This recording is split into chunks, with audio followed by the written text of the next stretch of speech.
Yo, what's going on, gang? Hope you are doing well. As you can tell, this is a very long video. I've compiled quite a lot of my GTA 6 videos into one big long video for you guys to enjoy and to get hyped up for GTA 6 and the extended look that is coming out in the next 40 hours. I personally love when other YouTubers that I watch do these types of videos, so I decided to do it to my own channel. This video contains such a wide variety of different topics that I have actually covered on the channel, so if you like what you see, please consider subscribing to my channel. It goes such a long way for us smaller content creators, but most importantly, thank you for just being here. So if you're using this video to sleep, or to use as background noise, or just something to have on the second monitor, I hope you enjoy it. Seriously. Alright, let's begin. The more and more I see of this beautiful world of Leonardo, the more I can't wait for this amazing game. And what better place to start the video is in Vice City. But before we take a deep look at the neon nightlife of Vice City, I ask for a small favor. If you could scroll down and subscribe to my channel and like the video, it goes a very long way. It helps push out my hard work for even more people to enjoy. And like I say in nearly every video, at the end of the day, the only thing I truly care about is making content for people to enjoy. So if you enjoy this video, make sure you subscribe and like the video. That's all I ask. Thank you. Alright. So, Vice City is of course the parody city of Miami. Miami is a coastal city in the US state of Florida and has an estimated population of approximately 600,000 people as of 2026. So yeah, Miami is no small city. Vice City actually has a very important location, probably one of the most important locations in the entire state. Because it has the international airport, we actually catch a glimpse at the Vice City International Airport briefly a few times in the trailers and screenshots. And thanks to the amazing work over at the Giannis mapping community, they have literally pieced together every single pixel from every screenshot, every trailer, and every leak that we got back in 2022 and stitched it together into one massive map. So my video that we're doing now and a lot of other YouTubers' videos wouldn't even be possible without them, so massive thank you to them. So the mapping community reckon that the airport is located in the southwest side of Vice City, just on the outskirts here. And yes, the airport is of course based on Miami International Airport, also known as MIA. The MIA handles roughly 55 to 60 million passengers per year. So this screenshot that came out back in May last year is actually at the end of the airport. And this clip here from trailer 1 is also located at the end of the runway. And from what the mapping community reckon, the airport is going to be extremely massive and very accurate, with even finding hints of hotels around the airport, just like in real life. And we also know that GTA 6 Leonardo will have a train system going around the map. And just like in real life, maybe we could see a train system actually going all the way to the airport. But regardless, the airport is going to be absolutely insane, and I can't wait to get in some good old-fashioned sniper fights at the airport in GTA 6 Online. Alright, so another major location in Vice City is Peacock Bay, and in trailer 2, we can actually see Jason driving through Peacock Bay, with the bay building being actually seen on the right-hand side. In real life, this location is called Coconut Grove, and there are some very fancy hotels located here IRL. We know Jason is driving through here from the United Keys, and as we know, Jason will actually have a safe house in the United Keys at the start of the game, and the only way to get to Vice City from the United Keys is by going one of two routes, and driving through Peacock Bay is one of the ways, and the other way is by driving across this massive long road over the ocean, which takes you all the way to this key here. But making our way back to Peacock Bay, if we continue driving straight, we can actually find ourselves in DeQuesta. DeQuesta is a major area in Vice City, and this is where we believe the heist from trailer 2 is actually located in. And a lot of the skyscrapers in the skyline actually are located in DeQuesta. The location in real life is based on Brickwell in Miami, which is basically Miami's financial district, being the kind of financial center of the entire city. And then on the east side of DeQuesta, we can find DeQuesta Key. DeQuesta Key is a small man-made island which is filled with some of the highest class hotels in all of the country. So I hope I can buy a Eclipse Tower here one day. It will probably just cost me $1,000 in shark cards. Anyway, let's continue north over the bridges here. Once passing the bridge, we can find ourselves in one of the main areas of Vice City, which again, this area alone is massive and seems to be highly dense with buildings and other NPCs. This area actually has multiple sections, like Little Cuba. And this location, Little Cuba, is actually where the explosion happens in trailer 2. And here is Bayside or Bayfront. This is where the Hard Rock Cafe is and the big Ferris wheel that we've seen in the trailers and teasers. Now, this is Rockridge. Rockridge is actually where we can see the lady from trailer 1 saying, "Look who's back." Well, look who's back. Also in Rockridge is where Lucia jumps from the window in trailer 2. It's just amazing how much the mapping community cooks here.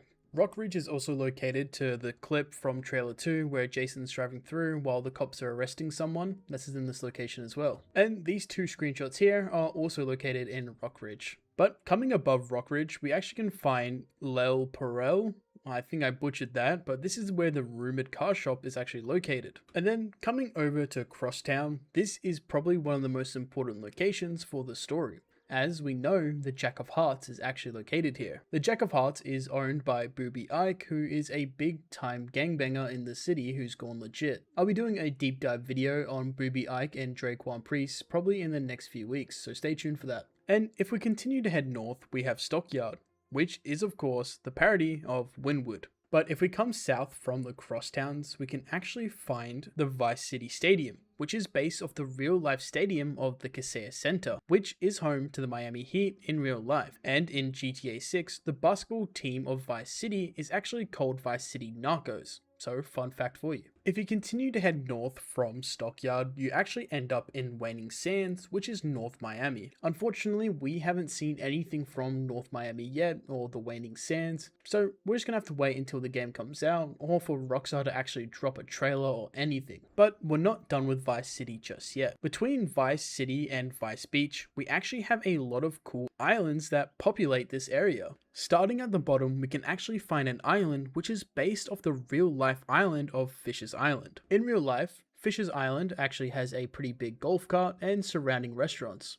Then, just coming above that, we have the port of Vice City, which is of course the port of Miami in real life. And yes, this is where we can find this clip from trailer 1. I just really hope that Merryweather hasn't infested this area. So, coming just above the Vice City port, we have Ferry Island. This island doesn't actually have a name yet. Ferry Island is what it's actually called in real life, and it even has a Coast Guard base here, which we can actually see from the footage that Rockstar has released. This isn't going to be some sort of military base, but definitely will be guarded here with some interesting vehicles. Then, coming northwest, we have Watson Island. Again, this location doesn't have a name yet, so Watson Island is just what it's called in real life. And Watson Island is actually a pretty interesting place. It's actually home to a wildlife park. We haven't seen anything to tell us that the wildlife park is actually in GTA 6, but we do get to see a little bit of a gift shop that could be related to the wildlife park. But again, we'll just have to wait until November or more trailer stuff from Rockstar. And then, coming over to the northeast, we have Starfish Island, which is based off Star Island in real life. Star Island is home to some of the most expensive mansions in all of Florida, with some very famous people actually living here, like Shaq and Rick Ross, and the big man himself, Sean Diddy Combs. And I really hope that in GTA 6 Online, this is where one of our endgame mansions will be actually purchasable on. Like, just thinking about owning a mansion on an island in Vice City in GTA 6 Online is just going to be absolutely peak. I can't wait. So our next island is this small island. This island is home to the Flagger Memorial Monument in real life. The 110-foot monument was built to remember Henry M. Flagger. He was a Miami industrialist from the 1800s. We actually get to see a glimpse of the monument in trailer 2. Coming over to our next island, this island is home to one of my favorite clips, probably my actual favorite clip of all the trailers. And this shot is actually facing towards Vice Beach. So the backdrop is Vice Beach. And man, this shot is just beautiful. I can't wait to race the boys down this perfect strip. The islands in real life are called the Venetian Islands. In real life, these islands are actually man-made and filled with even more luxury mansions. The closing scene in trailer 2 with Jason and Lucia driving off is actually filmed in this location. Alright, so coming to the northwest, we have 3 small islands that are based off the picnic islands of Miami. In real life, the islands are actually uninhabited. We get a good look at the islands in this screenshot here. And fun fact, The yacht that we can see Jason and Lucia celebrating in trailer 2 when Lucia gets out of prison, the yacht that they're celebrating on is actually right here at these islands here. So yeah, another fun fact for you. Now, coming straight west, we have another unnamed island. But luckily, like usual, the Giannis mapping community has got us covered. This island here is actually based off Pelican Harbor, which is home to a massive hospital. So this is where we could very well see our brand new pillbox in GTA 6. And coming to the right of the island, we have the famous Bay Harbor Island. And I think we all know who's lurking around these areas. Alright. Our last island is unnamed, but appears to be based off the Indian Creek Country Club. And this place is the top of the top rich. In real life, it costs $500,000 to even apply for a membership for the country club. The island also is home to extremely exclusive mansions that cost anywhere from $100 million to $160 million. So yeah, this island is the top tier of luxury in all of Miami. Alright gang, so that does it for all the islands in Vice City. Next up, we have Vice Beach. Alright, so we all know Vice Beach is the area of the GTA 6 map where us players will be committing the most amount of war crimes never seen before in any Grand Theft Auto game. Literally, the amount of war crimes we'll be committing against the NPCs on this beach should be honestly illegal in real life. But anyway, for those of you who are unaware, Vice Beach is of course the parody of Miami Beach, probably one of the most famous beaches in all of the world. But it will never be better than Bondi Beach, I'm telling you that as a fact. Alright. If we come down to the south side of Vice Beach, we can actually find Ocean Beach, which is of course the parody of South Beach in Miami. So this clip from trailer 1, probably one of the most iconic clips around showing off NPCs for the first time, is actually taken on Ocean Beach. Ocean Beach also has a very long road called Ocean Drive. This road is extremely iconic as we've seen it back in Vice City, and Rockstar has shown it off quite a lot from the screenshots and trailers. And honestly man, this is another location I just can't wait for in GTA 6. Literally all of these screenshots and clips are actually from Ocean Drive. So coming to the north of Vice Beach, we can actually find a park that is actually based off the Flamingo Park in real life. The park in real life is kind of a mix between a normal park and a water park. So I'm actually really excited to see this in GTA 6. So if we continue north down the actual beach, we can actually find that Ocean Beach turns into Washington Beach as a kind of middle part of the beach to separate it up into different sections. All of these screenshots and clips actually come from Washington Beach. So the one big takeaway for Vice Beach is that it's going to be the party area of the entire map. Literally every single college kid, every single 50, 70, 80-year-old man and woman will be partying here. Vice Beach alone looks absolutely amazing, and I really hope in GTA 6 Online we can buy nightclubs here. Alright, so I don't want to drag this video for 5 hours of me going over every single building in Vice Beach, so this is where I'm going to wrap up Vice City as a whole and move on quickly to the next one. We have a lot more cities to get through, so let's quickly jump over to the next one, which is of course Leonida Keys. So make sure you're subbed and let's jump into it. Okay, so the big Leonida Keys are broken up into smaller key islands. And if you don't know what a key is, let me explain. A key is a small tropical island, usually surrounded by shallow ocean water and often connected to other islands by bridges or reefs. The word key comes from the Spanish word cayo, meaning small island. Most keys are flat, narrow, and honestly are just made from coral and sand. And which is why places like Florida Keys are known for their clear blue water and island landscapes. As we know from screenshots and trailers, the Leonida Keys are broken up into 4 main keys, and we can also see smaller disconnected islands surrounding the entire keys. The names of these keys are as followed: Key Lento, Bahama Honda Key, Airwad Key, and Sundown, or also known as the Key West. Okay, so we're going to be breaking down every single key, and what better place to start is with Key Lento. The Lento Key is based off the Florida Key called Key Largo. I'm going to be saying key quite a lot in this part of the video, so please bear with me. A big reason why Key Lento is going to be extremely important in GTA 6 is because the house we see at the start of trailer 2 is going to be our first safe house of the game, and it is located right here in the Lento Key. We see Jason at the start of trailer 2 living here while Lucia is still in prison. But we can also see later in the game when Lucia is released from prison, she actually lives in this house with Jason.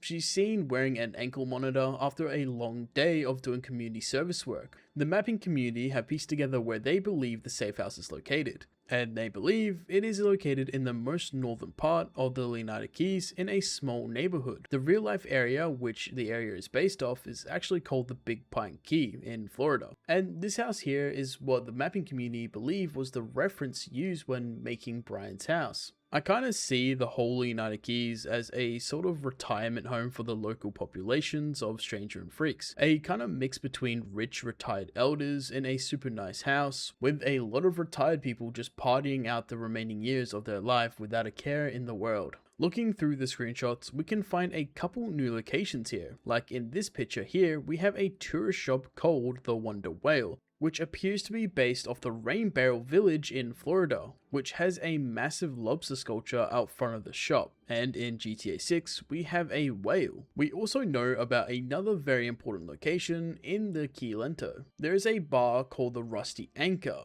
and the Rusty Anchor seems to be very important to both Jason and Lucia. The venue was first mentioned in the 2022 September leaks, with 2 music flyers found at the Jack of Hearts strip club. And then when Rockstar started promoting GTA 6 with the screenshots of last year, they actually showed off quite a lot of this area. A lot of Brian and Jason's screenshots are actually here, and trailer 2 has a majority of it is actually here in this bar. The Rusty Anchor is actually situated near the northwestern coast of Key Lento, with a pier for smaller fishing and recreational boats. Its exterior also includes multiple picnic tables for outdoor dining and drinking, branded shirts featuring the artwork of the bar's logo, and exterior, especially its wooden rooftop mill, can be seen worn by bartenders and Cal Hampton. Cal in the second trailer actually is seen wearing the shirt. The bar's interior looks to be fully accessible, with the walls decorated with vintage alcohol signage, posters, stickers, and license plates from both the states of Leonida and Gloria. The bar seems to be based off a Caribbean club in the upper Keys of Florida, and looking at the interior, yeah, it looks quite similar. And I gotta give props where props are due to the GTA Wiki for piecing together all of this information that I just used. Thank you. Another very important location in the Lento Keys is of course Brian's boat and marina. The business appears multiple times throughout the game's second trailer, official screenshots, and artwork. It is depicted as the base of operations for Brian's crew, which consists of Jason and Cal and a few other characters. And as we are in the GTA universe, this is not just a normal marina. Brian Hedder uses it as a drug smuggling empire, where he gets Jason and Cal to do his dirty work by getting them to fill up the plane and going out and smuggling product through the entire state. Brian's marina appears to be based off the Marina Club at Blackwater Sound in Key Largo, Florida. Again, I've done countless videos talking about the story, so I'm not going to mention what I think about this area, but just know that it is very important to the overarching story of Grand Theft Auto 6. Alright, so the last location we'll be looking at in Key Largo is the supermarket where Jason buys beer in trailer 2. It's located right here. This is very, very important information that you all needed to know. Alright, so let's move on to another key. This key is Baja Honda Key. I hope I said that right. I know you guys will flame me in the comments for not saying it properly. We don't know too much about this key, but we do know that this area is home to the Fat Albert Blimp in Cujo Key. And I had no idea about this blimp before researching it. And it's actually pretty cool. It's actually a 175-foot long tethered radar balloon located in extremely restricted area. Basically, the blimp kind of works as like this thing that surveils the border so no one is sneaking in on boats and of course drug smuggling. It's actually pretty interesting, and we can actually see it in GTA 6 in this screenshot here. And we also see that we have the Bahama Honda Rail Bridge. As we can see, the bridge is now cut in half, but it actually used to be a fully working train bridge, I think, from what I've seen and read about in the 1930s. But after years of trying to fix it, after hurricanes and a whole bunch of other things, it just became too unsafe for pedestrians and vehicles to use, so they just kind of cut it in half and told no one to go on it. I already know we'll be doing some crazy stunt jumps on this bitch. Alright, so moving on to our next connecting key. The key is actually called Airwad Key, which is home to a naval base. And I reckon this could maybe be our Fort Zancudo, but again, we really just don't have any information to claim that, as Rockstar just doesn't give us anything. Like seriously, this marketing is such a joke, man. But to give you the TLDR, it's basically a training base where they train various jets and stuff like that. And the last key we have to talk about, we have zero information about this hoe, seriously. The mapping community speculates that it could be an extension of a military base, as the army actually operate here in real life. So possibly this is also a military base. Kind of both of these keys are one massive military base, but who knows. And like I mentioned earlier, the keys are surrounded by very small islands, which hopefully we get some pretty cool Easter eggs around here. It definitely gives me the vibes of the small islands located in Red Dead Redemption 2. The island where you found like the pirate ship and stuff like that, but only time will tell. And that is the Leonida Keys. And coming up next, we have the Grass Rivers. Probably the most terrifying location in any GTA game, if I'm being completely honest.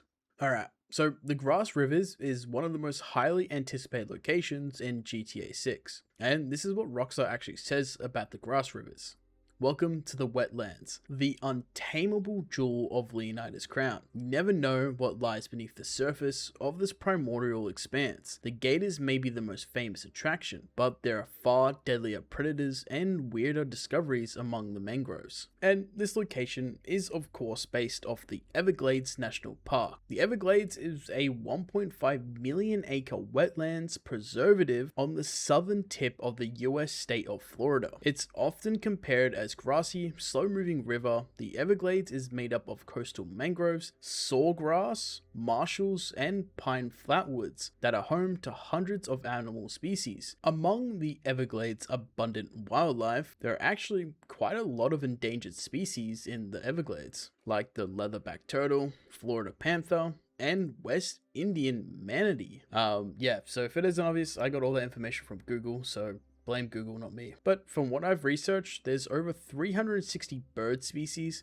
40 plus mammal species, and hundreds of reptile/fish species. God, that was a tongue twister. It's the only place where alligators and crocodiles coexist alongside invasive Burmese pythons. There are over 200,000 reported American alligators that live in the Everglades, and that is absolutely insane. If by somehow those alligators become self-aware and kind of start communicating with each other, they could take over the entire state of Florida. But even just looking at what Rockstar has actually shared about this location, we can see quite a lot of animals. And boy oh boy, is hunting in GTA 6 Online gonna be so fun. I really hope we have hunting, because just imagine you and the boys go out in the middle of the night to the Grass Rivers and you all turn off your lights and you gotta go fishing or something like that. Bro, it's gonna be like Final Destination. Everyone's gonna be taken out one by one. Dude, I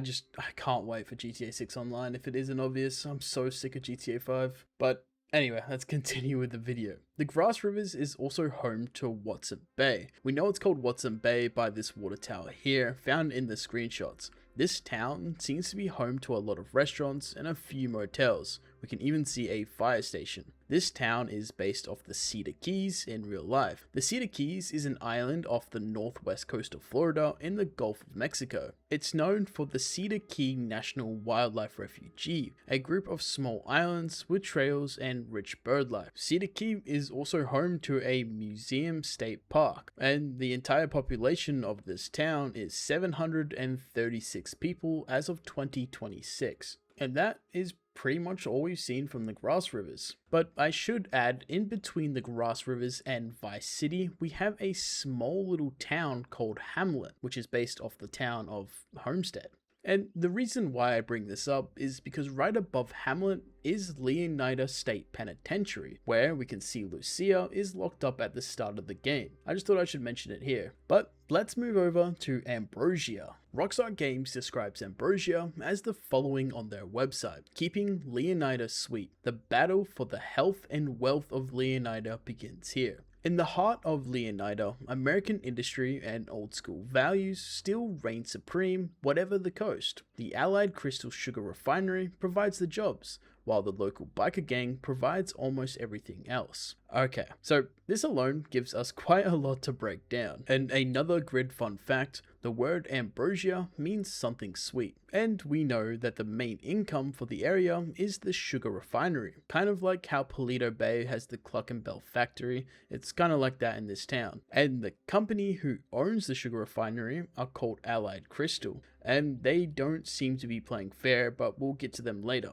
So I have said this before, but I reckon Ambrosia is going to be like a massive stab city from GTA 5. It's going to be completely covered in bikers. Every bar is owned by biker gangs, with them always lurking around every corner, and nothing in this town goes down without them having their hand in the pie.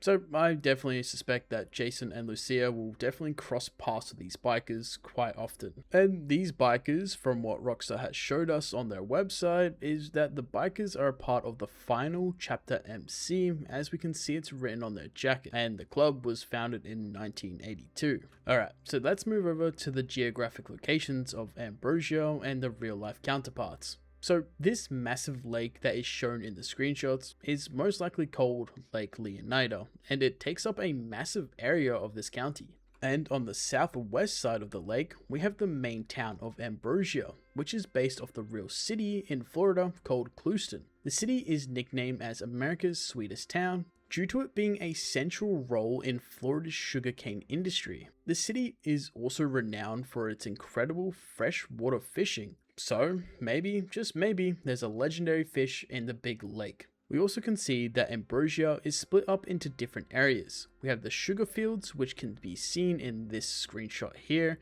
which is actually on fire. After I did some research, apparently this is a normal thing that farmers do. Apparently it makes it easier to harvest. I am unfortunately not a farmer, so someone in the comments can explain this.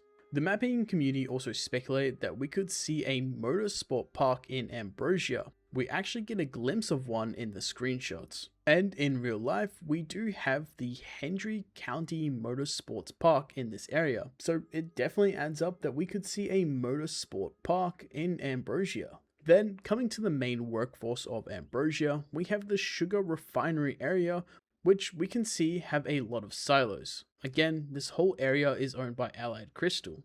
We can also see what appears to be a train station building, which looks exactly like the Orlando train station building.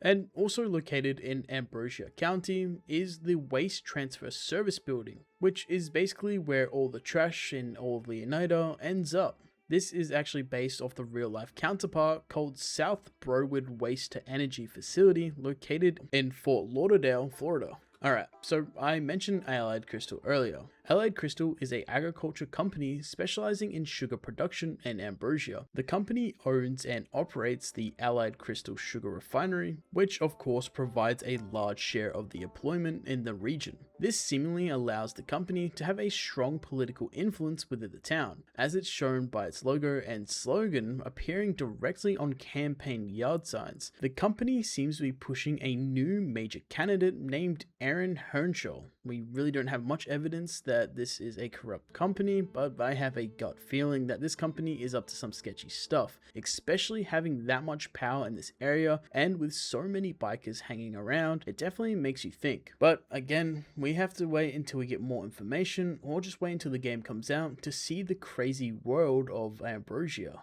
I wish I can go on and on about Ambrosia because this area is so interesting, but I'm gonna cut it there so we can move on to the other cities.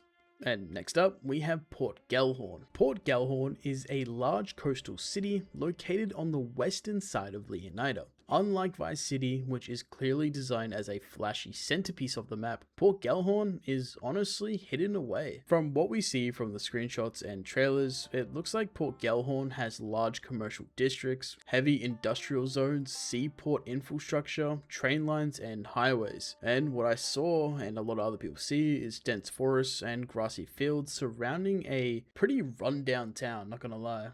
It kind of makes me think of, again, a Paleto Bay, but like a worse Paleto Bay. Like this one here is like rapidly decaying over the years. But our first point of interest comes in the northwest side of Port Gellhorn on the very outskirts. And that location is the Starlight Motel. and it is quite infamous from the 2022 leaks. Obviously, I cannot show you the 2022 leaks because Take-Two and Rockstar will send some sort of assassin to take me out and my entire channel. This is where this screenshot here is taken, if you were unaware. And in trailer 1, where that crocodile or alligator walks into the gas station, that is actually right across the road from the hotel. Sorry, I meant to say motel. Don't want to trigger anyone. Alright, so now if we make our way to the actual Port Gellhorn area and come to the very south, we can find something that is extremely cool that was found in the 2022 leaks. And that is the Gellhorn International Raceway. This doesn't 100% mean that it will be in the game because, you know, in production things happen, things get removed, things get cut. So again, take it with a grain of salt, but we could see a pretty crazy raceway in Port Gellhorn. But coming north, we kind of have the main part of the entire town slash city, but we do actually get to see quite a bit of Port Gellhorn in the trailers, as in one of the ending scenes of trailer 1 where Jason and Lucia drift around the corner is actually taking place in Port Gellhorn in front of a gun store. And the scene where Jason jumps onto the back of Lucia's car as she's driving away, it's also in Port Gellhorn. And like I mentioned at the very start of the video, when talking about the international airport having a train system, well, it looks like Port Gellhorn has a massive train station that goes right through the city. And I've been thinking it for a while now that the train system is most likely how we fast travel throughout the city, or the entire state. And rejoice my brothers, as we have another strip club located in Port Gellhorn, so don't worry, there'll be multiple shoe stores for everyone. But if we come to the very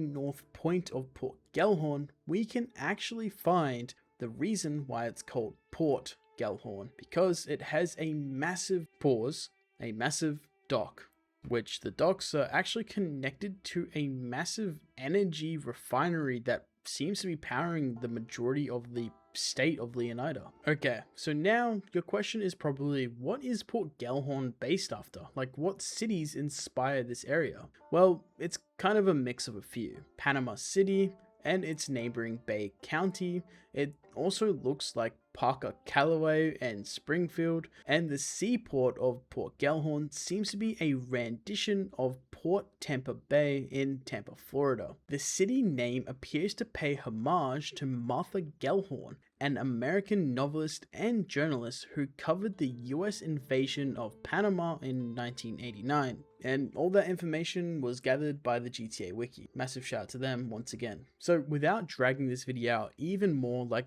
other YouTubers do, I don't know how they can drag this out to like 20 to 30 minutes per city.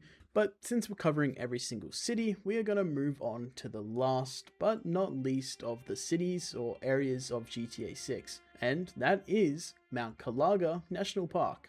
Mount Calaga National Park looks peak, let's just be honest here. And the more Rockstar shows off this place, the more I get hyped and the more I get disappointed with the no news. But this place is beautiful, man, honestly. This area is basically built for hunting, exploration, and honestly just so many activities. So Mount Calaga National Park is located on the northernmost point of the state of Leonida.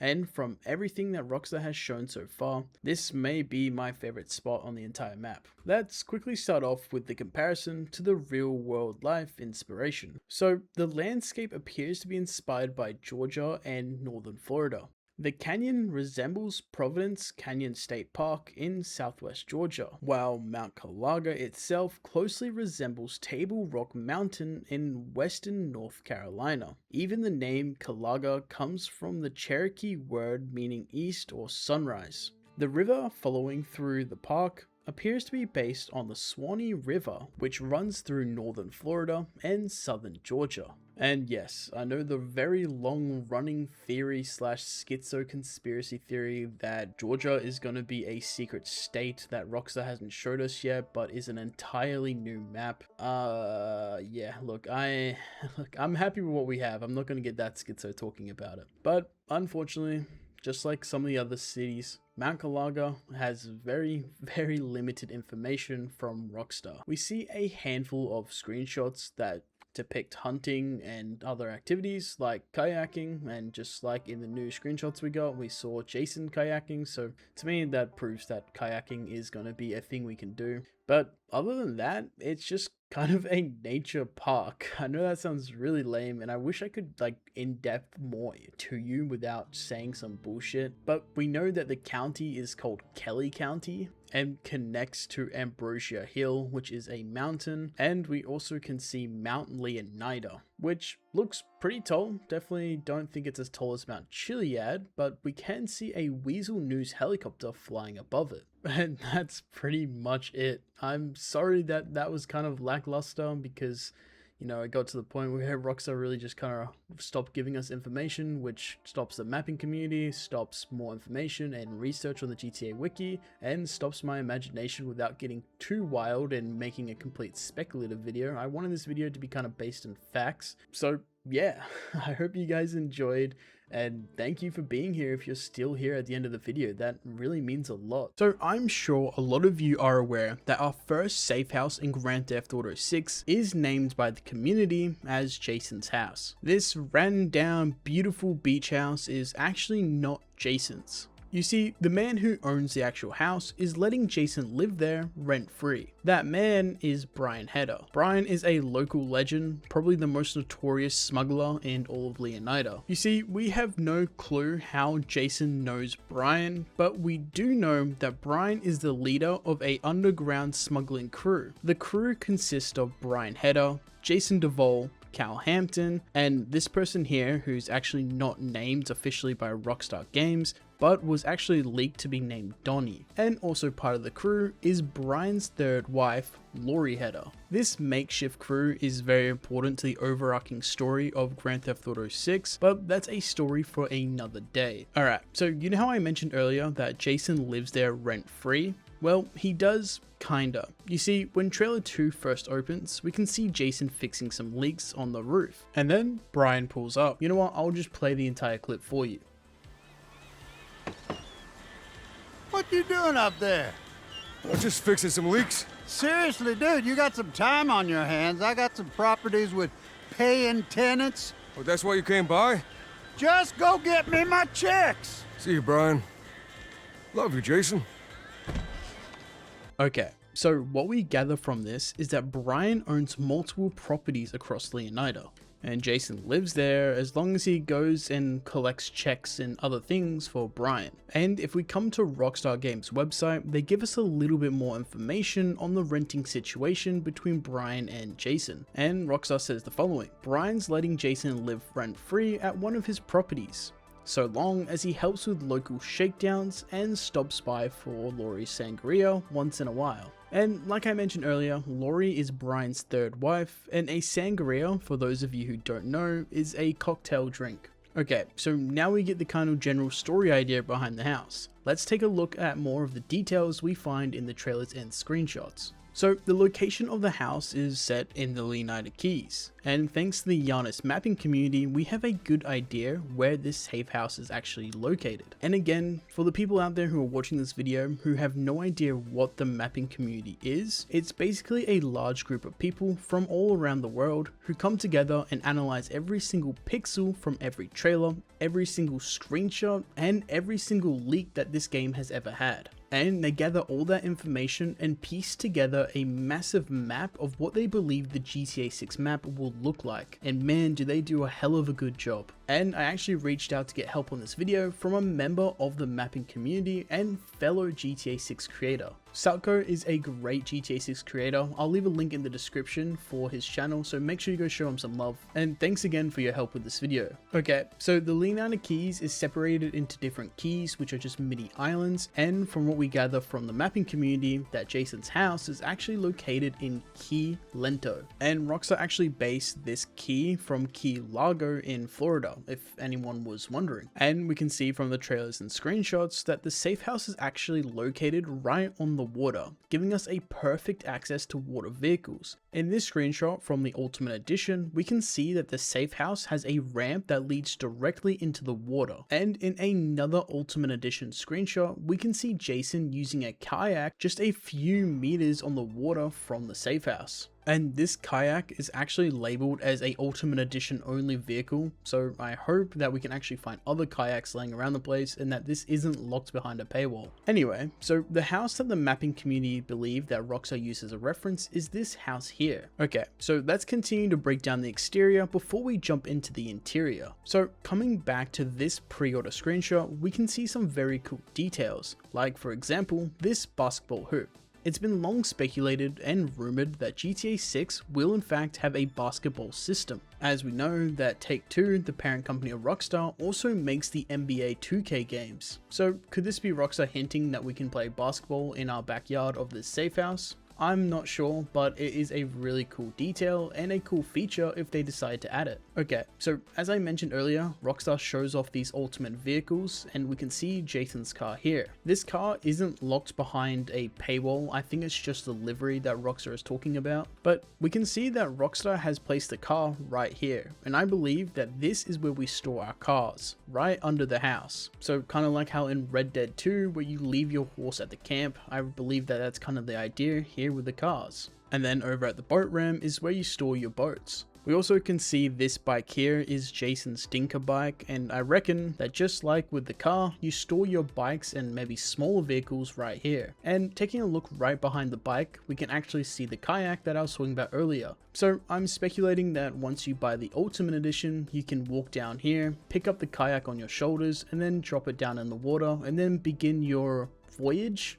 Yeah, voyage. I honestly think it will be amazing if we can just pull out a fishing rod or put a fishing rod on the kayak and just go out and fish in the Keys. That would be absolutely amazing, but I'm getting ahead of myself. This video is about the safe house, I'll stay on topic. Another cool detail that I found in this screenshot is a little table right here. It has 2 seats, which is perfect for Jason and Lucia. I can just imagine that these two will just chill here and discuss certain things as the sun sets. And looking at the clips from the start of trailer 2, we actually get a good look at the driveway of Jason's safe house. We can see that there is a boat that is actually left right here. People in the community love to theorize that this boat is actually Michael DeSantis' boat from Grand Theft Auto 5, which somehow after getting stolen ended up in the Keys of Leonida.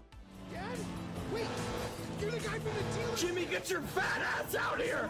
I don't think that this is Michael's boat, but I definitely hope that Rockstar leaves a little Easter egg where we actually find Michael's boat. Maybe in some sort of Stranger and Freak missions with Brian, we could see that Jason goes and steals a boat and he finds out that this boat is from Los Santos. I think that will be much more cooler and realistic than just having Michael's boat in the front yard. But anyway, I digress. We also can see a pretty rundown vehicle that's sitting in the front yard as well. I believe that this is maybe one of Brian's old cars or just a car that is just left here. I'm not really too sure, but I don't think it's Jason's car. If you have any ideas on what you think this car is, make sure to leave a comment below. And taking a look at the very end of the driveway, we can see a massive bin for garbage. And actually looking at Jason's bin, we can actually see a little raccoon pop his head out and walk through the trash. So that's basically everything we know about the outside exterior of Jason's safe house, so let's start breaking down the inside. Okay, so taking a look from trailer 2, we actually get to see 6 different shots and angles of the inside of the safe house. So from what we can see from all the paint cans and other tools laying around the house, that the house is either getting renovated or was never finished being built.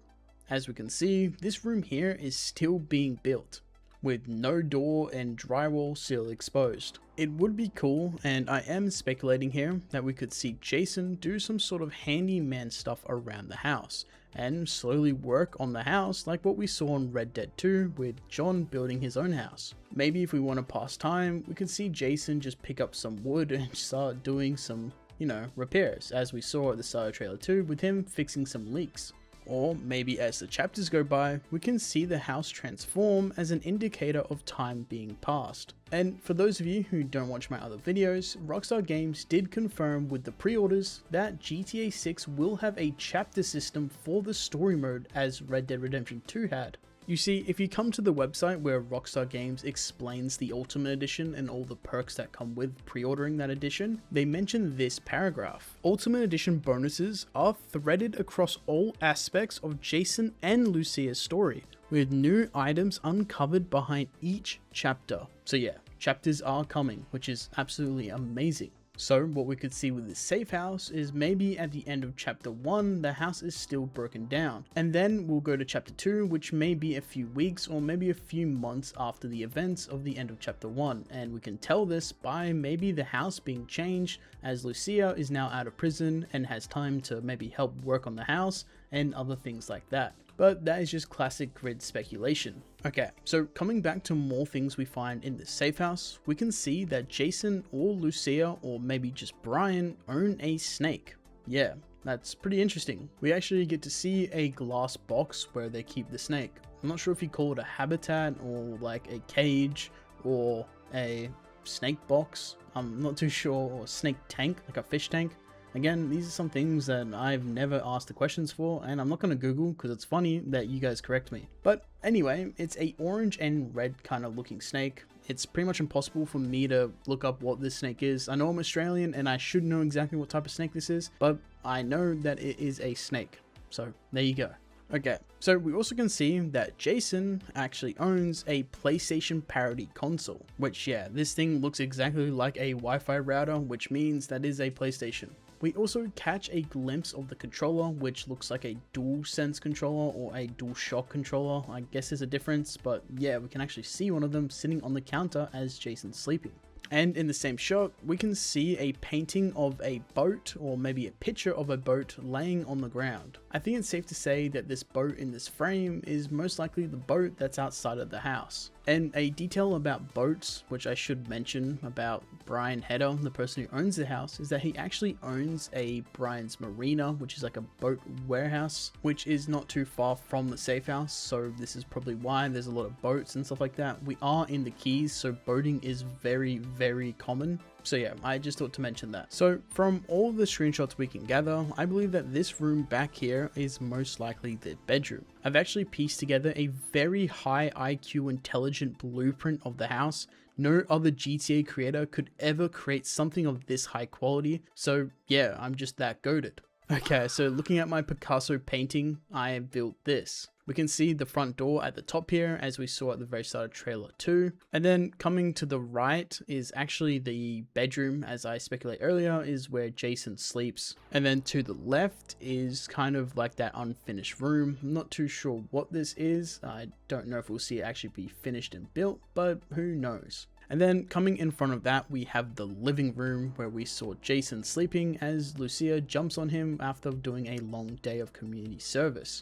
This is of course where the TV and fake PlayStation is, and of course a door that leads outside to a deck. And then coming to the left side of the house, I believe that this is where the kitchen is. As we can see Jason and Lucia walking past, we can see this fridge here. And then we have this long wall. I'm guessing at the end of the wall is another door that leads to a dining room, and then the kitchen's just above it.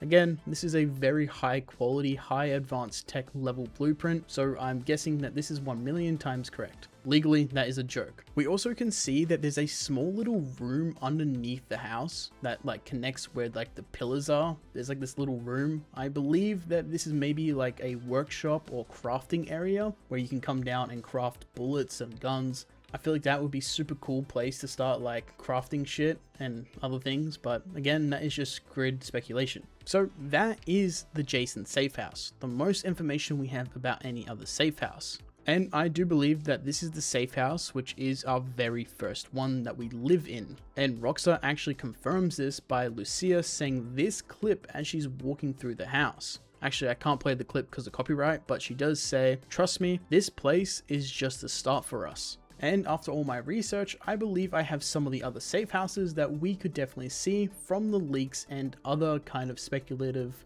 kind of ideas. So let's jump into that. Okay, So our next safe house is the last one which we actually get to see in the trailers, and that safe house is the Starlet Motel. We have zero context on why Jason and Lucia stay here. I believe, just from speculation, that they could be hiding here and need to lay low. The Starlet Motel is located at the very top of the map in the city of Port Gellhorn, so it's a perfect place for the couple to lay low while being away from whatever events and chaos that they have caused in Vice City and the Keys. And from what we see in the trailers, this is in fact where Jason and Lucia like to hold hands. Yes, hold hands, if you catch my drift. Anyway, this is actually the location where Jason and Lucia have their moment in trailer 1, where Lucia asks Jason, trust, and then Jason responds with trust. We actually got to see the motel way back in the 2022 leaks, and for obvious reasons, I cannot show you a single pixel of the leaks, because this may come to a surprise, but I actually value my channel's life and honestly the loved ones around me, because if I do show any leaks, Rockstar Games and Take-Two will pretty much send John Wick after me to take out everyone I care about and take out my channel. But I can of course describe it to you. So the first clip we see of the motel sees Jason walk up to a pool at the motel. We see two other characters just chilling here. One of the characters who's standing there is rumored to be Wyman, and Wyman is yapping about Jay Norris, you know, the Life Invader guy from GTA 5, who Michael and Lester send his face to the nether in Minecraft. I guess that's a good way to put it. Basically, Wyman is complaining about Jay Norris, how he can download your brain and put it into a microchip and sell it to China. You know, classic schizo GTA characters dialogue. It's honestly kind of funny, and it's just classic Rockstar games. I know a lot of people like to say, when I mean people, I mean doomers and losers online like to say that Rockstar has gone woke and yada yada yada, but from what I've seen in the leaks, the dialogue is actually pretty funny. Wyman just constantly is in this loop of talking about how China and robots and consciousness and shit like that is coming for him, and the other character who's sitting on a chair is telling him that Jay Norris is dead, and then it's kind of funny. It's kind of like a feedback loop. This is just classic Rockstar dialogue. But yeah, the dialogue lasts around 30 seconds in the leaks. I'm sure it'll go a lot longer in the game, and yeah, I just can't wait to see it. The second leak clip comes from Jason and Lucia in the actual motel room, where the dev who is like recording the footage is just switching between both of them back and forth, like between the characters. And then he takes Jason outside into the parking lot and then switch back to Lucia and then switches back to Jason. Not sure if he was testing the switchingness of the characters, but yeah, we get a good look of the inside, which is just like what we saw in trailer 1 and trailer 2. But yeah, that's pretty much all we know about the Starlet Motel, so yeah. Alright, so our next safe house is very, very bare bones. And the only reason we know about this safe house is from the leaks. We know it's somewhere in Crosstown, and the only reason we know about it is because in the leak where Jason and Lucia are following Drakewan Priest through the club of Jack of Hearts, and Drakewan says a throwaway dialogue that pretty much doesn't mean anything to the players when they encounter this in the game, but to us, it tells us about a new safe house. Basically what Drakewan says, the person that they're about to meet, who's Booby Ike, is upstairs, and Drakewan says, person we're about to meet is the person who owns the house that you guys have been staying at for the last few days. And he says we're about to meet Booby Ike, so this is the first time Jason and Lucia meet Booby Ike, but we know now that they've actually been staying at one of his places. I'm not entirely sure how this makes sense in the story, like why is Jason and Lucia staying at Booby's place? Not sure what has happened to the Leonidas safe house, but hey, maybe it's too far of a drive, so maybe they're just staying in Vice City for a few nights. Again, I have no idea. This throws out a lot of my theories. I actually haven't taken a look at the leaks before until now. Now I'm really curious to go through every single clip. I'm thinking I might make a video where I describe every single leaked clip, so when the extended look comes out at the end of the month, I can have a better understanding of what got cut and what didn't get cut, so maybe I'll work on that video next. But coming back to the safe house, we do know it's in Crosstowns, and that's pretty much it. So our very last safe house is just a hotel that the mapping community believe could be a safe house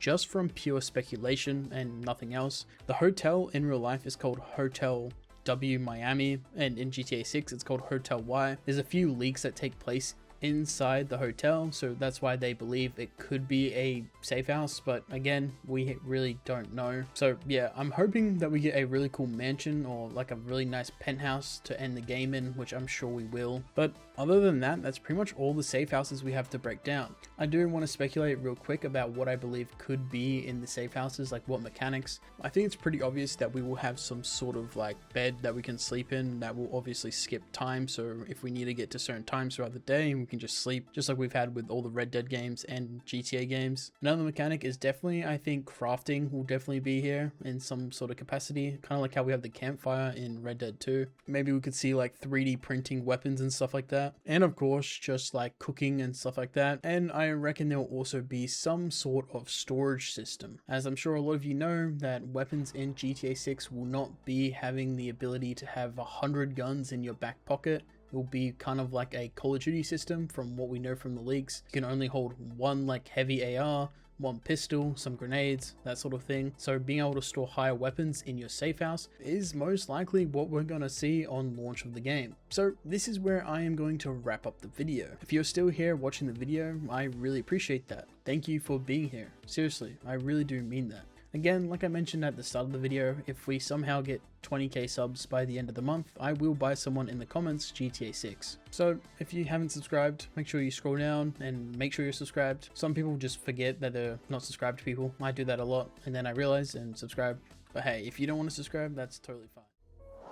The music industry has always played a massive role in GTA titles, and GTA 6 is no different. Out of the 9 brand new story characters that Rockstar revealed, 4 of them are actually a part of a music label company. And I do believe that they are going to be a crucial part of the overarching story of Grand Theft Auto 6. So in today's video, I'll break down all the confirmed information from Rockstar Games on every character tied to this music label. I will also be speculating how I believe they will play a massive role in the GTA 6 story by crafting a massive war between hip-hop artist labels in some good old-fashioned rivalries, where we could see our main leads, Jason and Lucia, having to take out the competition, Tupac and Biggie style, if you catch my drift. So some of you may be unaware, but back in May last year, Rockstar Games delayed GTA 6 for the very first time, and a few days later, to calm the fire that is brewing in the community, they actually posted a massive website which was completely filled with brand new lore that has never seen the light of day. This introduced us to a lot of new characters, and Rockstar Games highlighted 9 brand new characters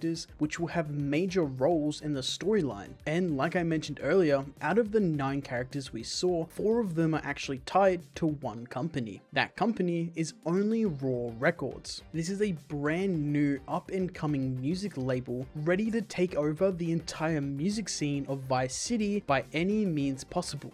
No matter who steps in their way, they are taking them out and getting on top. But some of you may be wondering, what does a label company even do? Well, whether if it's a small indie or a major label, they can actually provide music promotions, arrange interviews with radio stations, manage bookkeeping and finances, coordinate sales and publicity, and just kind of get internet presence up for their artists. They basically manage all the contacts and all the other legal issues. Basically, in layman's terms, music label companies will fund albums from artists and then take a heavy portion of all sales and all the time that they're used in movies, TV shows, all that sort of things. Basically one giant manager. And I'm sure most of you who know about music labels know they're pretty much a soulless evil company that pretty much trap our favorite artists in a lifetime contract and try to drain our favorite artists for as much money as physically possible. A really great story about an artist versus a label company and the artist actually coming on top actually involves Frank Ocean. I really like this story, so that's why I'm adding it into this video, but basically Frank was forced into doing an album with Def Jams, and whatever album he made, he was forced to put only on Apple Music. That was kind of in the contract, and from what was leaked about the contract, Frank would get no rights on this album and pretty much will be doing this album for free. So what he did was actually make a pretty shitty album called Endless to give to Def Jams, and then one day later, Frank dropped an album which was under his own independent label that he created. And you may know this album, it's a pretty small album, it's called Blonde. So yeah, basically to get out of his contract one day after dropping a mid album, he dropped Blonde, which in my opinion, Blonde is one of the best albums ever made. There is just so many countless stories about how evil label companies actually are. Like, I'm sure a lot of you know about Death Row and how crazy it was back in the 90s, but coming back to only Raw Records in GTA 6, it actually seems like it's the complete opposite, for now at least. See, it's not a multi-billion-dollar company. This is just 4 characters and a dream, and the owner of Only Raw Records seems to be doing this out of pure passion. And in this screenshot here, we actually get to see a logo of the company, and this is the only time we ever see the logo. I recreated a very basic version of the Only Raw Records logo, but it's basically just a gold R which has an O looped into it, which of course those letters are representing Only Raw, and the name alone is just a classic Rockstar game company. If you don't know what it means, ask your parents. We come to understand from the website's lore that the company is actually ran by one man. Well, kinda. So, Draquan Priest is the co-founder and CEO of Only Raw Records. I'll talk about the other possible co-owner later in the video, but from what we do know, Draquan is in his late 20s, as he has a 1998 tattoo on his hand. We currently do not know what year GTA 6 is based in. I reckon it could be based anywhere from 2023 to 2026 just due to how many delays we've had with the game, and it could just change in development. We also know that Draquan has a 19 tattoo on his hand. And what we can gather is that the 19 on his hand is a reference to the basketball jersey that he wears a lot. The jersey that Draquan wears actually comes from the basketball team, the Vice City Narcos. Okay, hold on.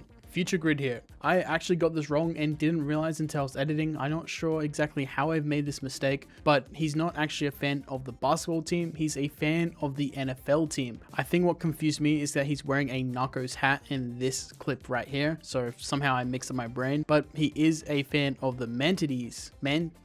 Manatees? The Manatees, I said that right. So yeah, just want to clarify, I'm going to continue on the video where I talk about the basketball team just so you guys can get some more information, which I talk about the basketball team and the stadium. So yeah, I'll let that play, but I just thought I should let you know now. I know I made the mistake, so stop writing that comment, which is a clear parody of the Miami Heat in Florida. And we also get to see that the home stadium for the Narco Vice City team is actually called the Sahara Stadium. Sahara is basically the Amazon parody in GTA 6, and the actual stadium in real life is of course the Kaseya Center. Alright, so moving back to Draquan, we can also see that he has some other tattoos on him. One of his hands has a cursive tattoo, and unfortunately I am very illiterate when it comes to reading cursive, but luckily I had my good friend Brogan Bev, a fellow GTA content creator, come in clutch and decipher it for me. So the tattoo is just win some, lose some.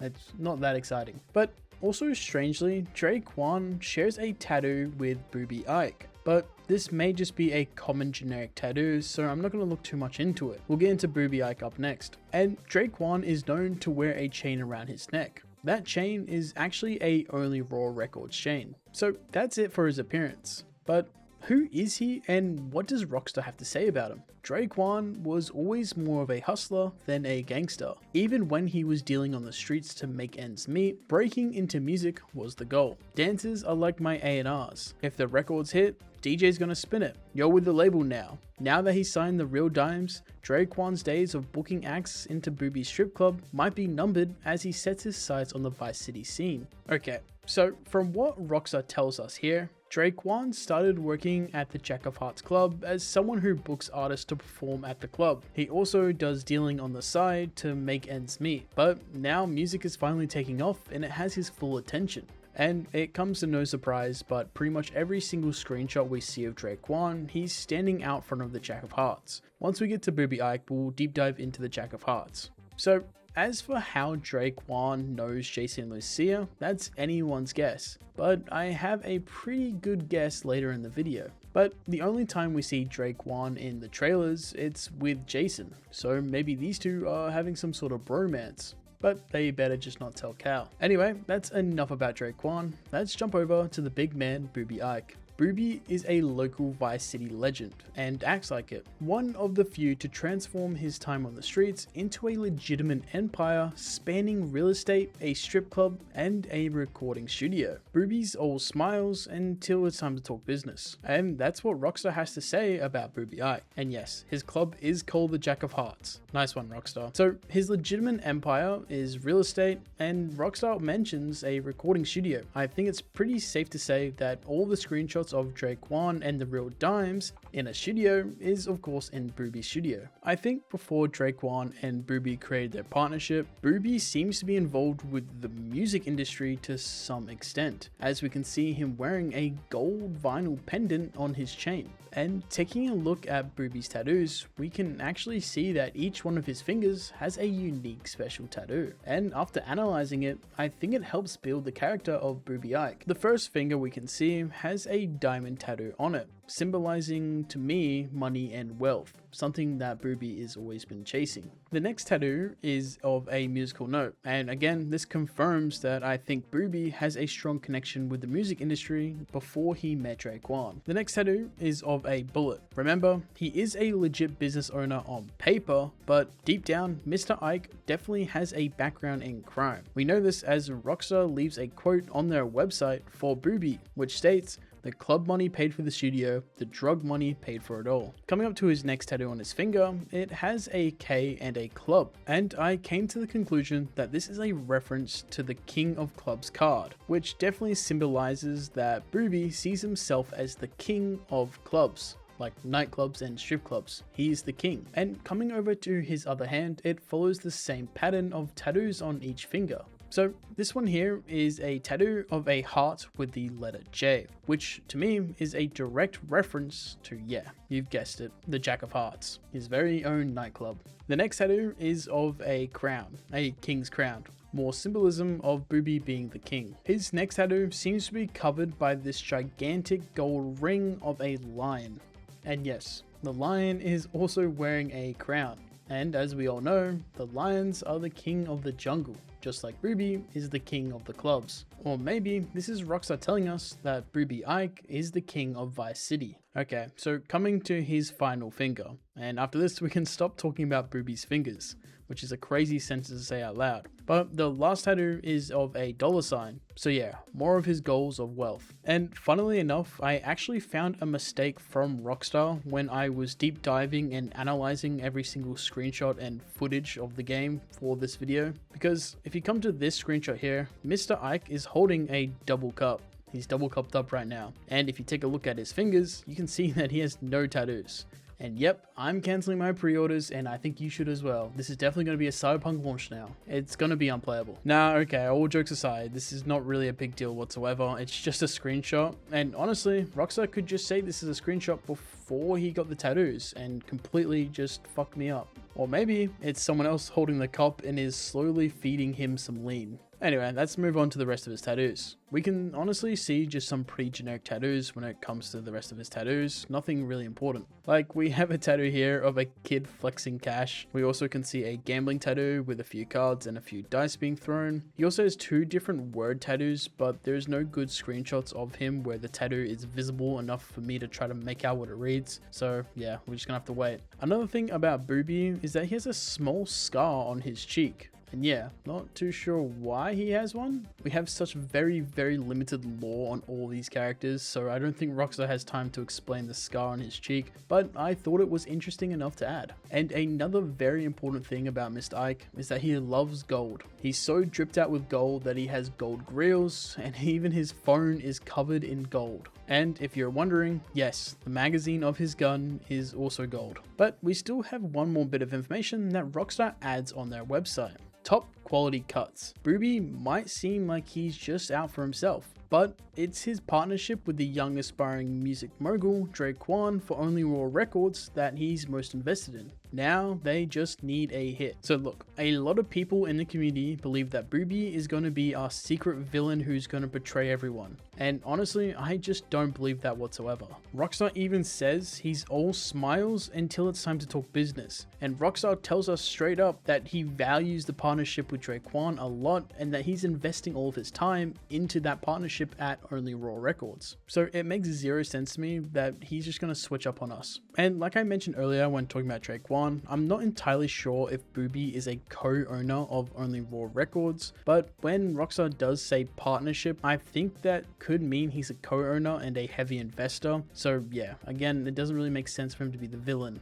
And also massive thank you to the Giannis mapping community who have actually pinned where the Jack of Hearts is located. And the location is actually in Crosstown. So my best guess is that the recording studio that's also owned by Booby Ike is in this area as well. So now we know who runs the business side of the company, and Rockstar did tell us the company's goal, and that goal is to get a hit song, and that segues us right to the real dimes. Bay Lux and Roxy are each one half of the rap duo, the Real Dimes, and the way you can tell them apart is by what chain they're wearing, as Roxy wears a Roxy chain and Bay Lux wears a BL chain. And fun fact for you guys, we can actually see the pair in trailer 1, and boy have they gone through a complete transformation during the production of GTA 6, because they look like entirely different characters, and honestly I think everyone thought they're just different characters, but they are in fact the Real Dimes. So yeah, this clip is actually from trailer 1 and is actually being recorded right outside the Jack of Hearts. So this is definitely them promoting a new song that's coming out, and someone even in the chat says that it's the best song out right now. And if we come to trailer 2, we actually get to see a small clip of the new Bay Lux. So these characters are the only characters that appear in both trailer 1 and trailer 2, including Jason and Lucia of course. So if you needed any more proof that these characters that are connected to Only Raw Records are going to be integral parts of the story, then there you go. And now let's head over to the website and see what Rockstar has to say about these two. Viral videos and viral hooks. Bay Lux and Roxy, aka Real Dimes, have been best friends since high school. Girls with the savvy to turn their time shaking down local dealers into cold hard cash via spicy rap tracks and a relentless social media presence. One hit away from fame, an early hit single with local rapper Downplay took Real Dimes to new heights. Now, after 5 years and a whole lot of trouble, they have signed to Only Raw Records, hoping lightning can strike twice. Alright, so there is a lot to unpack here. The rap duo comes from crime, and Rockstar mentions a few times that they have a massive social media presence, and as we saw in trailer 1 with them live streaming, I believe that Jason and Lucia will be doing social media related missions to boost the rap duo's reputation and fame. Rockstar also tells us that they are pretty much washed, only having one hit in 5 years with a local rapper named Downplay. But yeah, 5 years has gone past with no hits, and apparently they've been up to no good, causing trouble. And later when we get to the speculation part of the video, I will talk about what I think happened during that 5 years. But I also found something very interesting when analyzing Bay Lux. She, for some reason, has matching rings with Booby Ike. She has a very similar lion gold ring on the exact same finger as Booby Ike, but hers doesn't have a crown and Booby's does. She's not wearing it in the official artwork like Booby does in his, but she is wearing it in 2 of the screenshots. So I don't know if you guys are thinking what I'm thinking, but could Booby and Bay Lux be some sort of couple? And if they are, why didn't Rockstar mention any of this? I don't know, it's a bit of a strange one, not gonna lie. There's little evidence, but it's also very odd to both of these characters that are connected in the same company to have the same ring. Yeah, I'm not sure. I haven't seen anyone talk about this, so maybe I'm onto something, or maybe this is just a red herring. But another strange thing comes from a screenshot where Roxy is just throwing up the FaZe sign. So I guess massive W to FaZe Roxy, who was hitting trick shots back in the day. Last thing to mention is that Rockstar quotes a lyric from one of their songs, and it goes, "All my dimes in the club, meet my twin, make it a dub." Wow, if only Mozart could live to hear that. Alright, so basically, let's give you a quick recap. The Real Dimes is the first and only current signed artist to the record label Only Raw Records, which is owned in what I believe is a partnership between Booby Ike and Drakewan Priest, as Drakewan is more of the manager and doing all the heavy lifting, while Booby is supplying the cash and the connections to the company. And they all have a collective goal of getting a #1 hit song for the rap duo. And Drakewan's bigger goal is to sign more and more people in Vice City so he can take control over the Vice City rap game. Okay, so now let's move on to what I think is going to happen and what I speculate could happen. So yeah, if it isn't obvious, everything I say from this point here is just pure speculation from Grid's brain. So take everything I say with a fat grain of salt. Okay, that out of the way, I reckon Lucia is the main connection to the group. Jason is the main connection to Brian and his crew, so to me it only makes sense that Lucia is the perfect connection to the Only Raw Records gang. I think it's pretty obvious that Jason and Lucia will do heists and other major crimes with Raul and Cal, but on the back burner storyline, we could see the music story being a main part. I reckon throughout the entire game, Draquan will have us running around doing random missions to help out and make some quick cash. For example, we could see Jason and Lucia destroy rival recording studios, and we could even see Jason and Lucia go out and get blackmail videos and photos on rival rappers. Or maybe even just, take out rivals.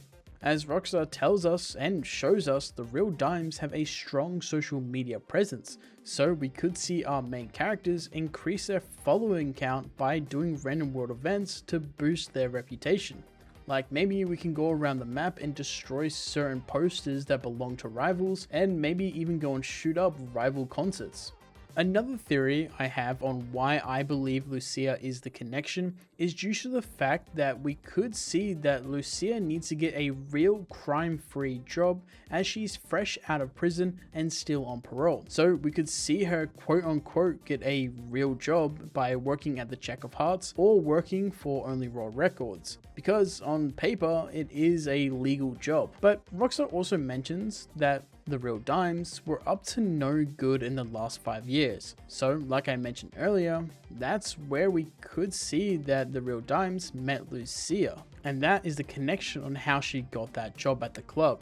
But this kind of goes against my other theory that Lucia's been in prison for more than 5 years or just under 5 years. But to be completely honest with you, I don't like the idea that the Real Dimes were involved with Lucia getting into prison or knew her before she was in prison, because we know that Lucia got into prison because she was fighting for her family, and that is what got her locked up. But now, this is my actual personal theory on how I believe Jason and Lucia know the crew behind Only Raw Records. So I believe that when Lucia gets out of prison and Jason and her go out to celebrate, as we can see Lucia wearing this golden dress both in trailer 1 and trailer 2, which screams to me that this dress is important and this night that they go out is very important. I believe that while they're out clubbing, as we can see in trailer 2, that they actually run into maybe Draquan or maybe Real Dimes performing at a club, and this sparks some sort of relationship between the two and gets Lucia a job at the Jack of Hearts as maybe a bouncer because of her boxing and MMA background. Or she could just simply work at Only Raw Records and just help Draquan wherever he can. So that is how I believe Jason and Lucia met the Real Dimes and Draquan Priest, and this is where their journeys collide. I also speculate that Booby Ike is the one who sets us up with the man, the myth, Raul, because as we know, Booby is the Vice City legend or the Vice City king. And I believe, as we know, Raul is scouting for fresh talent, that maybe Booby recommends Jason and Lucia, and that begins our bank robbering heist career. But again, we have very, very limited evidence and information about anything I just said. So at the end of the day, I'm probably wrong and we just have to wait and see until November, or maybe we can see more of the story on the 28th when Rockstar collabs with Netflix. But for the meantime, I hope this video helps you enjoy the GTA 6 story from a different perspective while being in the drought. We are so close to being out of the drought, and I can finally have more evidence and more story ideas to go off once more information comes out from Rockstar. Who is Jason Duvall? I'm here for Lucia Caminos. She's supposed to be getting out. What's your name? Jason Duvall. I seen you here before. You might have. Well, we get a very small but vital insight over on Rockstar's website. For those of you who are unaware, after the infamous delay of GTA 6 back in May of 2025, Rockstar a few days later posted trailer 2. This was most likely due to damage control for delaying the game after having no information for 500 days, but again, I digress. But more importantly than dropping trailer 2 is that Rockstar actually dropped a website full of hidden lore and 70 screenshots about the world of Leonida. This was the very first time we truly got a deep look at the world and the characters that will be gracing our screens when the game finally launches. For the remaining part of the video, I'll be using my amateur writing skills, while at the same time mixing all the limited but very crucial lore that Rockstar has hinted at to help me come up with a possible origin story for Jason, and to also paint a picture of who exactly Jason Duval truly is, and what his character arc could be. Alright, so no better place to start than his early childhood. So if you head over to the website, we can find these details about Jason's early life. Jason grew up around grifters and crooks. After a stint in the army, trying to shake off his troubled teens, he found himself in the Keys doing what he knows best, working for local drug runners. Okay, so let's break this down. Jason grew up around grifters and crooks. He joined the army to shake off his teens. Jason is good with working with local drug runners. We'll come back to his time in the army later, but let's talk about his teens. For some reason, I have this gut feeling that Jason is an orphan. I don't know why, but to me it just makes sense for his character. Him being around grifters and crooks could be referring to Brian Heder, a local drug runner from the Leonida Keys. I reckon Jason was most likely hanging around the wrong crowd when he was growing up, but what do you guys call it? Middle school? I think that's what you call it. I'm Australian, we don't have middle school. But I reckon during his middle school years, maybe around 13 to 15, we could find out that he was one of the delinquents just running around causing havoc. And most likely becoming a small town dealer, probably selling the green stuff. I can't say what the green stuff is, or YouTube will send me to YouTube hell, but you know what I'm talking about. And while Jason is doing small time crime, we could see him run into Brian. Maybe he was caught selling stuff at the Rusty Anchor, a bar that Brian loves, and we see later in trailer 2 is where the gang celebrates Lucia's release. And multiple screenshots on the website are surrounding this place called the Rusty Anchor, suggesting to me and the rest of the community that the Rusty Anchor is a very important location to the gang. And having the bar close to Brian's boatyard, as they are both located in the Keys, is a very telling point that this is a meetup spot. So this location could make a lot of sense, and hold a lot of emotions for both Jason and Brian, as this is the first time they ran into each other.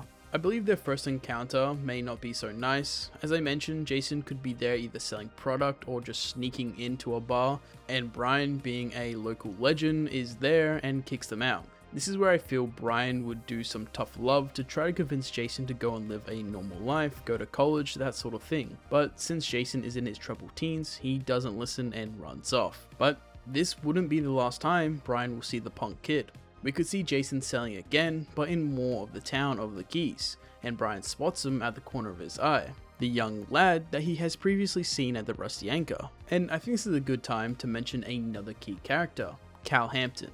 Cal is the self-proclaimed best friend of Jason Duval, and because I doubt Cal was in the army with Jason, I reckon they're probably childhood friends, or just another troubled teen that grew up around Jason. Cal seems to be our guy in the chair, the planner, and the one with the brains and high IQ, while Jason is of course the muscle. But coming back to Brian finding Jason for a second time, I reckon Cal could be with Jason this time, and this is where Brian will take the boys under his wing. He could see the potential in Jason and Cal being pretty smart for their age, but again, I feel like Brian could see that if he doesn't step in and guide them to a better way of doing crime, that they could end up getting killed. And maybe Brian has a son that passed away at a young age, and Jason reminds him of him, and not letting what happened to his son happen to Jason. Becoming some messed up Batman and Robin story. Brian becomes a father figure to Jason. And speaking about Batman, I don't know why, but maybe it's just because Jason shares the same name as Jason Todd, one of Batman's Robins. I kind of see a lot of Jason Todd in what I imagine for our Jason's origin story.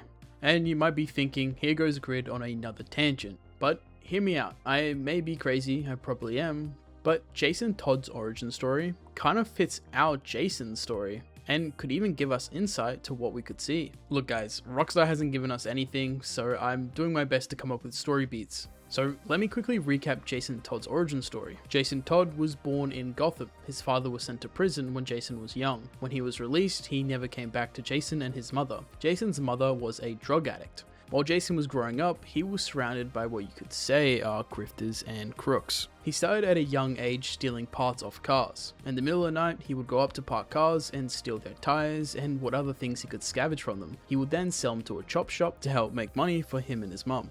At the age of 12, his mother ODs, leaving Jason to live on the streets. One night, Jason sees a fancy car and decides to steal parts from. He steals one tire and takes it back to his stash, but on his return to retrieve the rest of the tires, he is jump scared by the Batman. The car he was stealing tires from was in fact the Batmobile. So from there, long story short, he became the second Robin to Batman. And look, do I think that Rockstar Games named Jason DeVol after Jason Todd? No, I'm not that schizo yet. But the relationship between Jason DeVol and Brian Heder could line up into some reverse relationship of Jason Todd and Bruce Wayne. Let's just hope our Jason doesn't run into a Joker with a crowbar. Okay, so let's jump ahead a few years, after Brian took in the boys. I should mention that I can definitely see a reality where Cal and Jason meet when Jason leaves the army, making Cal not a childhood friend. I definitely can see both situations. But for Grid's schizo origin story, let's just say he is in fact a childhood friend. So after a few years of smuggling product across the waters of Leonida, being the muscle for crime that Brian needed done. One day, Jason decides that he wants more out of life. He had enough of this rough life so far and wants to turn his combat and strength into something more than just smuggling drugs across the borders. And this is where I reckon he talks to Brian and decides to enlist into the army. And touching on Jason and Brian's relationship just a bit more, I just want to make it clear that I don't think Brian is like a foster dad. He loves and cares for Jason, but will never show it or say it. Brian is a criminal veteran. He has probably smuggled the most product across Leonida than anyone else has in the history of Leonida. And coming over to Rockstar's website, they say this about him. Brian's a classic drug runner from the golden age of smuggling in the Keys, still moving product through his boatyard with his third wife Lori. Brian has been around long enough to let others do his dirty work. Brian's letting Jason live rent-free at one of his properties, so long as he helps with local shakedowns and stops by for Lori Sangria once in a while. And let me quickly build upon their relationship by jumping all the way to present day. In the insight that Rockstar gives us on the website, saying that Jason lives rent-free at his property and wants him to stop by for Lori Sangria. Sangria is a fruity alcoholic punch drink, by the way, if anyone didn't know. Rockstar Games telling us that they want Jason to stop by for a drink once in a while tells me that the relationship is a father and son relationship due to the fact him wanting to see Jason more often. And also coming to the start of trailer 2, a small thing that may not be anything, but when Brian yells at Jason to go do some work, Jason jokingly says under his breath, "Thanks Brian, love you Jason." What you doing up there? I'm just fixing some leaks. Seriously, dude, you got some time on your hands. I got some properties with paying tenants. Oh, that's why you came by? Just go get me my checks. See you, Brian. Love you, Jason. I see this at a possible long-running plot point that Brian never says "I love you" to Jason until the point where he dies, and says it in the second last chapter of the story when Lucia blows up everything and the couple become the most wanted people in the state. But that's a video for another day. And now, let's begin to talk about Jason's time in the army, which is a massive part of his character. Alright, so the reason why we know Jason was even in the army to begin with is because on the before mentioned Rockstar's website, they tell us pretty straight up, he served a stint in the army to shake off his troubled teens. But more importantly than Rockstar telling us verbatim, we can actually see that Jason has a US Ranger tattoo on his shoulder. And Rockstar shows this off quite a lot in multiple screenshots and in the trailers. The tattoo isn't a one-to-one copy of the real life equivalent of the Rangers logo, but it's close enough to the GTA equivalent. It should come to no surprise to anyone that Jason having this tattoo alone is a massive sign that he is proud to be a Ranger.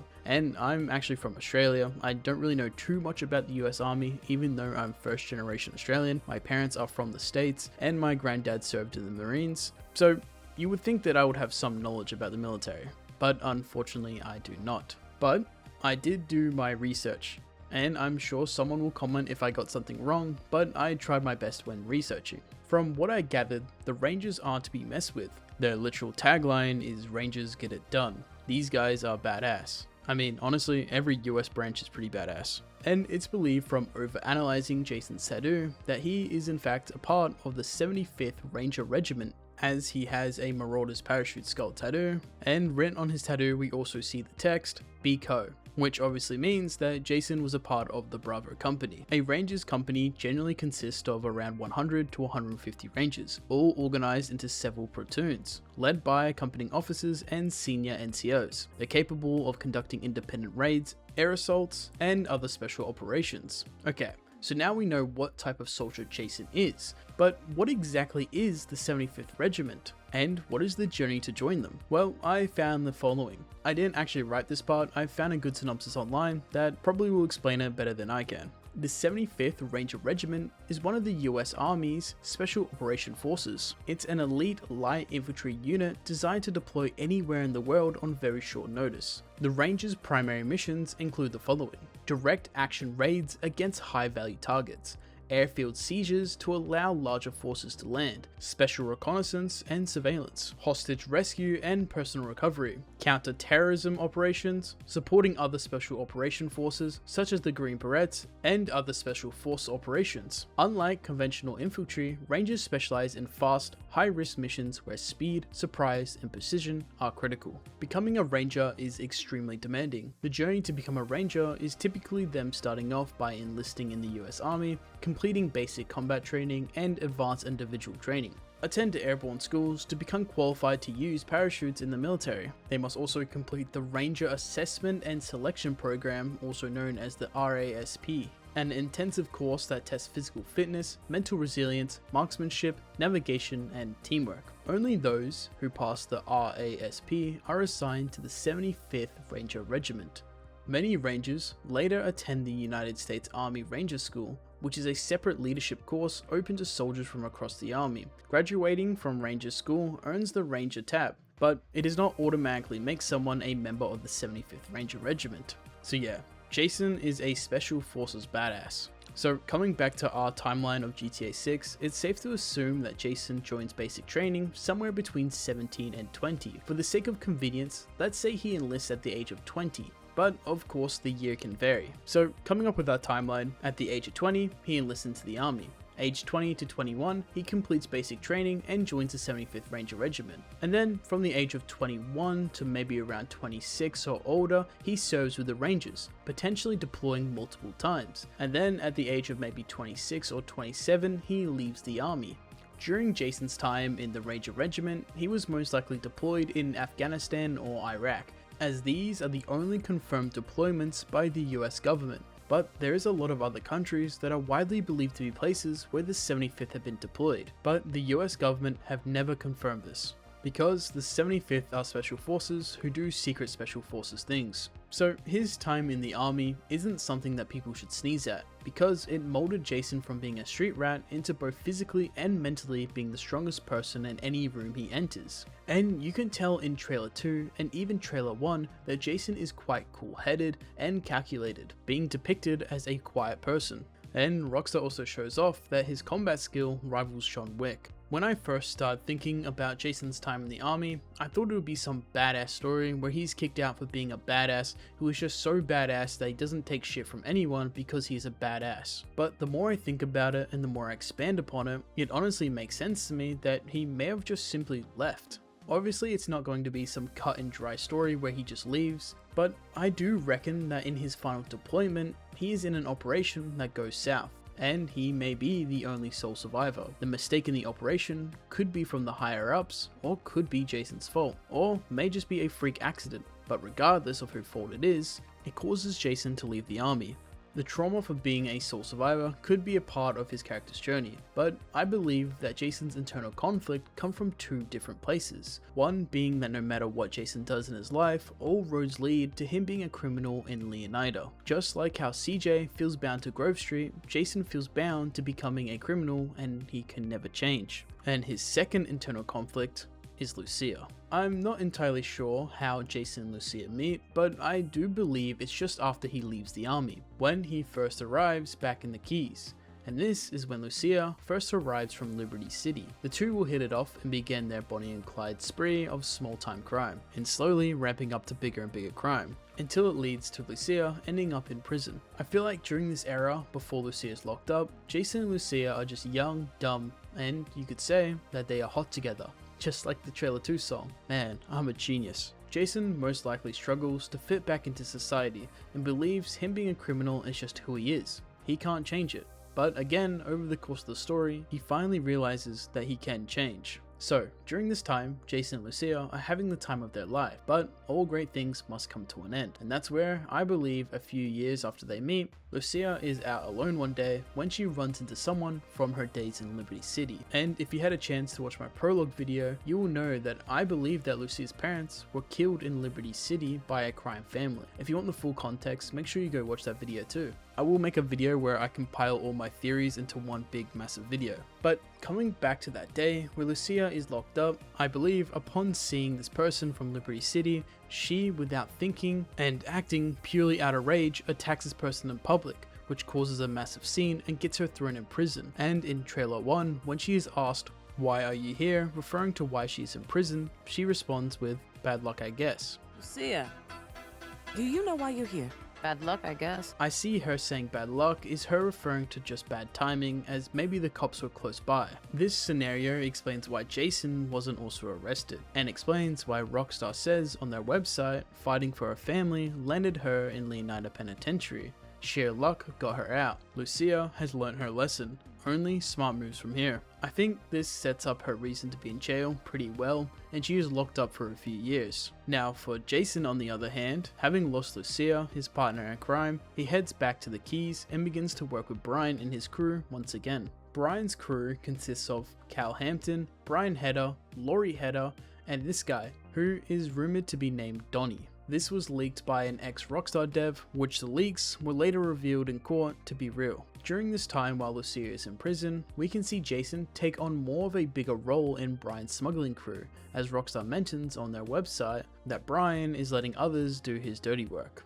So I believe Jason and Cal are doing the majority of the heavy lifting, or better said, dirty work that goes on in Brian's boatyard. As we can see in trailer 2, Jason and Cal lifting the product into the plane while Brian stands and watches. I know this is a Jason origin story, but I've actually speculated in the past about Brian's origin, and I think it would be good to add his origin into this video to help shape the people around Jason in some sort of originception. This is what Rockstar officially says about Brian Hedder. Nothing better than a mudslide at sunset. Brian's a classic drone runner from the golden age of smuggling the Keys, still moving product through his boatyard with his third wife Laurie. Brian's been around long enough to let others do his dirty work. There is a lot packed into this short paragraph. Rockstar straight up confirms that Brian is a smuggler. Not just any smuggler, but a veteran, a relic from the golden age of smuggling. If Brian's around 60 years old, and GTA 6 takes place somewhere around 2024 to 2026, that'll put his birth somewhere around the mid 1960s. That means Brian would be in his 20s during the event of GTA Vice City, and during the real life cocaine boom of the early 1980s. In real life, during the early 80s, roughly 70% of the white stuff entering the United States was coming through Miami, the white stuff cowboy era, if you will. So if Brian grew up in Leonida during that time, it's very likely that he was involved in that world. Smuggling, cartels, boats, airships, dirty money, all those things being a daily occurrence to Brian in his life. To me, Brian feels like someone who survived that era, one of the only few who made it out, while a lot of others didn't. Brian has definitely seen a lot of shit. We also know that Brian has been married 3 times. His current wife Laurie is the third, and Laurie is not just some trophy wife sitting on the sidelines. We see her multiple times in the promotional material being involved in the crime, and in one short clip, she's fully geared up, looking like she's very much involved in every aspect of the business. Brian's main way to smuggle is by air and sea. Old school, exactly what you expect from the veteran smuggler. He knows the entire game inside and out. Rockstar also quotes Brian with this quote, "I hold so much grass in that plane, I could make the state of Leonida levitate." So I reckon the plane we see here is definitely his baby, which looks like a classic dodo plane, which is honestly perfect for smuggling, being able to land both on land and on the ocean.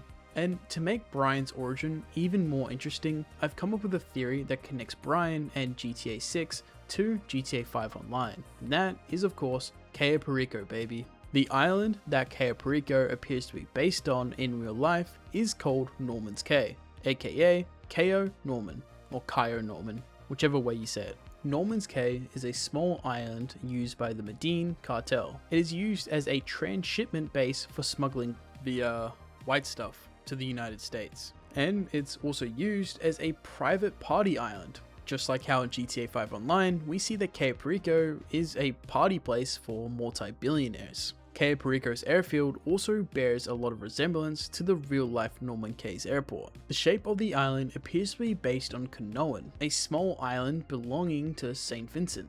So, Norman's Cay in real life is only 220 miles or 354 kilometers away from Miami. And if we continue the trend and say Cayo Perico is located in the same spot in real life, then it is extremely close to Vice City. And the man who runs Cayo Perico is of course El Rubio, who seems to be around the same age as Brian. So, there's a high possibility that Brian knows of El Rubio and the magical drug island of Cayo Perico. Now, I'm not certain if Brian could have worked with El Rubio. We do know that on Cayo Perico, there are fields upon fields of the green stuff growing, and Brian is mentioned to haul a lot of grass. So just maybe that could mean that Brian helped haul the product from Cayo Perico to Leonida in some sort of way. Or maybe in the gap while Lucia is in prison and Jason is working with Brian again, we could see that they work with the Cayo Perico cartel. And another theory I have is that during the 80s, El Rubio worked alongside Brian to gain millions,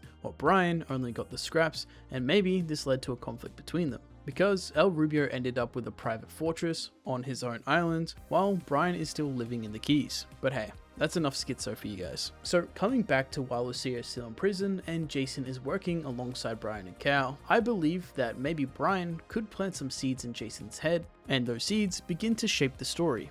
I believe Brian could begin to warn Jason that maybe Lucia is just too dangerous for her own good, being extremely hot-headed and filled on revenge. And Brian has a feeling that Lucia's rage could lead him and the rest of the gang into very dangerous territory. Rockstar actually backs the theory of Lucia being bad for Jason with this line here: meeting Lucia could be the best or worst thing to happen to him. Jason knows how he would like it to turn out, but right now, it's hard to tell. And this tells us that the major conflict of the story is because of Lucia, and Brian, being the protective father figure, tries to warn him. And everything I've mentioned so far leads to Brian pulling up to one of his properties in the Keys, where a older Jason is living rent-free, and that is where we pick up Jason's story. Boom. There you have it. I would like my Oscar and Mark Twain award and my Game Award in the mail. There is definitely zero plot holes with anything I've said. There's nothing wrong with my origin story. And anyone in the comments saying I'm wrong are just paid actors by Rockstar. Now, all jokes aside, this does set up Jason for a pretty well written arc of Jason leaving crime behind him and Jason finally realizing that he can actually change. He can become a better man. He is not tied to the cards that he's been dealt with since birth. And in Jason's character conclusion of changing, this sparks Lucia to finally change from her ways. And she realizes that her good life that her and her mom have dreamed of since Liberty City was in fact just having Jason in her life, not some crazy revenge story or having millions of dollars. Jason is that good life. Well, that's how I believe Jason's origin story could go. I hope you all enjoyed the video. It was actually a lot of fun to write and come up with this story idea. Rockstar Games is known for making some of the best main characters and side characters in all of gaming. And a lot of them have unfinished storylines and character arcs that we still haven't seen a conclusion for. And maybe, just maybe, we could see them continue in Grand Theft Auto 6. If it isn't obvious, this video is a complete speculation, and the speculation is based on clues that Rockstar has left in plain sight for us to digest and break them down. Am I 100% confident that these people will be returning in GTA 6? No. And if anyone tells you that from any other videos on YouTube, please don't believe them. GTA 6 content on YouTube right now is so full of misinformation, clickbait, and just scummy creators, so please make sure that you take every video you see with a grain of salt, because if it's not coming from Rockstar, then it's most likely not true. It is fun to speculate these videos and have fun with you guys and coming up with theories. I just want you guys to get tricked or feel tricked from my videos and other videos on YouTube, so please be aware of that. I care about you guys. Alright, you guys know the drill. Before we start the video, I ask for one small favor.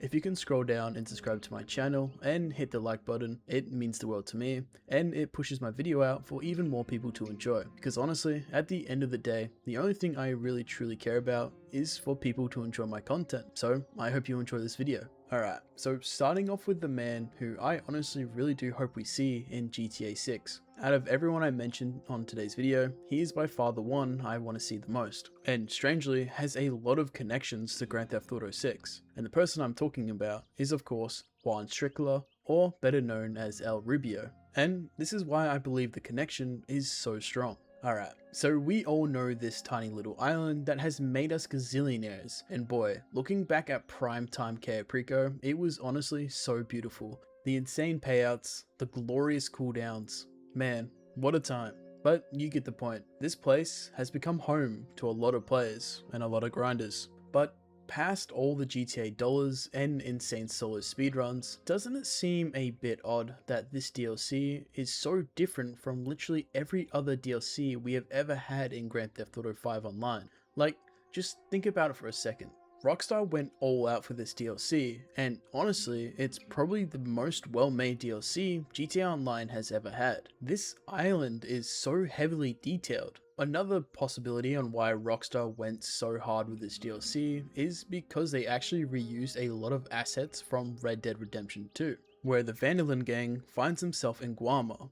And just taking a look at some of the assets used in Cayo Perico, a lot of them come from Red Dead Redemption 2. Rockstar really created this whole island just for one DLC, or maybe it's setting up the grounds for the next installment of Grand Theft Auto. And Rockstar actually teased Grand Theft Auto 6 in the teaser trailer for Cayo Perico DLC. And stop your comments saying Grid is just the next Mr. Boss FTW. I have proof, trust me. So before Cayo Perico even came out, Rockstar posted on the 20th of November 2020 a 10-second edit of a teaser trailer for Cayo Perico. It's super cryptic, and honestly, I really like this. It's super cool editing, and I really wish Rockstar did this more often. But you may be thinking, Grid, what does this have to do? How is this connected to GTA 6 at all? Well, coming to this part of the trailer, we can actually see a line of code at the bottom of the screen. Looks like just random coordinates, but typing these coordinates into Google Earth, it will take you to this location here in Virginia. And I don't know about you guys, but what does this look like? A possible VI? Like a 6? Like GTA 6? And look, I know it's probably some devs trolling us, but still, it's pretty interesting that those coordinates take us to this location. This is most likely the devs just messing with us. They do this quite a bit, especially with the 27 theory, which gives me PTSD, but yeah, this was definitely not a coincidence whatsoever. It was definitely put here on purpose. Okay, so not only do we have that weird little GTA 6 reference, we actually have a few Easter eggs found on Cayo Perico that seem connected to Grand Theft Auto 6 and more importantly Vice City. Because in the intro cinematic, where our characters fly to Cayo Perico to scout out the island, we actually meet a character who goes by the name Gustavo, and this is El Rubio's right hand man. We will get to El Rubio, don't you worry.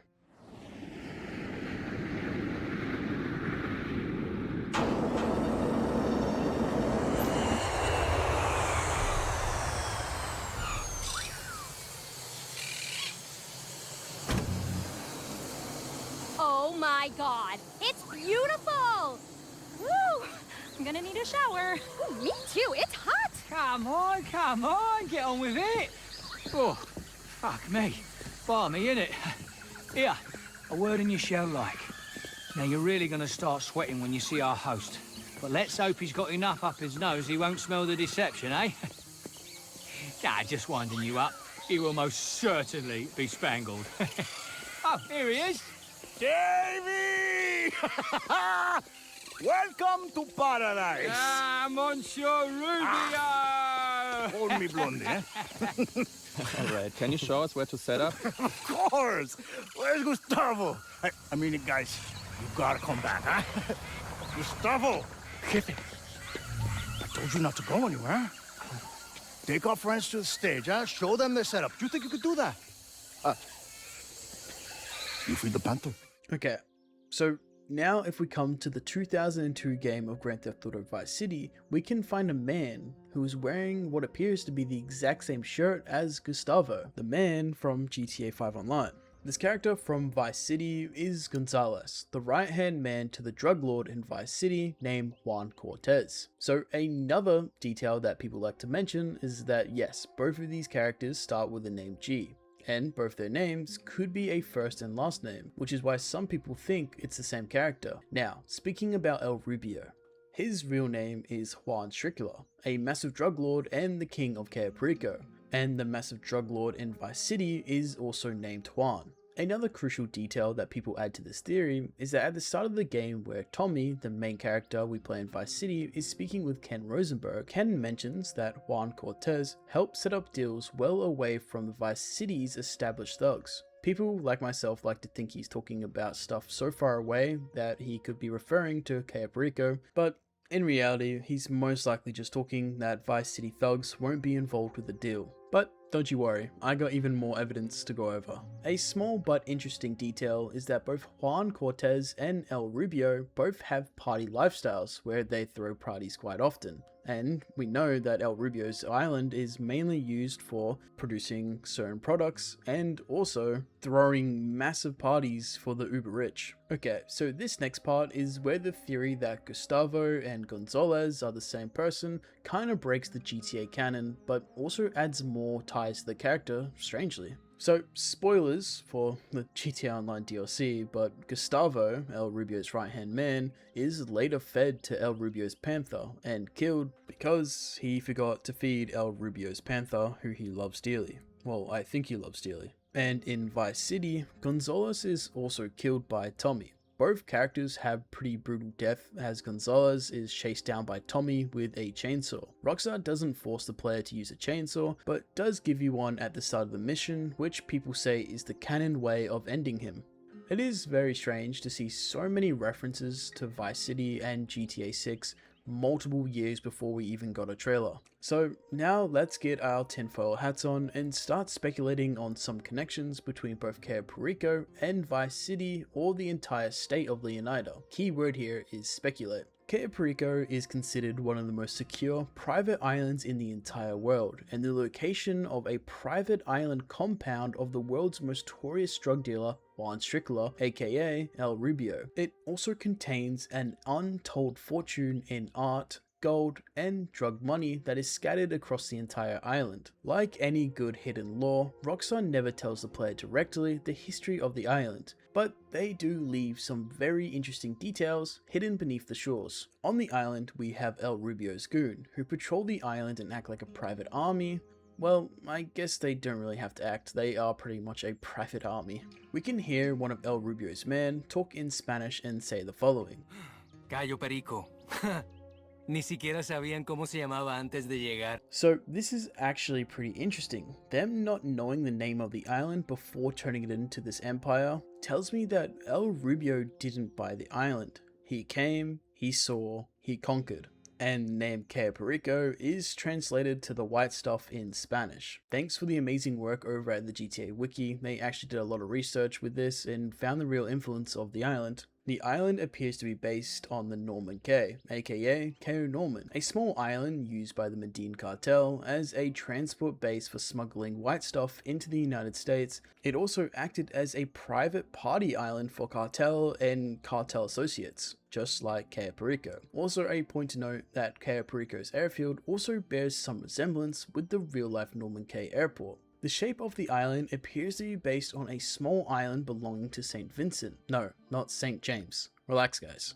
And if we continue the trend and say Cayo Perico is located in the same spot, then it's extremely close to Vice City. Just to add another small detail, but an important one, is that a lot of the properties on Cayo Perico is based off Pablo Escobar's properties in Colombia, and we know how strong the Colombian and Miami connection really is. I did mention all this in my last video I've uploaded, but I'm going to reiterate a lot of this information and add to it. And if I didn't mention it earlier, Juan Strickler, aka El Rubio, is in fact Colombian. El Rubio also seems to be based off Carlos Lajeda, a German Colombian man who founded the Medellin cartel, which was later led by Pablo Escobar. Now, we know from Rockstar's website going over GTA 6 that Brian Hedder is a notorious drug smuggler in Leonida. He is even quoted on the website saying, "I hold so much grass in that plane, I could make the entire state of Leonida begin to float." So as I mentioned in my last video, there's a high chance that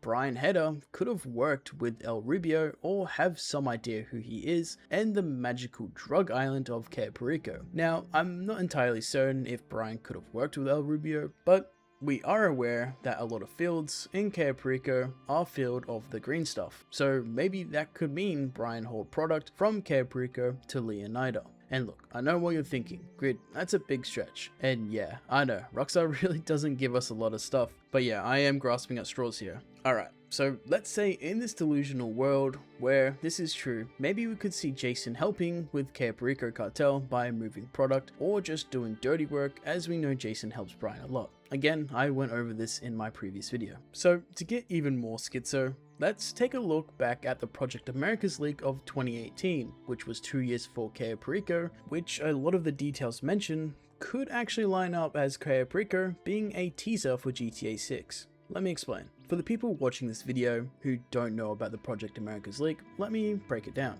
It is the deepest early development dive we have ever gone. Just like any good GTA 6 leak, it came from an anonymous leak. A mysterious person went to Inside Gaming with inside information. The next Grand Theft Auto is codenamed Project Americas, and it will be based in Miami or possibly their facsimile of Miami, given how Rockstar does these things. Yeah, I mean, most likely indicates a return to Vice City, because Vice City has been the stand-in for Miami in the past, but Miami does actually exist in the game's universe as well. Complicated. One other major detail, though, the reason it's codenamed Project Americas is because you'll be able to fly between the USA and South America when you're doing missions. That's 2 Americas. That is 2 Americas, hence the multiple. That would be a cool new development, and it's not unreasonable for the setting, given how over the years that pipeline between South American countries and Miami has basically been a highway for cocaine smuggling. So the information that was provided to Inside Gaming was that Rockstar Games is in early development with a brand new title for the upcoming GTA franchise. And once Red Dead Redemption 2 finally releases at the end of the year, all Rockstar devs will move over to work fully on Grand Theft Auto 6. So the insider actually states some things that, looking back, was actually completely true. And at the time, we thought they were just rumors or fake leaks. They claimed that GTA 6 will be mainly set in Vice City, but the source wasn't clear if it was based in 1990s or current day. But at the time, it seemed like it was going to be based in the late 80s or early 90s. And the biggest accusation, which is the reason why I'm bringing this up in the first place, is that the next GTA game will allow you to travel between Vice City and other countries in South America. And the actual project name for Grand Theft Auto 6 was in fact called Project Americas, which at the time people speculated to be Colombia, Brazil, Venezuela, or other countries in South America. But let's think about it for a second. What would be a perfect area to travel to? Maybe an island ran by a cartel that is very close to Miami? Or sorry, I should say Vice City. So with this many references to Vice City being found in the Cayo Perico DLC and Juan Tricola being a very possible character which could fit very well into the GTA 6 story or even to GTA 6 Online, it could very well set up the possibility of seeing both the island and the man behind it. But I should also mention that El Rubio's actor, Joseph Melendez, unfortunately passed away in September 2023. Rockstar Games also doesn't really mind replacing actors that have passed away to add them into new games, so if Rockstar wants to add El Rubio into GTA 6, they will replace the actor. But yeah, that just sucks, man. Rest in peace to the GOAT. So yeah, that wraps up my theory that over the last 6 years, we have actually been robbing the first ever piece of GTA 6 without even knowing it. But we have more people to talk about, so let's get on to that. Next up, we have none other than Jimmy DeSanta, the son of Michael DeSanta, one of the main protagonists of the Grand Theft Auto 5 story. Born in 1993, him and his family lived in a trailer park in the Midwest, while his father, Michael, ran a career of robbing banks. So 6 years after the events of Grand Theft Auto 5, Jimmy makes his debut in GTA Online as a supporting character in the Diamond Casino heist. He appears during the first cutscene after the players purchase the arcade. He is a new employee working for the arcade portion of the business, under Wendy's supervision of course. He was offered the job by Uncle Les. He was pushed ahead of any potential applicants. Jimmy was only interested in the job because it was involving video games, but he was later pretty disappointed when he found out he'll be working in a retro arcade, instead of working for some sort of esports team. Initially, Jimmy was pretty much forced to sweep the floors and help clean up. You can actually find Jimmy hanging around the arcade in your arcade in GTA Online. Then his next appearance comes in early 2024. Jimmy makes a non-speaking cameo appearance in the Clock and Bell farm raid as part of a continuation of the Chop Shop update. He's briefly seen from afar, purchasing products from the burger shop in Vespucci. His apparel is the same as his previous appearance during the Diamond Casino heist. Jimmy has no speaking role in this DLC whatsoever.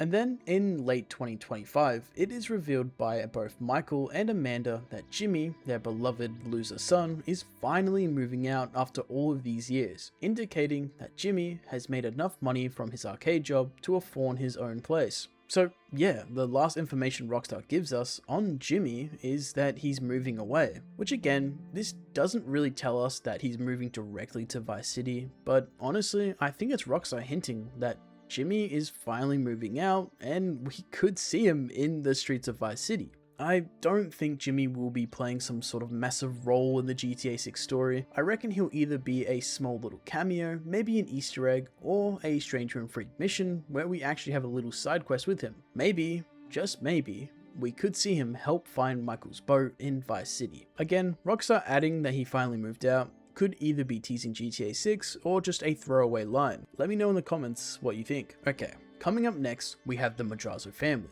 Martin Madrazo is head of one of the most ruthless Mexican cartels in all of San Andreas, a man whose influence absolutely does not stop at Los Santos, but even more interesting than Martin is his son, Miguel Madrazo. Not much is known about Miguel's past, except that he is the son of a notorious Mexican drug lord, Martin Madrazo of course, and his wife, Patricia Madrazo. He is the heir to the Madrazo Empire. Miguel openly refers to himself as Madrazo 2.0. He sees his father as an old school gangbanger and believes that the future of the cartel belongs to him. He's younger, smarter, and has more ambition than his father does. Miguel is obsessed with expanding the family name, and what better place to expand to is of course Vice City. Another crucial detail about Miguel is that he loves to party, and Vice City is perfect for partying, drugs, money laundering, and of course organized crime. I originally hoped for Mr. Faber to be the final villain of this DLC that is coming out next week, but as Rockstar just posted, it appears we're actually working with Mr. Faber and he's not the villain. We'll find out next week, but my original story idea is that after the actions of Mr. Faber and our GTA Online character, Martin Madrazo's family had to run away because just how much damage was going on. As we know that Martin Madrazo and his family do work for Mr. Faber, as Mr. Faber is like the most powerful person in all of GTA history, supposedly. So the aftermath could lead to them running to Vice City and removing their roots from Los Santos and setting up shop over in Vice City. But only time will tell. Next up is of course the fan favorite who everyone wants to see, and that's creepy Uncle Lester. I should be upfront. I know a lot of people desperately want him to return, but honestly, I think we've seen the end of creepy Uncle Lester. Let me explain where Lester has been over the course of the last few years. Back in 2019, Lester actually contacts the GTA Online protagonist and sets up the Diamond Casino heist. After that, he continues helping the player rob the casino multiple times. Later on, we see Lester is living his best life. He's dating Georgina, winning her carnival prizes, and honestly, just genuinely enjoying his retirement. Then, in 2024, Lester sells the garment factory to our GTA Online character. He sends him one final email. Lester says, "I have a bottomless margarita in one hand and a receipt of sale for the old factory in the other. I should have guessed it would end up in your hands. Just about everything else in the city has. Nothing beats retirement though. P.S. Georgina says hi." And Lester has only been mentioned one more time. It's during the Mansion DLC, Safe House in the Hills, where your GTA Online character finds himself defending his brand new mansion with Michael DeSanta, and Michael says, "Where is Lester when you need him?" And that is officially the last time we ever hear anything about Lester. A lot of fans like to believe that Lester and Georgina retired to Leonida, which could mean Jason Lucia could run into him, but I honestly think that is the last time we have seen him. So, last character to mention is a character that people have been saying they want to see return since all the way back to 2008. Back in Grand Theft Auto 4, there was a homeless man living near Liberty City's dump who stumbles upon diamonds valued at over $2 million. Jerry is a homeless person and troubled Vietnam veteran in Liberty City. After finding the diamonds, Jerry plans to take his wealth down to Vice City, where he will start a gun shop and a liquor store. Fans have been asking Rockstar for many years that they want to see what happened to Jerry and if he actually made it to Vice City with the diamonds. And let's be honest here, if we do find Jerry with his liquor store and gun shop, we are most likely going to be able to rob him. Alright gang, well that's all the characters I believe we could very well see in Grand Theft Auto 6. Iceberg videos are one of the most popular video formats on all of YouTube, ranging from nearly every single form of media of all time having some form of iceberg. A iceberg video, for those of you who aren't aware, is a video format that organizes topics into tiers based on their obscurity. So, as you can picture an iceberg, you have the surface level, which for our case will have the most common knowledge. But the deeper you get, the more obscure and strange the topics become. I actually did a GTA 6 iceberg video at the start of the year, but a lot has happened in the community in that time, and honestly, I reckon I could do a much better job than I did back then, both in editing and topics of writing this video. The original iceberg was posted on Reddit by user KingofHearts67, so shout out to him for making the foundation of this video. As I mentioned, I used a lot of it, but also removed a lot of stuff due to it not being interesting enough, and I actually added so much more information. Over the last 13 years since GTA 5 was released, GTA 6 has been talked about nearly every single hour of every single day.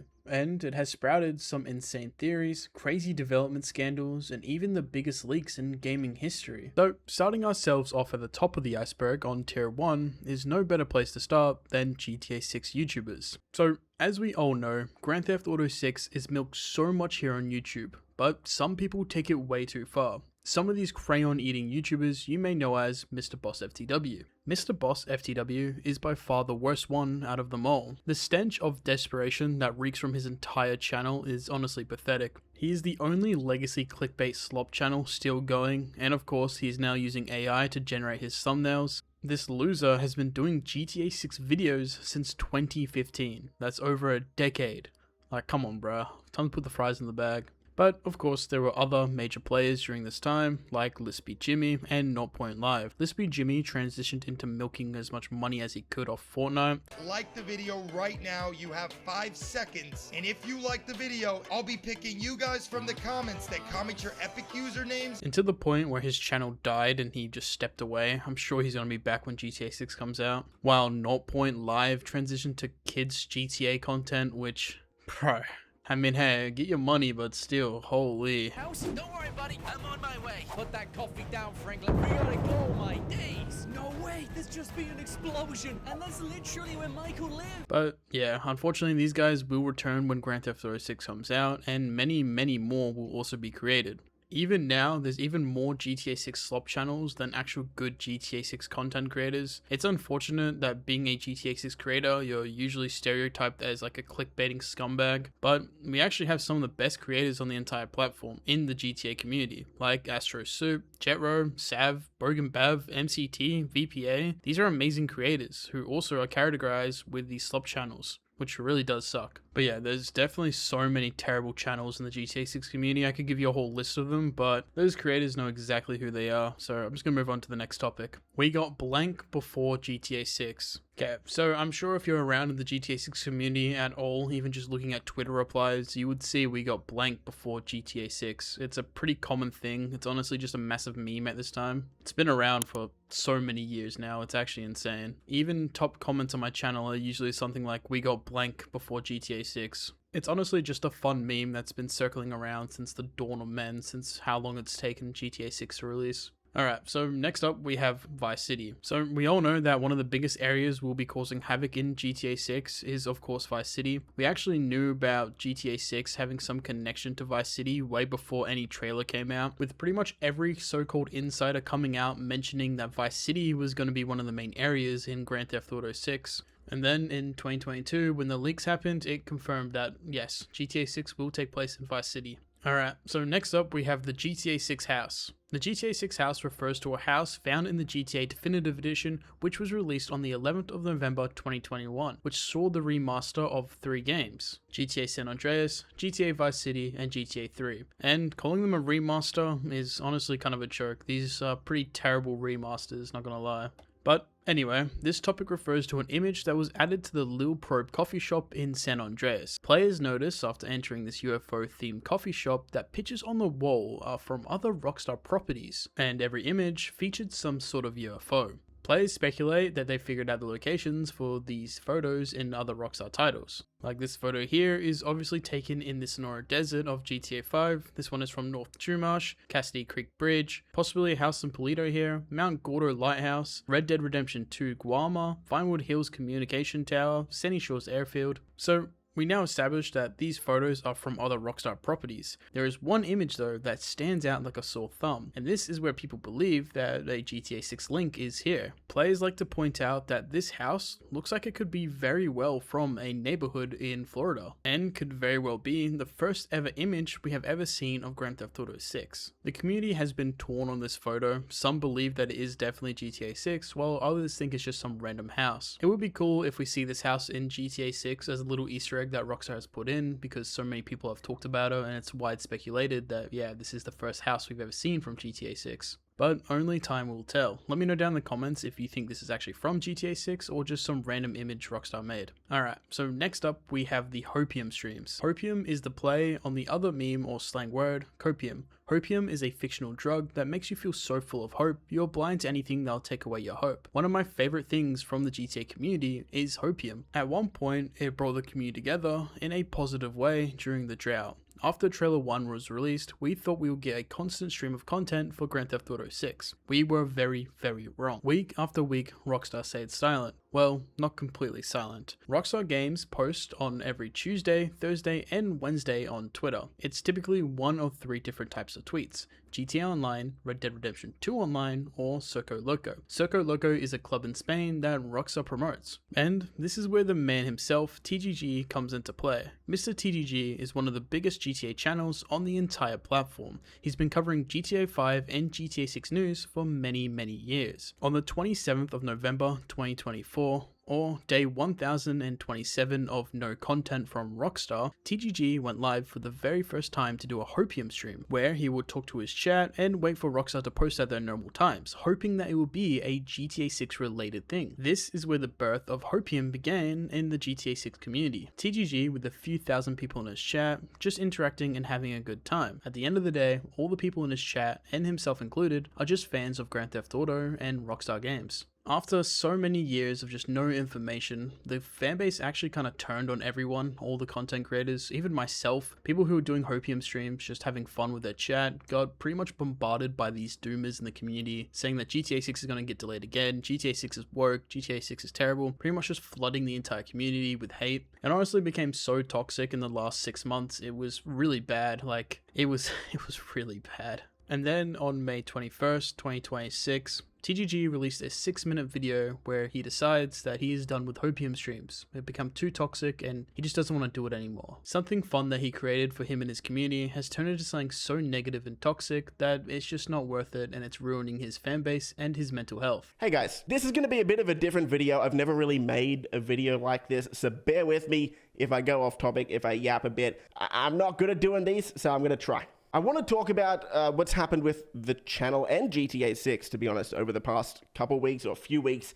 and talk about what I'm going to be doing in the future, because it's going to be changing. I don't think any of us, when we saw trailer 1, thought that we would be here in May of 2026, still at least 6 months away from GTA 6. Now, that's no fault of Rockstar. If the game needs more time, it needs more time. It will be worth it in the end, we all know that. But it has caused a few strange side effects in the GTA community, particularly with content creators. Alright, so coming up to the next one, we have March 2025. This date comes from us believing that GTA 6 Trailer 2 was set to release on this date. Someone who goes by the name Zesty6898 was the person who was pushing this out to people. He was like spreading the gospel, like he was getting praised and told he was so brave because he figured out when it's all going to happen by inside information. But again, it definitely didn't happen. Alright, so next up we have Tim McDowell map leak. This topic refers to a map leak that was circling around forums and GTA clickbait channels here on YouTube for many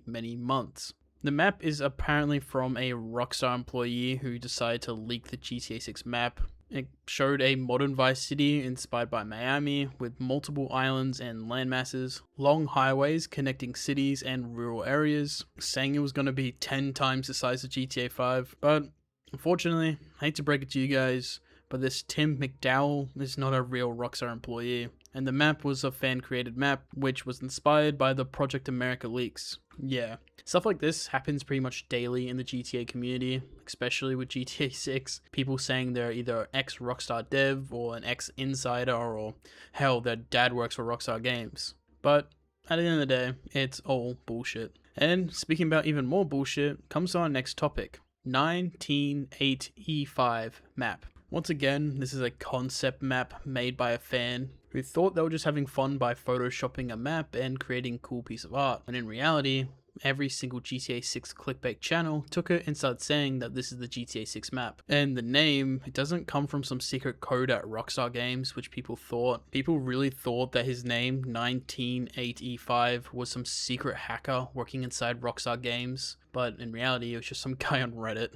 But yeah, a lot of people actually thought this was real. Alright, so next up we have Tom Henderson. Tom Henderson is a well-known video game industry insider and leaker. He's especially known for his early scoops on big games, notably Call of Duty and Battlefield, and often shares information via his insider gaming brand and social channels. People think that he is like some sort of GTA 6 spy who secretly infiltrates Rockstar to figure stuff out, when in reality, he's just some guy. Tom Henderson is the guy that came forward during podcasts and interviews that said GTA 6 is content ready for some time now, and has claimed since November that there will never be another GTA 6 delay. So, as we have pre-orders now, it's safe to assume that he was right, but again, Tom has been wrong on a lot of things. Please, anytime you see someone claiming to be an insider, especially someone who has a following, just make sure that you don't take them at face value. Take everything they say with a grain of salt, because 9 times out of 10 they're just trying to farm engagement. Alright, so next up we have Project Americas, and I honestly love Project Americas. It's such a great staple in GTA 6's history, and it's a massive part of my GTA 6 production video. So, like any good GTA 6 leak, this one starts with an anonymous source. This person allegedly went to Inside Gaming with insider information. Yes, I know I used that word way too much in this video, just bear with me. According to the source, Rockstar was already in early development on a new game that will be a part of the GTA franchise. They also claimed that once Red Dead Redemption 2 was released later that year, all Rockstar developers would move over to work fully on GTA 6. At the time, a lot of this was brushed off as rumors, but looking back now, it really feels like this person was telling the truth. They claim that GTA 6 will be mainly set in Vice City. The insider was not clear on when the game would take place, saying it could either be 1990s or modern day. But back then, people mainly assumed that the game would take place in the late 80s or early 90s. The biggest takeaway from everything this insider says was that he claims that in GTA 6, you'll be able to travel between Vice City and other countries in South America. The source never confirmed which country it could be, but the obvious guesses were Colombia. Miami was not just a city in the 1980s, it was the main gateway into America for cartel operations. More than half of all Colombian product entering the United States flowed straight through Miami. The city became the chaotic mix of nightlife, money laundering, drug trafficking, and high-level organized crime, all fueled by the Colombian cartels. And coming back to the inside information, they also talked about how GTA 6 would have a first female lead in any Rockstar property. And if you didn't know, every sort of Rockstar project has some sort of codename. GTA 5's codename was called Rush, and GTA 6's codename is officially called Project Americas, because in the 2022 leaks, every single file was labeled Project Americas. So this leak was 100% confirmed. Again though, a lot of stuff does happen to change in production. There's even rumors that they had to scrap the Project Americas being able to travel between different countries. Rockstar actually scrapped it, but again, we have no idea if this is true or not. From all the promotional material that Rockstar has released about GTA 6, they've given us pretty much nothing confirming that we can travel to other countries, which honestly would be a major selling point for pre-orders and stuff like that, but Rockstar hasn't said anything publicly, so only time will tell. Alright, so next up we have synthwave artists. Before Rockstar officially revealed much about GTA 6, some people in the music industry came forward and said that their music was licensed by Rockstar Games in an upcoming video game. A lot of people that came forward were synthwave artists, and one major example was a person who goes by the name Peter Rice. He claims that Rockstar Games paid to use some of his music. He makes music that are just like neon kind of vibes, like, you know, that synthwave 80s Vice kind of vibe, but there's just no way to tell if he's telling the truth or not. But people like to say that yeah, he was just saying it to like get his music promoted for free. And he was most likely under NDA, so he probably got told to shut up or got his contract torn up and thrown away. Alright, so next up we have Jason Schreiner. And boy, do people hate this guy.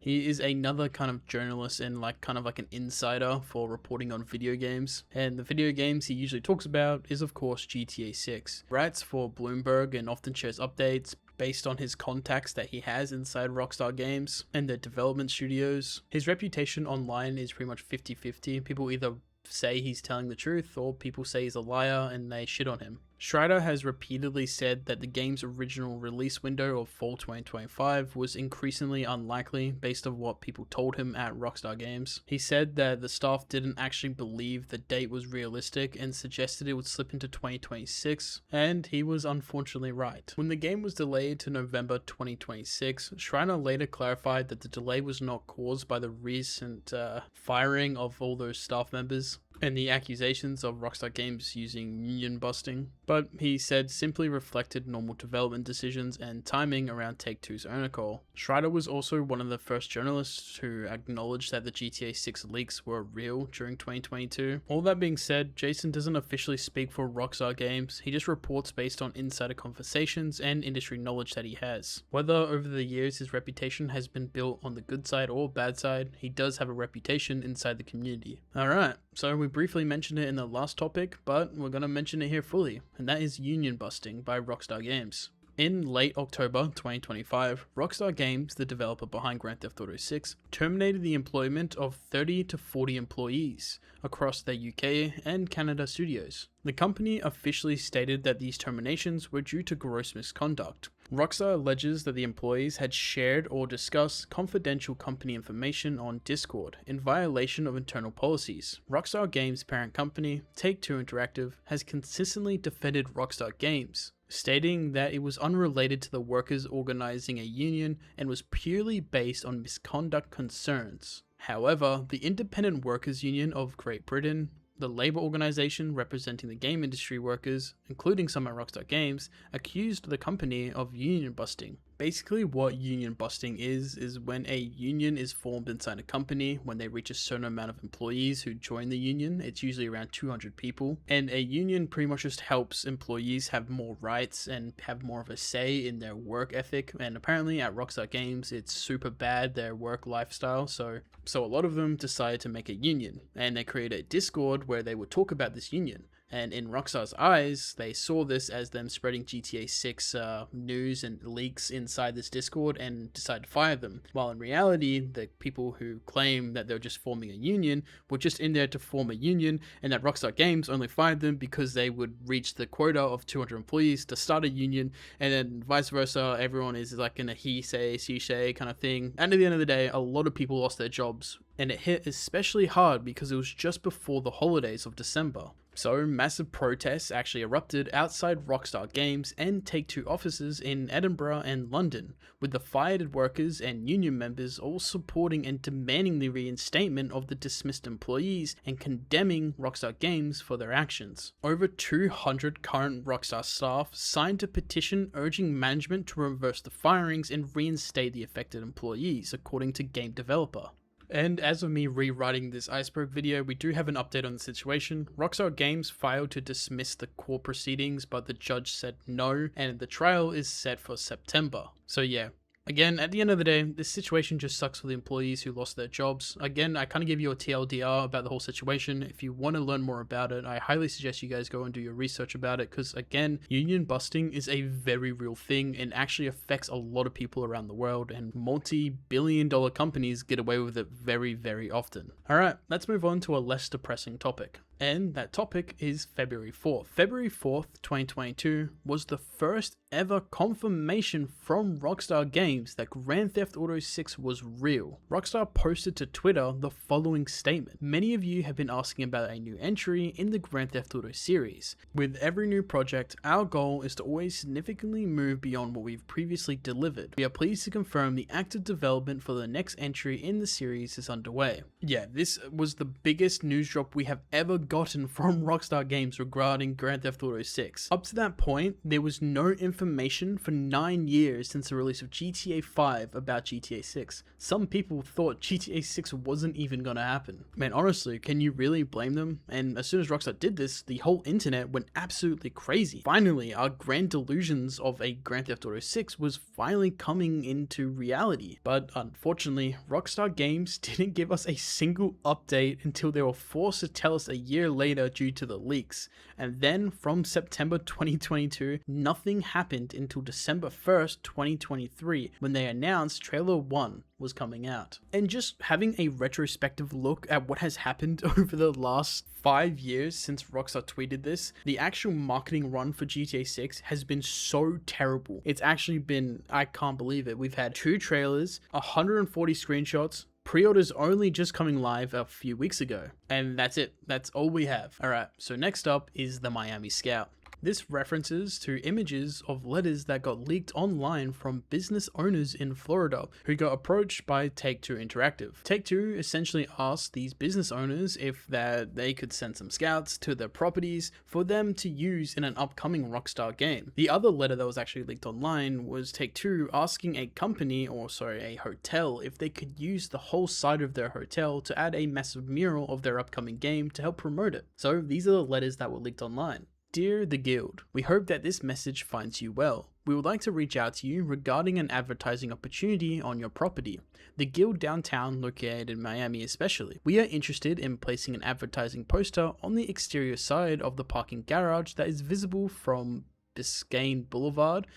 Sorry, probably butchered that. Our aim is to promote a AAA game over the course of 12 months on that side of the parking garage starting from late summer 2023. We believe that this partnership would not only increase our brand exposure, but also increase the exposure of the hotel property. The location we are proposing is highly visible, providing with the perfect platform to promote the game. We are willing to cover all costs associated with the placement of the poster, including installation, maintenance, and removal. We assure you that the advertisement will be in line with the building's aesthetic and meet all necessary standards. Moreover, we are willing to collaborate with you on the design of the poster that complements the building design and architecture. Please let us know if you require any further information or have any concerns regarding our proposal. Even if those periods will be reserved, we are excited about the opportunity to collaborate with you on a project and go into more detail. We look forward to hearing from you. So yeah, this letter is allegedly from Take-Two Interactive to the Guild Hotel located in Miami, where Take-Two offers to work with them to advertise a AAA game, which honestly, yeah, let's be honest, they're talking about GTA 6 here, because GTA 6 is located in Miami or Vice City, and they want to promote as much as they can in this location. But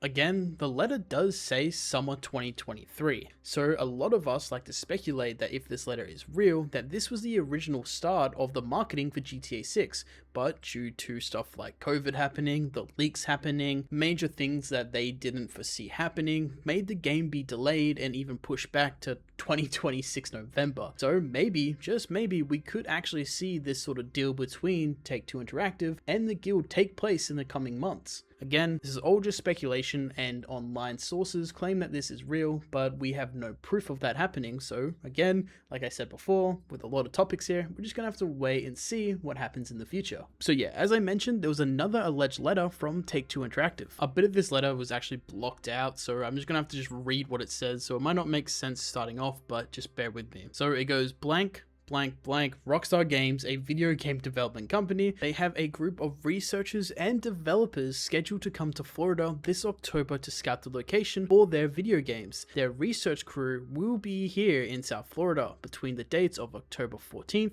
to October 18th. The scouts team mission is to tour and photograph various interesting locations throughout the state of Florida. The research they gather and the photos they take on this scout will become part of the company's research library and will help inspire Rockstar developers to build environments in their games that reflect real-life environments. We'd like to arrange to have Rockstar's team scout your property/business while they are here. As mentioned above, any photos taken during this scout will be used strictly for research purposes. Rockstar respects property rights and will not recreate protected artworks/sculptures or use customer likenesses or recreate business interiors without an owner's explicit written permission to do so. This request scout would consist of approximately 4 to 6 people, typically takes 1 to 2 hours. The scout team is primarily interested in scouting interior spaces. For access to your property, as mentioned above, Rockstar is willing to pay a access fee. Rockstar asks that they have a standard release be signed by any location that agree to allow their team to scout. I have attached the standard release to this letter for your review. If everything sounds okay and looks good, then please sign the release and send it back to me via email. Then our team will follow up with you in a couple of weeks to arrange for a day and time for our scout team to come by. Or if you have any questions, please feel free to call or email me. I'm available at your convenience. We look forward to your response and the opportunity to scout your property/business with this crew. Thank you for your time, consideration, and support. Okay, so honestly, this seems to me as a legitimate location scouting request from Take-Two Interactive. So for anyone who was listening to that and didn't really understand what was happening, it was pretty much just Rockstar Games' parent company, Take-Two, asking properties around Florida, like, hey, can we come take photos of your establishment because we want to like use it as a reference when creating our next game. Pretty much, yeah, that simple. And Rockstar, of course, would pay them for their time. These both were leaked back in 2021, and the trajectory of the game launch again has been so heavily changed that a lot of things have changed since the original release date to when Rockstar initially was going to drop the game. So everything was just kind of been moving in a weird way since then. So yeah, I definitely feel that this is very legitimate, just because like, why would you fake this? I mean, I know people fake things for no reason, but this seems like really real, and it doesn't have like crazy implications that, oh, this is GTA 6's map location, you know, something like that usually gets leaked. It's just kind of strange for someone to fake this, but at the end of the day, who knows? Maybe the people were trying to promote their establishment by doing this. But hey, at the end of the day, it's a pretty cool little detail that we have found for GTA 6. So let's move on to even more. Alright, so next up is r/GTA 6. r/GTA 6 is a massive subreddit which was created on the 9th of September 2012. And boy, is this subreddit the feeding ground of the most misinformation and stupid theories that I have ever seen come from GTA 6. This place is a toxic wastefield of a dump. And honestly, a lot of the bullshit stories in this iceberg comes from the r/GTA 6 subreddit. It is just terrible over there. A lot of people hate the subreddit. I honestly say it's one of the worst places on the internet just because how much shit comes from there. It's just like the Twitter page, GTA 6 o'clock. That guy who runs that page just posts any little GTA 6 related news he can, but it's not news. Like, I could go to him right now, I could DM GTA 6 o'clock and say, hey, I have news that Sam Hauser will be a main character in GTA 6 for you to play, and this guy, GTA 6 o'clock, would post it. Like, I'm sorry, I'm going on a tangent, but both r/GTA 6 and GTA 6 o'clock Twitter page, both just post and just have the dumbest place of like GTA 6 news, quote unquote. And then from here, I'm going on a rant, I don't care. From these 2 pages, right, these slop creators of GTA 6 content will grab that information, ask ChatGPT to make them a 20-long-minute video so they can pump as much ads as possible into their videos, and then post it with AI-generated thumbnails. I can't stand this loop, and it all stems from r/GTA 6. Anyway, let's move on before I get like a cease and desist in the mail. Alright, so next up is Dan Houser. Dan Houser is an English video game writer and producer. He is one of the co-founders of Rockstar Games alongside his brother Sam Houser. Dan was born November 1973 and co-founded Rockstar Games on December 1998. To say Dan is just a co-founder is a massive understatement. This is what he is credited for in his relations with Rockstar Games. On Grand Theft Auto 1, he was early credited as a writer and producer. With Grand Theft Auto 2, again a writer and producer. Grand Theft Auto 3, writer and producer. Grand Theft Auto Vice City, writer and producer. Grand Theft Auto San Andreas, writer and producer. Grand Theft Auto Liberty City Stories, producer and writer. Grand Theft Auto Vice City Stories, writer and producer. Grand Theft Auto 4, both again, writer and producer. He also did all the DLCs as a writer and producer. Grand Theft Auto China Wars, he was a producer on that game. And Grand Theft Auto 5, he was actually the lead writer and VP creative and producer. And when it came to GTA 5 Online, he was a creative lead role, a VP creative. And of course, he worked on Red Dead Redemption 1 back in 2010 as a writer and creative producer. Again, with Red Dead Redemption Undead Nightmares, he was a producer and creative.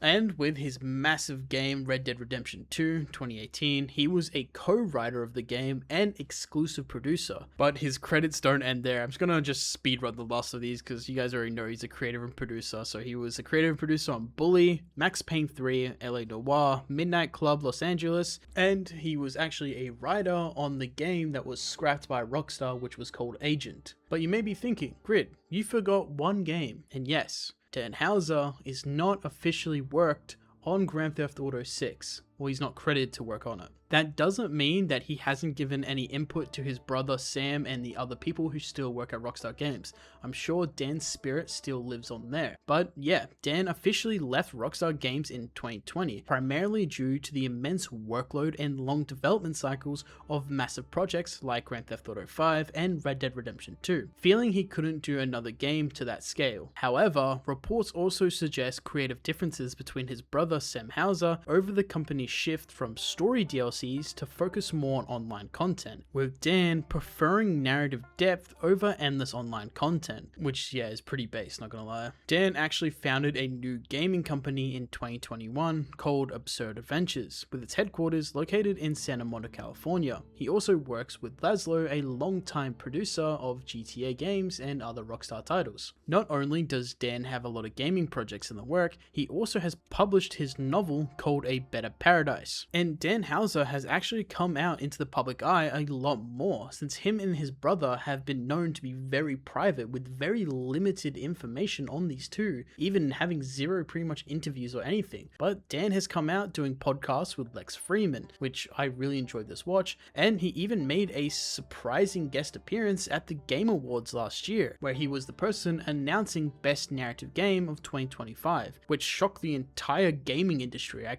can't believe we saw Dan actually come out into the public eye. To present our next award, I am honored to welcome a previous TGA winner. He's the writer and director of some of the biggest and most critically acclaimed video games of all time: Grand Theft Auto 3, 4, 5, Vice City, San Andreas, Red Dead Redemption 1 and 2, and Bully. He's the co-founder of Rockstar Games and now the founder of a new studio, Absurd Ventures, where he is busy writing and creating novels, comic books, animated series, and yes, 2 big upcoming unannounced open world games. It is my honor to welcome to the TGA stage for the first time an industry icon, Dan Houser.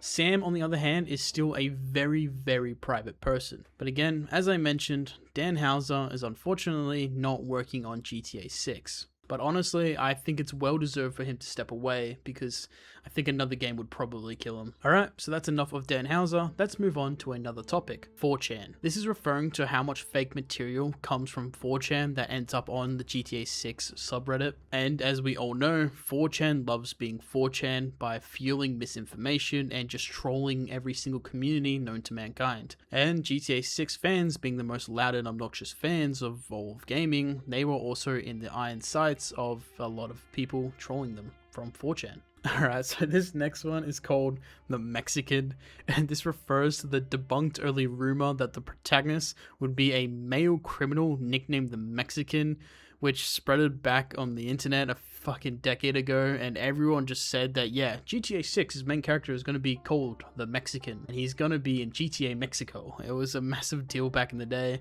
but again, it is not true. I hate to break it to you. Alright, so next up is the 6th Road, which is honestly my favorite topic that I'm going to mention in this entire video, or maybe one of them. It is just so iconic to the lore of GTA 6. So Rockstar released this little DLC for GTA 5 Online. You may have heard of it. It's called Cayo Perico, or the Heist of Cayo Perico. You know, just a small little update. Not many people know about it. But before Rockstar did a full-on trailer for the DLC, they released a little teaser a few months before the launch. And this little teaser, which was actually pretty cool. I have said this before, I really do like when Rockstar does stuff like this. It's super creative. They showed like security footage of some mysterious island that they're setting up for a heist, which is again just makes Cayo Perico the perfect heist just from the way they promoted it. But anyway, I'm getting sidetracked. Rockstar released on the 20th of November this 10-second little teaser cryptic trailer. And coming to a certain point in the teaser trailer, keen-eyed viewers saw a little code at the bottom of the screen. It wasn't actually a code, it was coordinates. And once you type these coordinates into Google Earth or Google Maps, whatever you want to call it, it comes to this location here. And of course, this is a road that says a 6, a VI.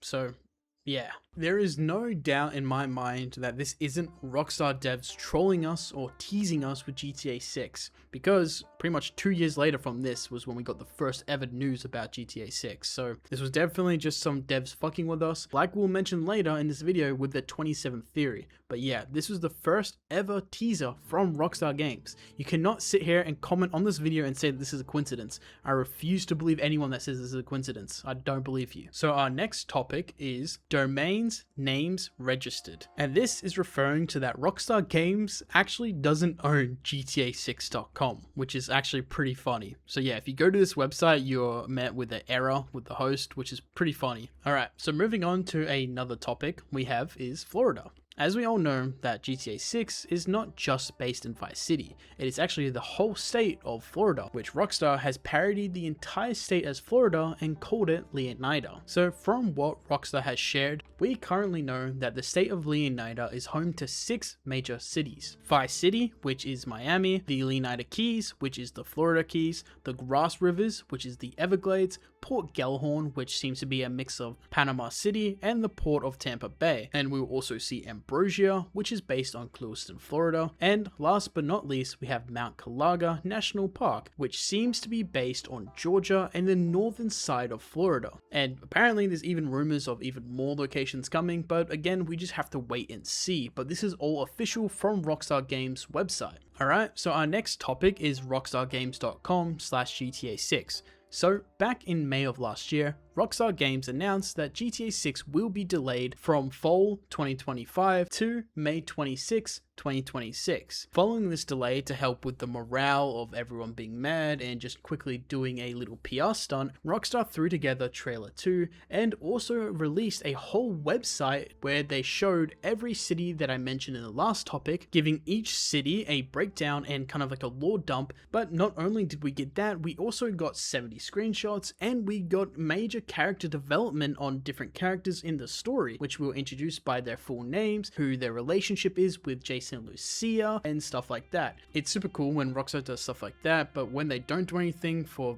10 to 15 months at a time, it really does my head in. I hope in the next coming weeks that Rockstar updates this website even more by giving us even more information. Alright, so next up we have Strauss Zelnick. Harry Strauss Zelnick is an American businessman and lawyer.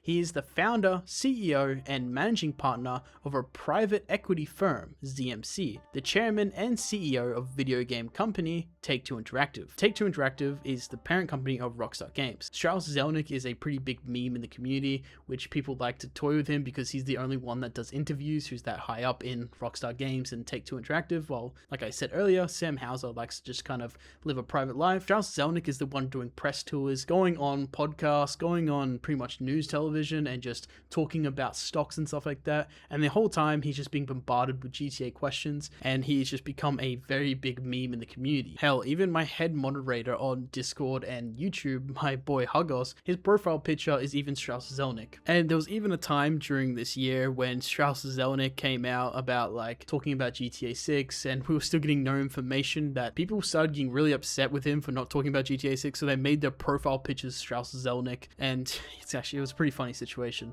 Alright, so finishing up our common knowledge on the surface level. I mean, a lot of this may not be surface level, but hey, it's fine. Next topic, finishing us up, is female character. This is referring to the very early rumors and inside information talking about a female lead for GTA 6. And this rumor and insider leak about it being a female character came back way before Project Americas as well. This was a very early game that people said this. And of course, now we know that Lucia is one of two of the main protagonists in GTA 6. Okay, let's go down into the depths of tier 2. And if you haven't subscribed so far and you're sitting here and you're like, damn, this video is entertaining, I'm this long into this video and I have him on my second monitor and I haven't subscribed, why haven't you? And for the people out there that are in a fast sleep right now, I just want you to know, subscribe to Grid, subscribe to Grid, subscribe to Grid, subscribe to Grid. Hopefully in their dreams they are now dreaming about subscribing to Grid, and when they wake up they'll be like, boy, I had such a good sleep, I'm gonna go subscribe to Grid right now. You better do it right now. I know you haven't subscribed. Why haven't you? Alright, so starting us off with tier 2 is I'm going back to Vice City. This is of course a reference to the GTA 5 NPCs who will randomly be heard calling out to the player, I'm moving back to Vice City. This is one of the most iconic GTA 5 voice lines of all time. So the next time you're playing GTA Online, make sure to listen out, because you may just hear one of these NPCs saying,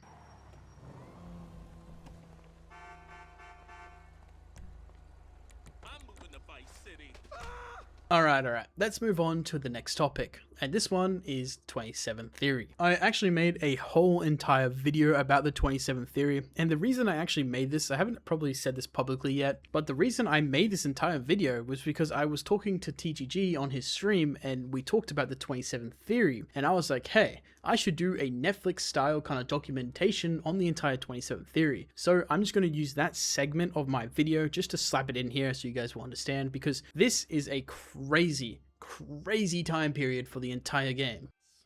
27. One of the most cursed numbers to ever exist in the GTA community. And this one is where the real fucking rabbit hole starts. So let's fall into that rabbit hole. This theory single-handedly gave the GTA community madness on the same level as the frenzy flamed from Elden Ring. This theory alone is why I made this whole video. The whole video so far is just to give you context about the 27 Theory. Hell, last Christmas, me and my roommate were so invested in this goddamn theory that I got him a custom-made t-shirt for Christmas. So, ladies and gentlemen, we shall now enter the 27 files. Actually, okay, that kind of sounds like I'm about to talk about the Epstein files, but I promise you, this is about GTA 6. And the only private island that I'm accused of going to is Cayo Perico, okay? So, this all begins with two developers from Rockstar Games, Joe and Kyle from Rockstar North Edinburgh. These two both work in the mission designing department. Kyle posted on X. Do I actually have to call it X? You guys know I'm talking about Twitter, right? So, anyway, Kyle posted on Twitter a photo of his Christmas present that he got from Rockstar Games. A cool Rockstar Games shirt with Vice City type colors and a Rockstar themed umbrella. And in the photo you can see his cat in a bag. Okay, so it just seems like a dev celebrating his presents he got from Rockstar. Well, this is when Joe comes into the picture. Joe, the other developer for Rockstar, posted the same thing. Same shirt and umbrella that Kyle got. So what, another dev showing off presents he got from Rockstar? Well, there's actually a cat in the photo, just like the original. But this time, the cat is not in the bag. Or, the cat is out the bag. This instantly started making everyone in the community think, why is the cat out of the bag? So, like any other sane people, we investigate this photo like it's actually from the Epstein files. Looking around the photo, we can actually find some clues. At the bottom of the photo, you can see a notebook with some handwriting on there. This actually has some breadcrumbs on it. So we can see on the top right, Los Portofino Bay Hotel. I probably butchered that. This hotel is actually located in Florida, like Vice City, okay? But it gets even crazier. There's a text right next to it saying booking for the 12th, 27. Anyway, below the booking is the set of numbers, 87, 82, 79. This is actually a phone number of a shop located in Tallahassee, Florida. And this place is called fucking 27 Auto Sales. Okay, like you can't make this shit up. So now, looking on Google Maps, we can find some interesting things about this. Okay, if you happen to go from a walk from 27 Auto Sales and walk east, not only can you find Jason's Deli on the same road, but a little further down, you can find Villa Lucia. Okay, so you can see why we thought this was real. So as you can tell, there's something up with the number 27. User This Is Depressing on Reddit made a post called 27 Reasons Why the 27 Theory may just hold up. And now I'm going to give you a personal warning. If you thought it was schizo so far, it's going to get schizo up in here real fast. So, starting off, we have Florida is the 27th state. Jason is the 27th most popular name. 27 seconds into the trail, you can see a 27. The time between GTA 1 and GTA 6 takes place is 27 years. The time between GTA Vice City and GTA 5 take place is, of course, 27. First sentence in the trailer, Lucia, do you know why you're here? Contains 27 letters. US Route 27 goes through Miami. Rockstar has 27 posts on Instagram, as well as 27 reels. Rockstar posted 27 posts this month, as of December 2024. Sam Hauser was 27 when Rockstar was found. It has been 27 months since the leaks of 2022 September. Rockstar was founded December 27th, 1998.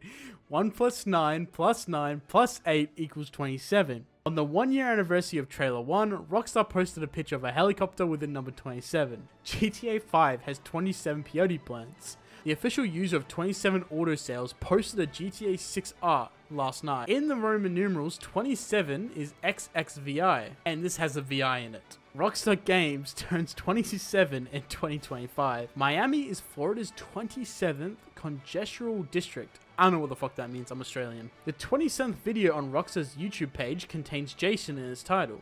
The Unsolved Doomsday mural has the number 27 on it. The song used in Trailer 1 was released in 1989. 1 plus 9 plus 8 plus 9 equals 27. On Rockstar's YouTube page, when Trailer 2 releases, the collection of trailers would be the 27th playlist. GTA 1 is 27 years old. There were many references of 27 in Trailer 1. The whole Grand Theft Auto series is 27 years old. The 27th North Parallel goes through Florida. There are 27 paper cutouts in the GTA Online Happy Holidays trailer. All signs pointed towards the 27th of December 2024. This was such a great time for the community to come together and give ourselves GTA 6 content when Rockstar turned its back on us. Even though, spoiler alert, nothing actually happened on the 27th of December 2024. It will still go down as some of the best times in the community, and we all knew when Ned Luke tweeted that this theory was over. Alright, so our next topic is Blinding Lights. Blinding Lights by The Weeknd was one of the most speculated songs for GTA 6 Trailer 1, and to this day, people still speculate that Trailer 3 will be Blinding Lights, swearing on their life that we have not seen the end of this song. I don't know about you guys, but Trailer 1 and Trailer 2 music are just perfection. Rockstar cooked here. But hey, I will be happy to see Blinding Lights or Flashing Lights or All of the Lights for the next trailer song. And speaking about Flashing Lights and All of the Lights, our next topic is actually that Kanye West, or Ye, is officially going to be in GTA 6. And you may be thinking, Grid, what are you talking about? But just as a few weeks ago, it has been leaked from someone inside of the Yeezy company that both Ye and Travis Scott have officially signed for their song Father on Bully, the new album from Ye, is going to be in GTA 6. And this actually might be surprising to some people who are watching this video right now, but I actually am more knowledgeable about Ye, formerly known as Kanye West. I know everything about this man. I know more about him than I do about anything else in life. GTA, editing, anything. I know so much about this man and his culture.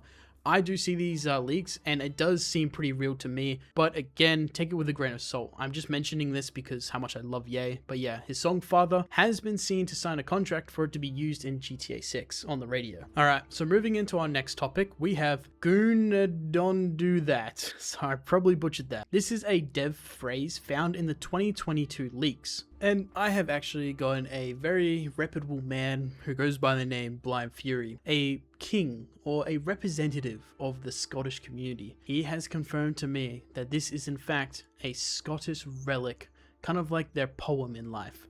Basically someone telling someone else, nah, don't do that, in a very thick Scottish accent. Massive thank you for Blind Fury for his excellent work here by teaching me the ways of the Scottish Empire? Yeah? Alright, moving on. Next up, we have GTA 6 Discord. And no, I'm not talking about some creepy people on Discord like Nova Core Online. If you don't know who Nova Core Online is, God bless your soul. But Rockstar Games did jump on the trend of creating a Discord server, which was pretty out of the blue. Just on a random day in February 2025, Rockstar just was like, yeah, let's just make a Discord server for a bunch of things related to our company and video games. And one channel that was found in this Discord server was the infamous GTA 6 channel. And there was some crazy things being typed in this thing. It was honestly like just became a massive meme within itself just to post the most insane stuff in this Discord channel. The poor devs there, man. The poor people paid to moderate a Discord server related to GTA 6. The amount of mental illness and schizophrenia that is found in that one channel is enough to make any sane man insane. But yeah, this was super random by Rockstar, like it just came out of nowhere. We do know that when GTA 6 comes out, one thing they really want to do is build a more of a bridge between Rockstar Games,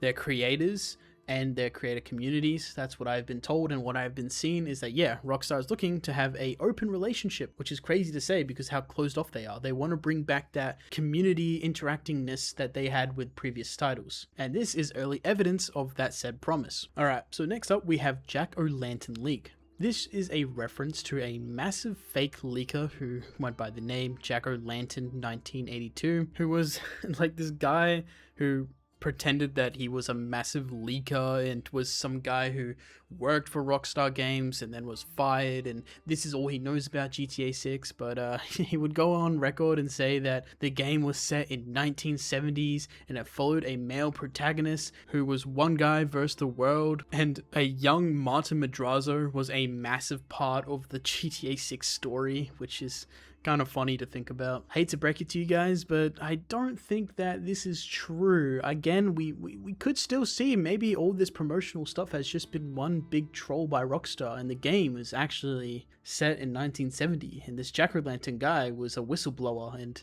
now he's locked up in Fort Sankuno somewhere for the rest of his life.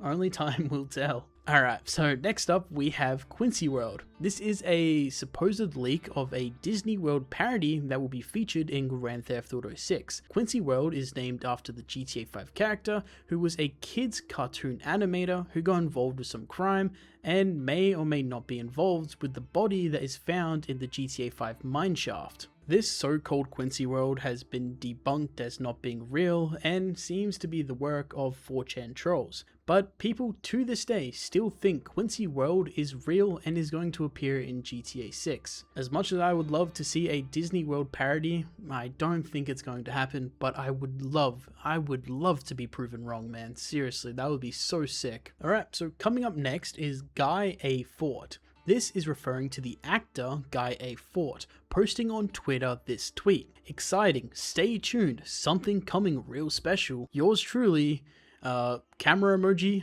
eye emoji in GTA 6. Stay tuned for the new GTA game. Hashtag post hardcore, hashtag can't, and then wait, and then hashtag GTA, and then 6, and then hashtag casting. I honestly nearly had a stroke reading this. But apparently, this guy, Guy A. Fawkes, has a apparent role in GTA 6 with his resume even showing that he worked on GTA 6. This tweet, after being posted, was quickly deleted, but actually got archived and posted on Reddit, and that Reddit is of course GTA 6 subreddit. It's still speculated whether or not this is real. Guy A4 is like a D tier actor. He's not very known for many roles. He does do stuff on Broadway, which is, you know, that's kind of cool, but other than that, he's a no-name. But Rockstar does have a trend of pretty much only hiring no-name actors, except for people like Ray Liotta and of course Samuel L. Jackson. But again, it's pretty weird for him to post this and then delete it straight away. Maybe like a Rockstar rep was like, yo, delete this, you can't, you're under NDA, you can't do this, blah blah blah. But again, maybe we'll see him. Maybe this is just a publicity stunt to get him more roles. I have no idea, man. But yeah. Alright, so next up we have Sam Houser. Sam Houser is the brother of Dan Houser. Sam Houser is also an English video game producer. He's the co-founder and current president of Rockstar Games, and he is the captain of the ship of GTA 6. Like I mentioned earlier, Sam Houser is super secretive and an extremely private person. Alright, so next up we have Vice Beach Tau. This is referring to towels that are found on the beach of GTA 5, which have I Love Vice City on them. Yeah, that's pretty much it. People like to say that this is early teasing for GTA 6 back all the way in 2013 when GTA 5 was launched. Next up, we have Grand Theft Auto Vice. This was the rumored title for GTA 6. People in the mid-2010s, around 2015 to 2017, believed that the next GTA game will not be called GTA 6, it will be called Grand Theft Auto Vice, just how GTA Vice City was called GTA Vice City and not GTA whatever number it was going to be. People really believed that this was going to be it, and then when the Project Americas came out, people thought it was going to be called GTA Project Americas, but as we all know, it is going to be called GTA 6. Next up, we have Development Hell. This is the reference to an insider that claims that the ending development on GTA 6 is in complete development hell as of June 2025, which is why the game has been delayed 2 times. So this statement was actually made public only a month after the May delay of 2025, and people speculated that just around the corner is going to be another delay because the game is just not working well and all the devs have lost motivation because everything is just going to shit. And this comes to November where we got another delay, pushing the game to November 19th, 2026. But as we know now, the current development schedule is a lot better and we are looking at a definite release in November 19th as Rockstar has gone ahead with their pre-orders. So our next topic is Red Dead Redemption chapters. This is referring to GTA 6 having chapters just like Red Dead Redemption 2. And this was leaked back in 2025 by an ex-Rockstar dev, which was actually later confirmed in court. But Rockstar actually just confirmed this in the recent pre-order of the Ultimate Edition. Rockstar actually announces that if you purchase the Ultimate Edition of Grand Theft Auto 6, you will actually receive custom weapons and clothing that will be made available for both Jason and Lucia as the story progresses through each chapter. So it's unclear how many chapters GTA 6 will have, but we do know that they are confirmed to have chapters, which I really like the idea of chapters in a Grand Theft Auto game. I think that is perfect. It allows for time skips and certain like world events happening between the chapters, which is super cool, and I really hope to see that. So our next topic is that GTA 6 Chapter 5 and 6 is the reason why GTA is in development hell. So this came from the ex-developer from Rockstar Games that was leaked in the court documents that this was real, yada yada yada. But basically that the reason why trailer 1 and trailer 2 only show the start of the game is because the last part of the game is still in development and has been scrapped, redone, and they pretty much tore apart all the things they were going to add and have to rechange it last minute. And this is where all the delays are coming from, is because of the last 2 chapters of the game being absolutely monstrous for the development team. Next up is Bossman F the World. This is actually referring to a famous clip that came from Ned Luke, who is the actor behind Michael DeSanta, where he was doing an Instagram live and someone commented saying that he will be in GTA 6, or someone said something like that Rockstar is dropping the new trailer for Grand Theft Auto 6, and Ned Luke was just like, how do you guys know this? Like, who are you getting this information from? And he then proceeded to talk shit about Mr. Boss FTW, who is by far the worst person in all of GTA commentary / content creation. And it's funny that Ned Luke even knows who this guy is and calls him Mr. Boss Fuck the World, which I love so much. What? People, do you not understand? Do not believe anything that you see on the internet from, you know, Boss Man, Fuck the World, or whatever his name is, or any of those guys.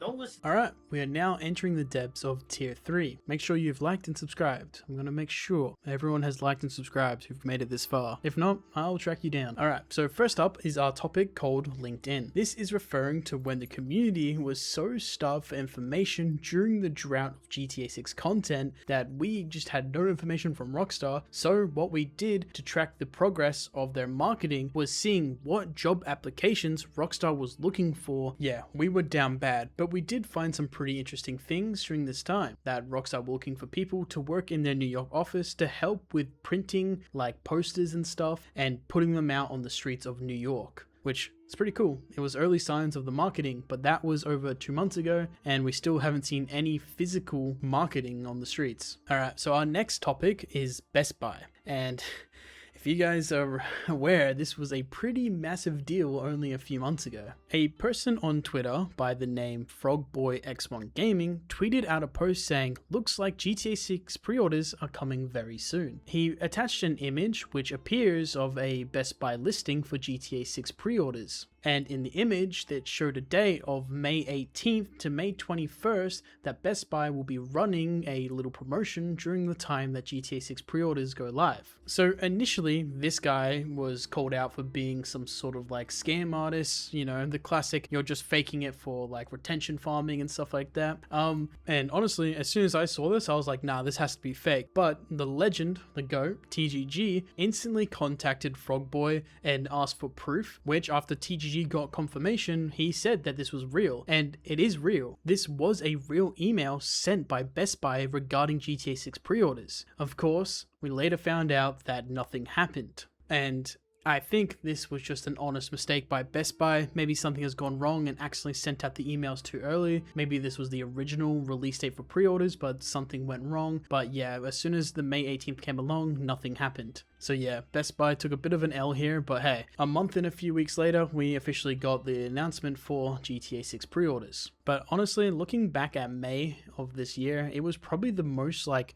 weird and random month of GTA 6's entire development. There was so many random stories coming out and it was just a crazy time. Alright, so our next topic is the GTA 6 mapping community. This is referring to the amazing work by the amazing team on the Giannis project. The people who work on the Giannis team are actually like Giga Chads. They are like super intelligent, like they're bigger brains than I will ever be, and even fellow YouTubers that work on it, everyone that works on it are just crazy. They've predicted so much, they've mapped it together so perfectly, and I truly believe that their work is like the closest thing we have to the GTA 6 map that we'll ever get until Rockstar officially announces it. Like, holy, like this is perfect. So yeah, I always say this, but amazing work by those guys. Massive shout out to them and everyone who works on it. Alright, so our next topic is the hobo from the Ballad of Gay Tony will appear in GTA 6. This is referring to the GTA 4 character in the Gay Tony DLC in GTA 4. The character's name is Jerry Kapowitz, who is a homeless Vietnam veteran who stumbles upon some diamonds that are connected to the main story. With his newfound wealth, he leaves Liberty City and heads straight to Vice City. We find out on the radio that he moves to Vice City and wants to open a gun store and a liquor store. And fans like myself believe that we could definitely see an Easter egg of Jerry in his liquor store over in Vice City, which we can actually rob. This will be perfect for Rockstar to kind of have like a circle back to GTA 4, which will be an awesome little relic of the past.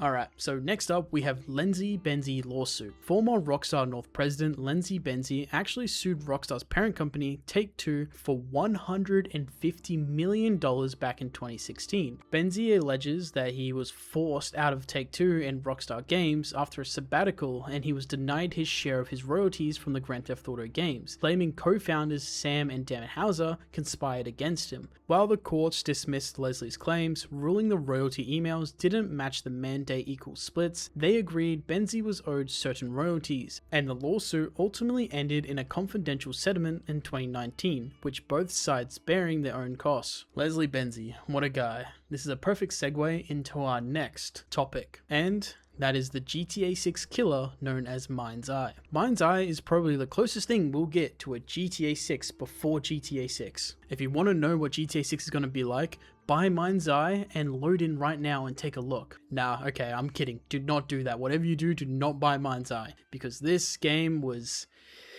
it was the biggest piece of dog shit. And I've got to say, in all honesty, it's the biggest piece of dog shit that I have ever heard. The hype behind this game is so high that people thought that it was going to be a GTA 6 killer because Lenzy Benzi's name was attached to it. People seriously thought that this was going to be the same level of quality that Rockstar Games produces.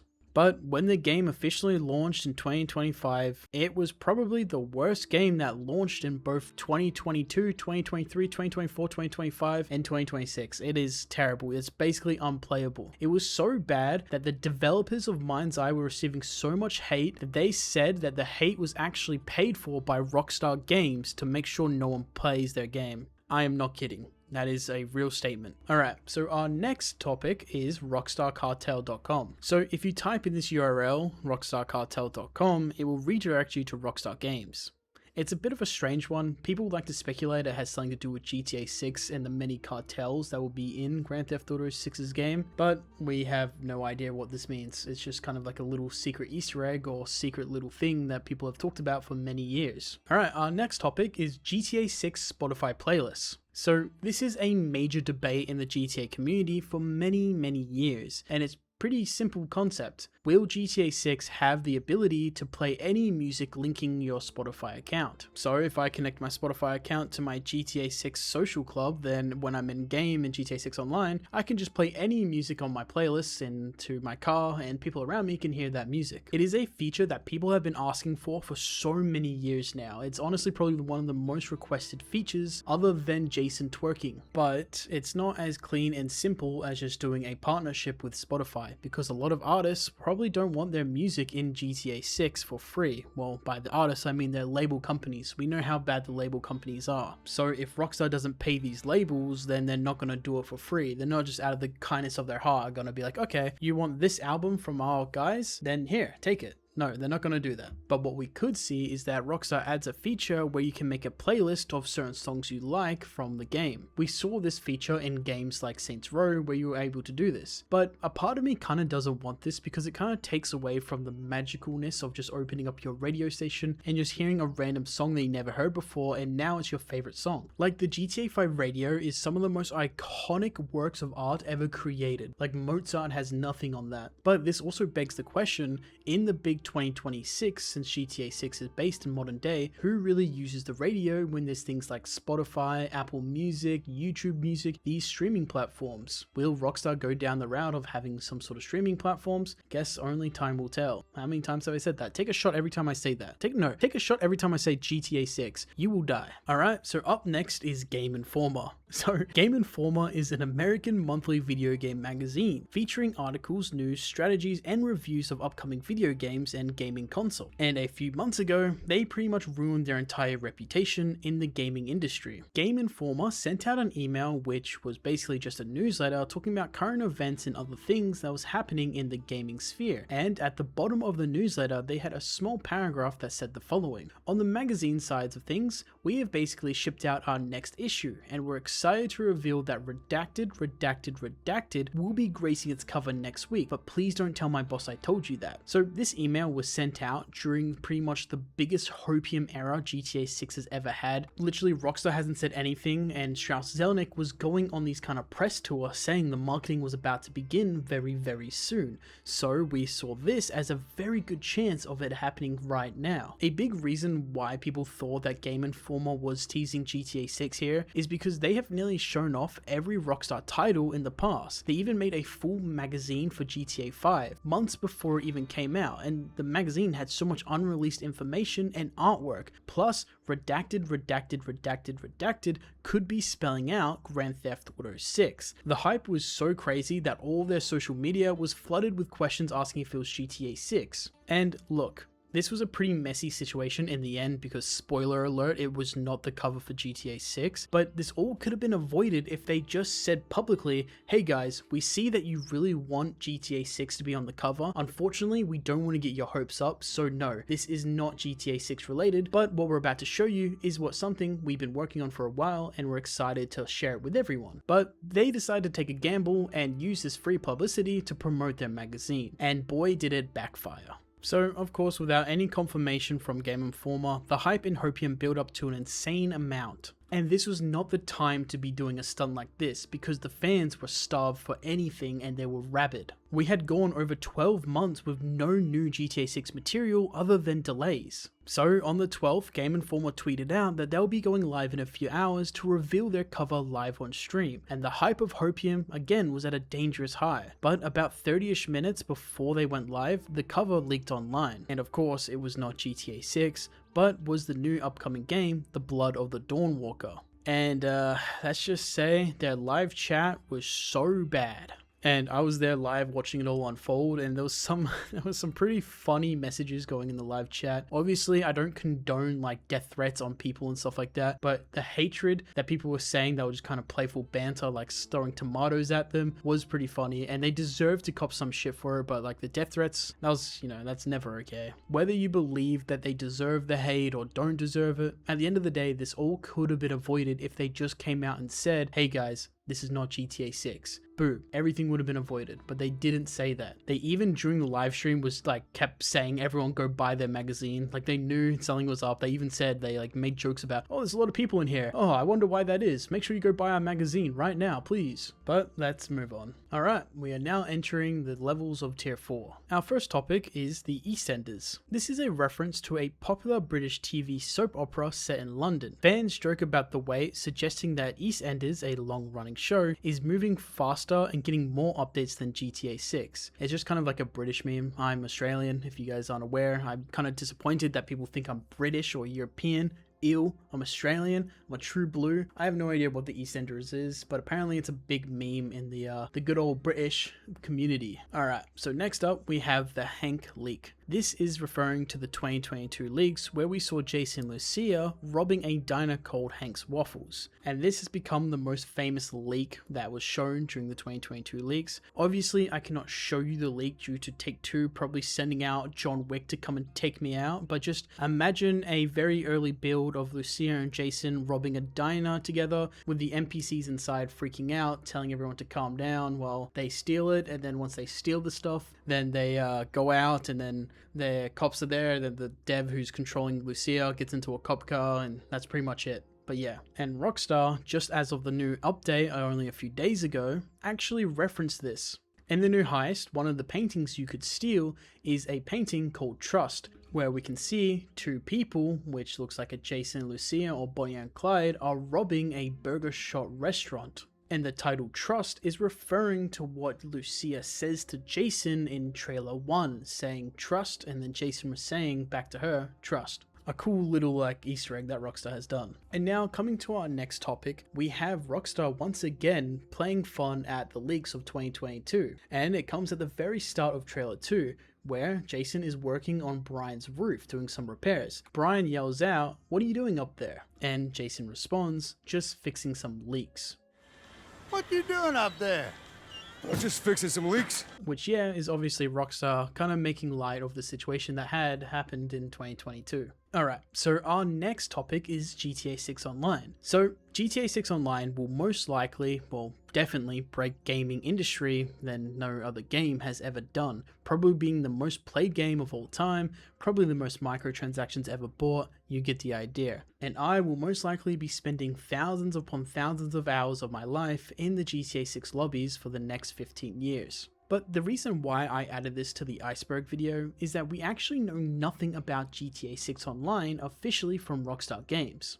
We have no idea when it's going to come out because as of the GTA 6 pre-orders, it says when you pre-order the game that this is a single player experience only, meaning that GTA 6 will be a different product entirely. So I really do hope in the next coming months we get to see a glimpse of what GTA 6 Online has in store for us. So our next topic is Fortnite creative in GTA 6. This is referring to that Rockstar Games is actually building a system to have some sort of Roblox level servers and Fortnite level creative islands that you can actually build as a creator in GTA 6, leaning more into player built creations, just like Fortnite did and Roblox. And hopefully we get creator codes, so make sure you use creator code GRID when you're spending thousands of dollars on shark cards. Okay, so coming to our next topic, kind of staying loosely on the GTA 6 Online Fortnite kind of thing, is that it's that GTA 6 will have Fortnite level events in online. This is a reference to an insider claiming that GTA 6 map would be constantly evolving like Fortnite, and even having Fortnite-esque events. Again, none of this is confirmed, so take it with a grain of salt. Our next topic is Rockstar India. Rockstar India is actually the massive contributor to GTA 6, boosting the largest development team, roughly around 1,600 developers in one studio, and they handle pretty much every crucial task like asset creation and environment modeling, programming and QA, making it probably the most important studio working on the entire game. Our next topic is $3.7 billion.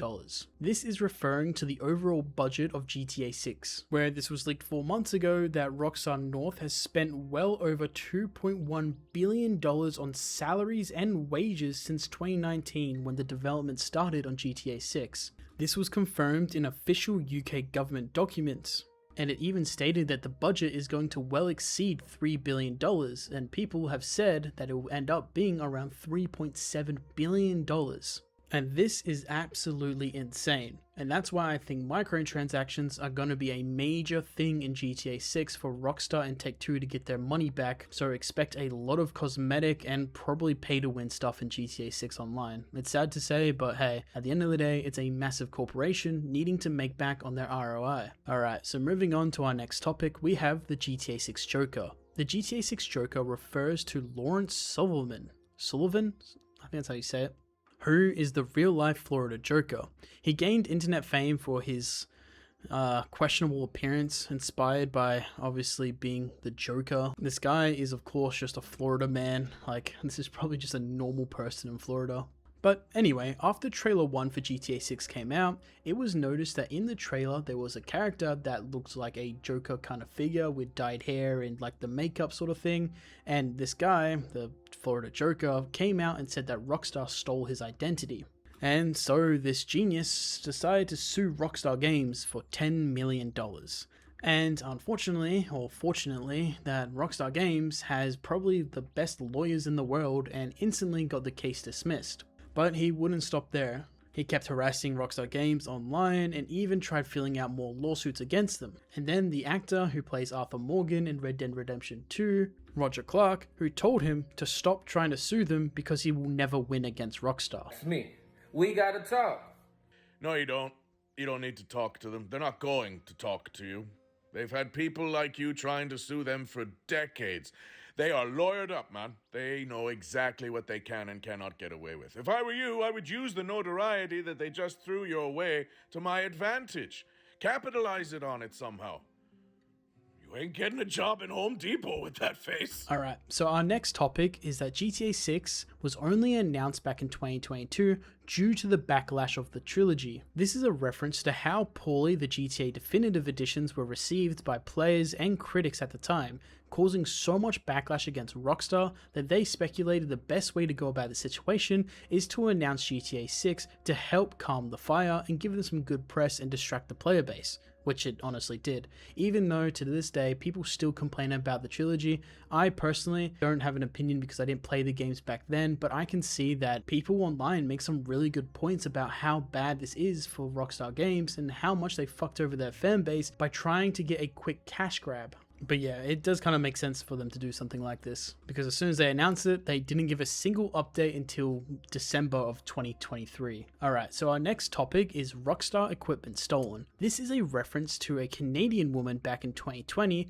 who stole $66,000 worth of computer equipment from Rockstar Games Studio in Oakville. And it became a pretty big meme that Rockstar fans said that she stole the only copy of GTA 6 and that's why it's taking so long for them. Alright, so our next topic actually is about Rockstar Games letting a dying man play GTA 6 before he passes away. So a developer who works at Ubisoft posted on LinkedIn the following: "To any of my connections at Rockstar Games in Rockstar Toronto, or anyone else that may be able to help, a member of my family who has been battling cancer for years just recently got the worst news possible. He was given 6 to 12 months to live. The reason why I'm reaching out is that he's a huge GTA fan, and with the latest updates, he may not be around long enough to actually get to see GTA 6 launch. Best case scenario, he'll be leaving us the same month it does. He currently lives only a stone's throw from Oakville Studio, so it's my hope that one of you may be able to set up an exclusive playtest so we can have a chance to experience the game before passing away. I absolutely understand the need for secrecy at this point of development, so at the very least an NDA is probably needed. If anyone could send me a private message about this or provide any contact who could point us in the right direction, please do so." And then a few days later he actually updated saying, "We spoke to them today and got great news. That's all I can really say, but thank you from all of you from the bottom of my heart." So it is a pretty sad story, but hopefully it had a happy ending, and from what it appears, he actually does get to play GTA 6. So W Rockstar here. Alright, so our next topic is Laszlo. This is a reference to the fact that Laszlo, who's been a long-serving actor for Rockstar Games, says he doubts that he'll even be in GTA 6, which is pretty sad. He has done a lot of voice work and even done like writing stuff for GTAs and Rockstar and just general games, so it is pretty sad, but hey, you know, everyone's got to move on to something new every once in a while. Alright, so our next topic is GTA 6 is going to be woke. This is coming from the so-called leaks that GTA 6 will feature pride parades in GTA 6, and the chuds of the gaming industry claim that this is going to be like the worst thing to ever happen to us, like this is like the 9/11 of gaming. But again, this is just not true. I've said this before many times, but why would Rockstar Games add a pride parade into an open world criminal sandbox where their players usually run people over and kill every single NPC on site? Why would they do something like this? They know what will happen. Even back with Red Dead Redemption 2, when there was like a woman who was activating for rights for women in the early 1900s, players would hog tie this person and feed them to crocodiles because that's just the player base. That's gamers. That's what they do. That's, you know, that's kind of funny. But at the same time, this backlash comes back to Rockstar. So why would they add a pride parade into GTA 6? It doesn't really make sense. Another thing a lot of people talk about is a lot of the writers have moved away from GTA 6, and like Dan Houser and Laszlo and Leslie Benzie, and because these people have left, GTA 6 is going to be woke garbage and all this stuff. But I hate to piss on your parade, but it's not just 3 people that worked on GTA and other Rockstar titles over these years. Yes, I don't want to downplay the amazing work Dan Houser has done, but at the same time, there's so many amazingly talented writers have worked on these games for so many years that their work shouldn't be defined by one man. And the whole stigma about how all games have gone woke is true to some extent, but at the same time, we should wait until the game comes out before we start making these massive accusations about the game. If GTA 6 is terrible and the writing is woke and all that stuff, I will talk about it. I will complain and shit on the game just like everyone else will. But at the same time, I'm not going to sit here and shit on it when we have no information that says that it's going to be it, other than the fact that the main protagonist is a female Latina person. That is like, how much of a chud do you have to be to think this way? Like, come on, bruh. Anyway, let's move on to our next topic. Rockstar Dundee. This is referring to the Rockstar studio that hasn't worked on a Grand Theft Auto title since 1995, but they were brought in to help with GTA 6 development, which has caused some sort of Avengers level assemble moment with every single Rockstar studio all coming together to push out GTA 6 in its final stretch. So our next topic is Liberty City, and I'm sure some of you have maybe seen my 30-minute long video where I talk about GTA 6 Liberty City's prologue for about 10 minutes out of that 30-minute video. But Rockstar Games actually confirms that GTA 6 main protagonist, Lucia Caminos, is actually from Liberty City.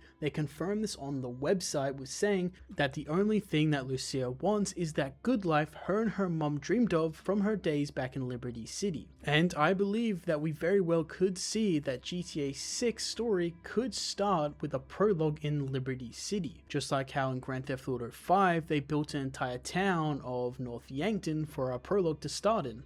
And again, it could be a perfect place to start GTA 6 in a small section of Liberty City. If you want to go check out that video, I highly recommend it. It was a lot of fun and a lot of passion in my writing went into that video. So yeah, let's move on. Alright, we are now heading into the depths of Tier 5, and our first topic is that GTA 6 Trailer 3 doesn't exist. And this is just kind of a meme that nothing has seriously happened with Trailer 3 for so long that it just doesn't exist anymore, and we won't see a single trailer until the launch of the game, which is kind of a joke, but at the same time, where is Trailer 3 at, Rockstar? Come on. Okay, so going into our next topic, we have GTA Forums is operated by Rockstar Games. This is a reference to the tinfoil hat speculation that Rockstar secretly runs the entire GTA forum, and they have the say on what gets posted on there. But this is just a massive conspiracy that, like come on. But who knows? Maybe I'm wrong. Maybe I'm the one that is actually paid off by Rockstar, and I've been paid to tell you that that is not true, when in fact it is true, but right now I'm breaking my NDA, causing me to actually get in trouble, or maybe I'm doing some reverse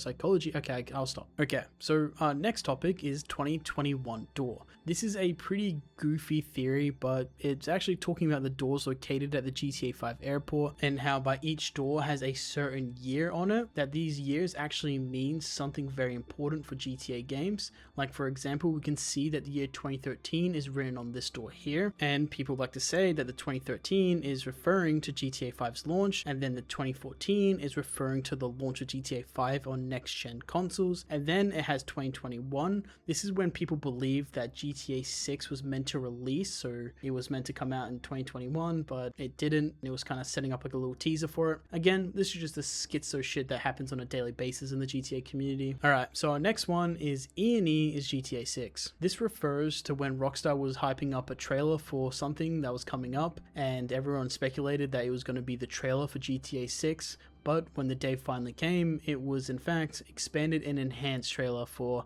yet another re-release of Grand Theft Auto 5, and boy was that bad press once again for Rockstar. Releasing their game not only on Xbox 360, Xbox One, Xbox Series X, PC, PlayStation 3, PlayStation 4, PlayStation 5, it's getting out of hand. Next it's going to be on like the Nintendo Switch. And that is a perfect segue into our next topic, that GTA 6 will be coming out on the Nintendo Switch 2. This is a reference to the supposed leaks that Rockstar was playtesting Grand Theft Auto 6 to be ported to the Nintendo Switch 2. Again, this is just rumored insider, leaker, ex-dev, ex-Rockstar, my dad works for Rockstar kind of reference here. So again, who knows if this is real, but it's hard for me to believe that GTA 6 could port to a Nintendo Switch 2. But that is just my opinion. I don't really know too much about it. Maybe it can, maybe it won't. Alright, so our next topic is Quarantine GTA Online. This is referring to how badly PC versions of GTA 5 Online was treated during the years, where pretty much hackers had free roam, and they would pretty much had the ability to not only steal your IP address and pretty much all your information just by joining a lobby, but they could also brick your entire computer if you joined a session. One of my favorite YouTubers, Some Ordinary Gamer, was the person who was fully reporting on the front lines about how bad Rockstar has treated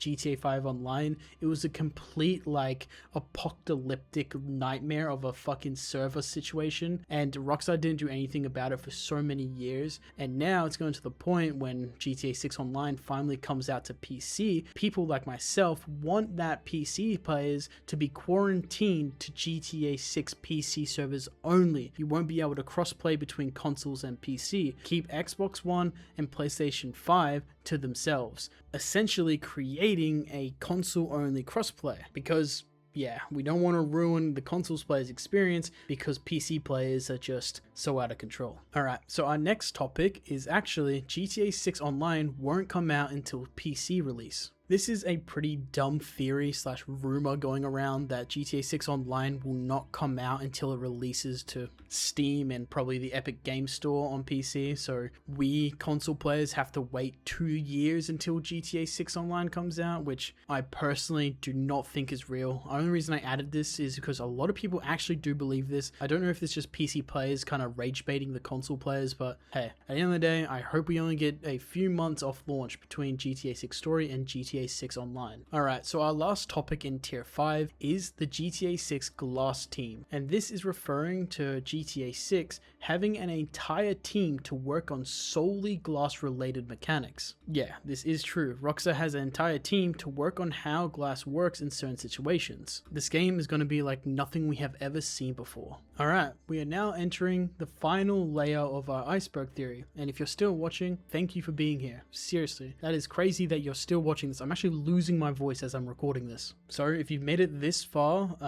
comment your favorite snack in GTA 5 Online so I know who's a real one.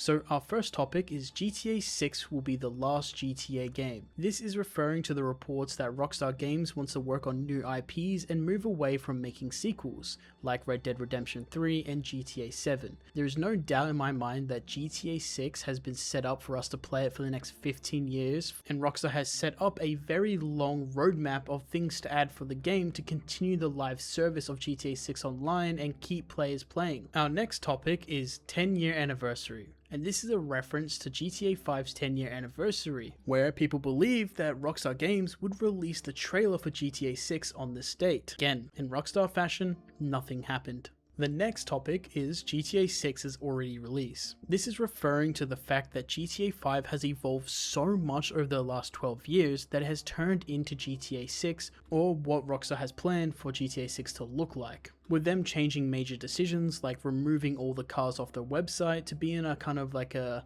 weekly update kind of thing where certain cars are only available to purchase during certain events or certain weeks. And the other things like the gun van appearing around the map and things like GTA Plus, these sort of things that Rockstar has slowly brought into our community, change massive things that were once native to GTA 5 Online, could be features that Rockstar is setting up in GTA 6 by like kind of play testing. And I really do believe a lot of features that they have done is a clear example of this, especially with the recent update where they changed major things like the payouts of Cayo Perico, trying to make it so players stop doing the repetitive things of doing the same kind of money farm every single time on repeat and trying to get players to play other certain things. Okay, so our next topic is the GTA 6 source code. So some of you may be unaware, but the GTA 6 source code is still out there somewhere in the wild. Back in 2022, when Aaron Kuntaj, a 17-year-old kid, hacked into Rockstar Games network and stole all of their information, he actually stumbled upon the GTA 5 source code and the GTA 6 source code, which is a pretty massive deal. The Grand Theft Auto 5 source code actually ended up getting leaked a few years later, while the GTA 6 source code is still out there somewhere. Aaron is actually serving his sentence in prison right now, and he somehow got a hold of a phone, and he connected with some of his old buddies from his hacking days, and even asked if the GTA 6 source code has been leaked yet, which the person replies saying no, it hasn't. He says that he's surprised and doesn't want to comment further. Alright.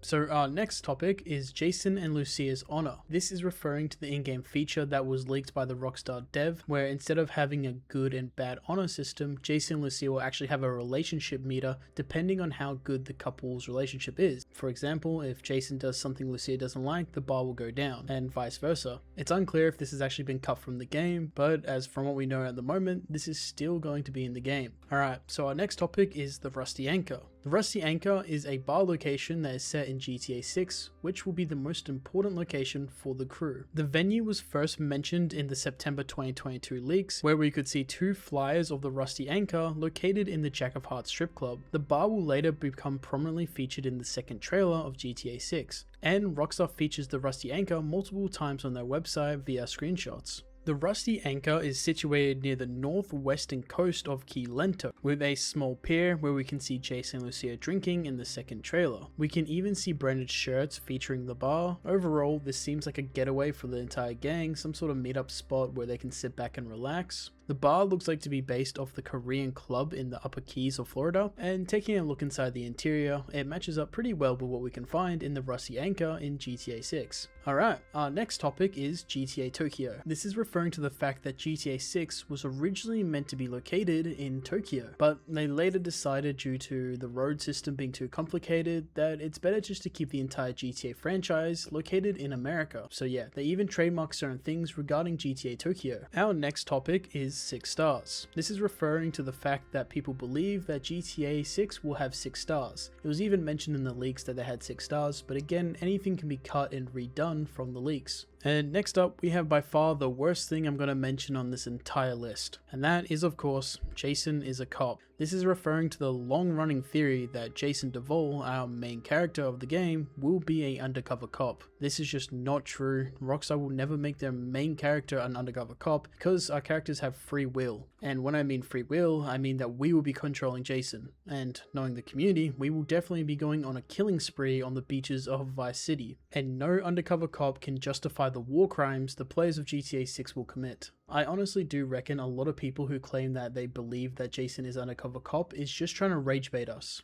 But hey, some people actually watch Mr. Boss FTW, so who knows. Alright, our next topic is Jason's a ranger. This is referring to the fact that Jason actually served in the army, and more specifically, he served as a army ranger. We know this because Rockstar on their website actually mentions that Jason joined the army to shake off his troubled teens. And Jason also has a military tattoo on his shoulder, and after researching and analyzing what this tattoo actually is from, it is actually from the US Rangers. So Jason has a pretty cool past. I actually made an entire video about Jason's past and even talked about his time in the military for about 10 minutes because there's a lot of information to go down if you want to watch that video. Okay, so coming into the next topic, we have Lucia has a kid. And again, this also takes the cake as one of the worst things on this entire list because I hate this theory just as much as Jason as a cop. It goes that Lucia has some secret child that she doesn't want to tell Jason about, and she's kept it away in Liberty City. And Jason will find out later in the game that yes, his partner, Lucia, has a secret child she never told him about. And yeah, I just really don't like this theory whatsoever. So our next one is r/GTA 8. This is a subreddit that was created in 2013. It was kind of like a parody subreddit where people would just shitpost and pretend that they're playing GTA 8 and that kind of situation. It's just kind of a meme in the community. And our next topic is there is no GTA 6. This is the reference to the fact that GTA 6 will never come out. It has never existed and has been one elaborate money laundering scheme or some sort of world destroying troll that was brought upon us by Rockstar Games in some sort of social experiment, which is true by the way. So there is no secret that when GTA 5 first launched back in 2013, Rockstar Games and the rest of the world had no idea how massive their online game would truly become. Holy fucking shit. They had no roadmap, no idea that this 16-player lobby sandbox would generate over $9 billion with over 230 million copies sold worldwide. Oh yeah, and not to mention, they also had no idea that they would still be making updates for this game all the way up to 2026. Look, I'm sure you guys are all aware that Rockstar Games is a very secret company and haven't even officially said anything about GTA 6 Online. But with a $3+ billion budget, yes, billion with a B, Rockstar Games needs to set up GTA 6 Online to be a money printer and to be such a great game, players will continue to play it for 15 years, just like with GTA 5, but this time they've had 13 years to plan, prep, and perfect GTA 6 Online. And that's exactly what today's video is all about, the perfect GTA 6 Online, according to me of course. There most likely might be some stuff in this video that you don't agree with or don't want in GTA 6 Online, and that's totally fine, because this video is just for fun. It's not about me clickbaiting you into thinking that I know exactly how GTA 6 Online is going to turn out, and I know some secrets that you don't. That's just not the case here. This is just a fun video, because Rockstar Games is doing a really good job at the don't say anything about GTA 6 Online challenge. But hey, if you're new to my videos, what's up? My name is Grid, and I make videos where the script is 100% AI free. Yep, spelling mistakes and terrible grammar all over the place. But hey, when so many GTA 6 slop channels are more artificial than human nowadays, you know your boy Grid's got your back. Don't touch him. Leave him alone. You don't belong here! So if you hate AI slop channels just as much as me and my community does, then show some love by subscribing and liking the video. It's completely free, takes 2 seconds, and it helps pushes my videos out to more people to enjoy. So please enjoy this video.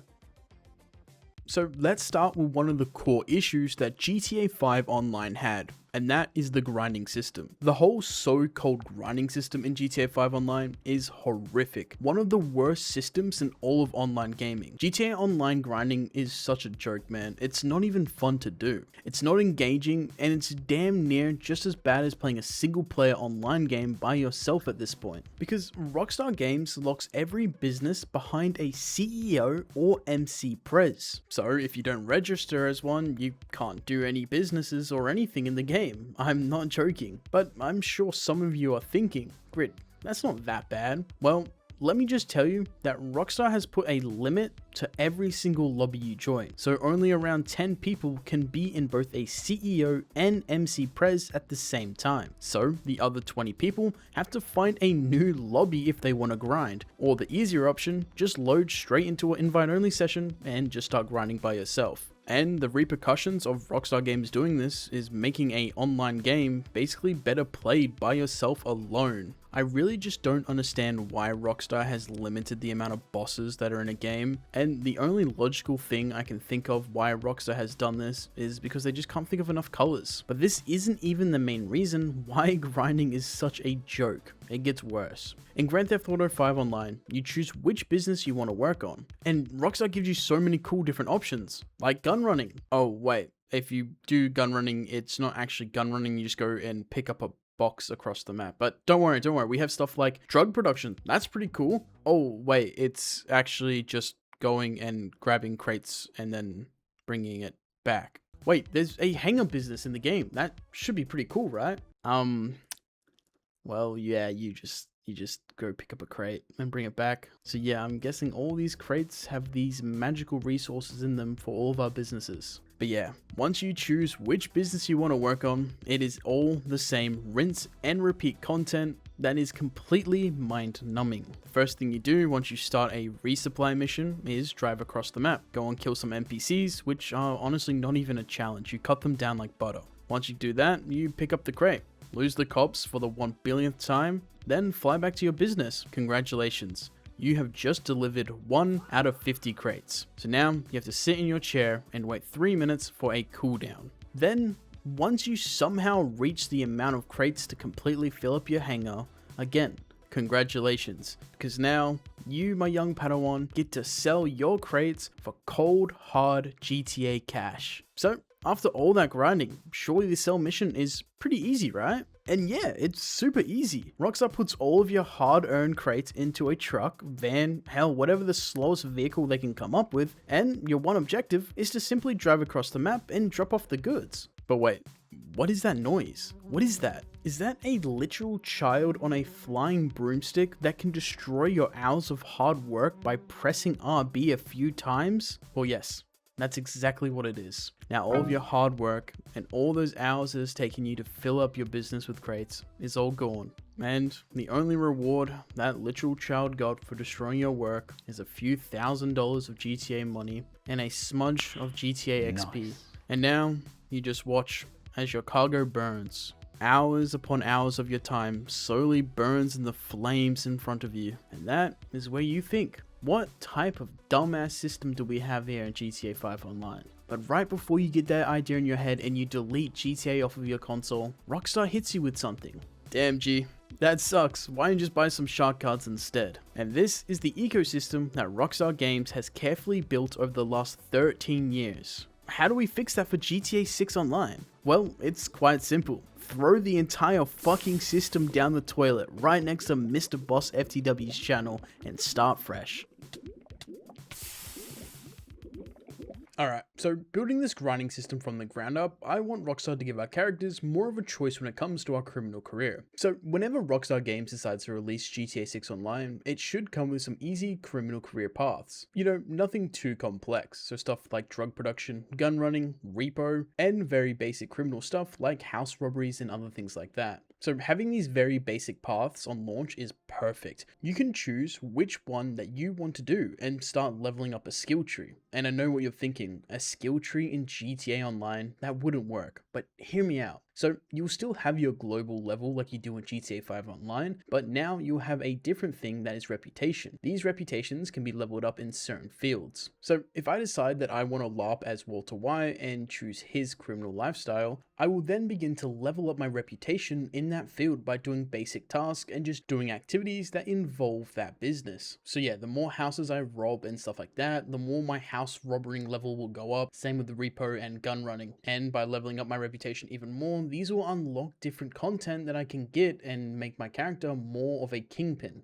And yes, I just want to clarify that you can just switch between these paths. So if I help my friend do some gun running, I will level up my gun running reputation, even know that I'm hard pushing repo, for example. So yeah, if the skill tree is confusing to anyone, it's not that I click a button and lock in that skill tree for the rest of my GTA character's life. It's more like just doing certain activities in those skill trees will gain reputation for certain activities that will level it up. Okay, just got to make that clear. So the main reason why I think this is a necessity for my perfect GTA 6 Online is because this will make your character actually feel like a character and someone you're trying to build like an MMORPG. You're not just being able to buy these businesses straight off the bat if you buy some shark cards. You actually have to work towards it. Like for drug production, for example, you start at trash weed and work all your way up to some Heisenberg level stuff. Instead of just sitting at a chair and slowly getting that green bar all the way to the full bar. I'm not done with the grinding just yet because I want to go more in depth into this. Because I want our characters to get our hands dirty for once. For example, if you want to start in drug production at the start of the game, you start off with nothing but a shopping list. So you'll have to go to a warehouse store, get some buckets and some fertilizer, and get some very basic equipment. And yes, a very major thing that I want in GTA 6 Online is inventories. Exactly how they have it in GTA RP. I like to think that we start off with a very basic safe house like a motel. And this motel is where you'll be able to store very rare items that you come across and valuables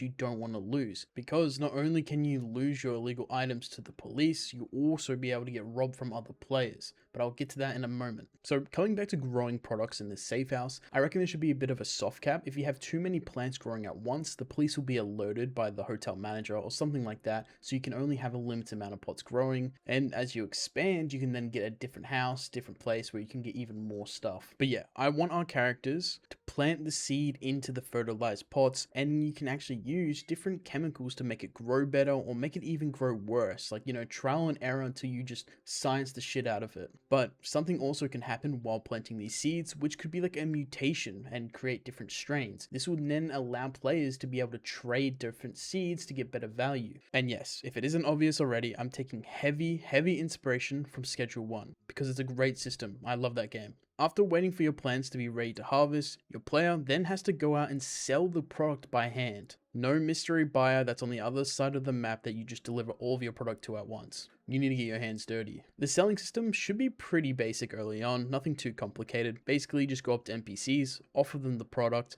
they either take the deal or decline it. And I reckon if you get declined more than 3 times, the cops get alerted and get sent to your exact location. And like I mentioned earlier, with the inventory system, you can actually lose your illegal items if you get arrested or busted. These small changes add so much layers of depth to the cops in GTA 6. It actually adds consequences and make the cops scary and something you don't want to fuck with. But in GTA 5, you roll through them like they're nothing. So in Grid's perfect GTA 6 Online, this is how a scenario will go if you're trying to sell low-level product. Basically, you'll grow the stuff, harvest it, then put into baggies, and then go out onto the streets and start distributing your products. Maybe you get a few sales, and then you get too many people declining on you. The cops show up, but instead of mag dumping your character, they try to arrest you and maybe taser you and stuff like that. Once you get arrested, you'll get put into a busted screen and you'll lose all your illegal items and maybe even get a fine. But if I somehow manage to escape from the cops, they still have my identity. They know what I look like, so that area will become a hotspot. Maybe cops will arrest me on site if they see my description. And if we want to get even more schizo crazy, we can even think of things like maybe getting your facial ID recognized. So if you didn't wear a mask, they will know exactly who I am, so I have to constantly wear a mask at all times in that hot area.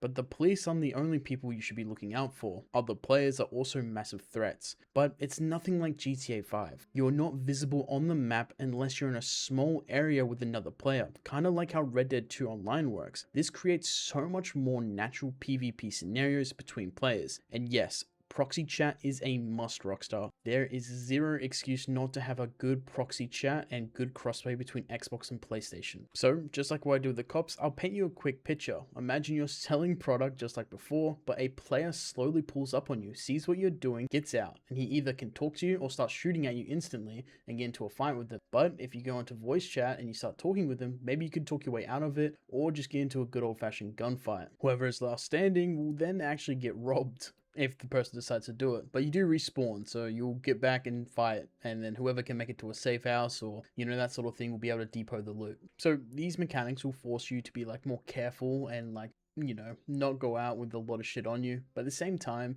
I know people will probably be watching this video and be like, dude, that's not fun. Like, I just want to join GTA 6 online and just have fun. So I have a counter to this that will help the casual players out there. There will be an option where you can just free roam and just have it like GTA 5 online, where you just go around with your guns and just kind of fight people in a sandbox. It's kind of like a passive mode, but it's not the same. You can't deal drugs, you can't do any of the grinding stuff. So you can just fuck around consequence free. So staying on the topic of grinding, I think it'll be a really cool, interesting thing that Rockstar to add, having legal jobs as an option for players to actually do to make money the legit way. So just like the script tree, you could level up being like a delivery driver for Sahara packages in GTA 6 Online. Sahara is like the Amazon parody of GTA 6. Basically just having jobs that don't involve crime. And the thought of people actually delivering like Uber Eats in GTA 6 Online multiple times a day is kind of like a Dark Mirror episode, but it's not all 9 to 5 jobs. You'll have things like hunting, which is a massive thing that we need in GTA 6. Especially since we have the grass rivers and Mount Calaga being filled with animals.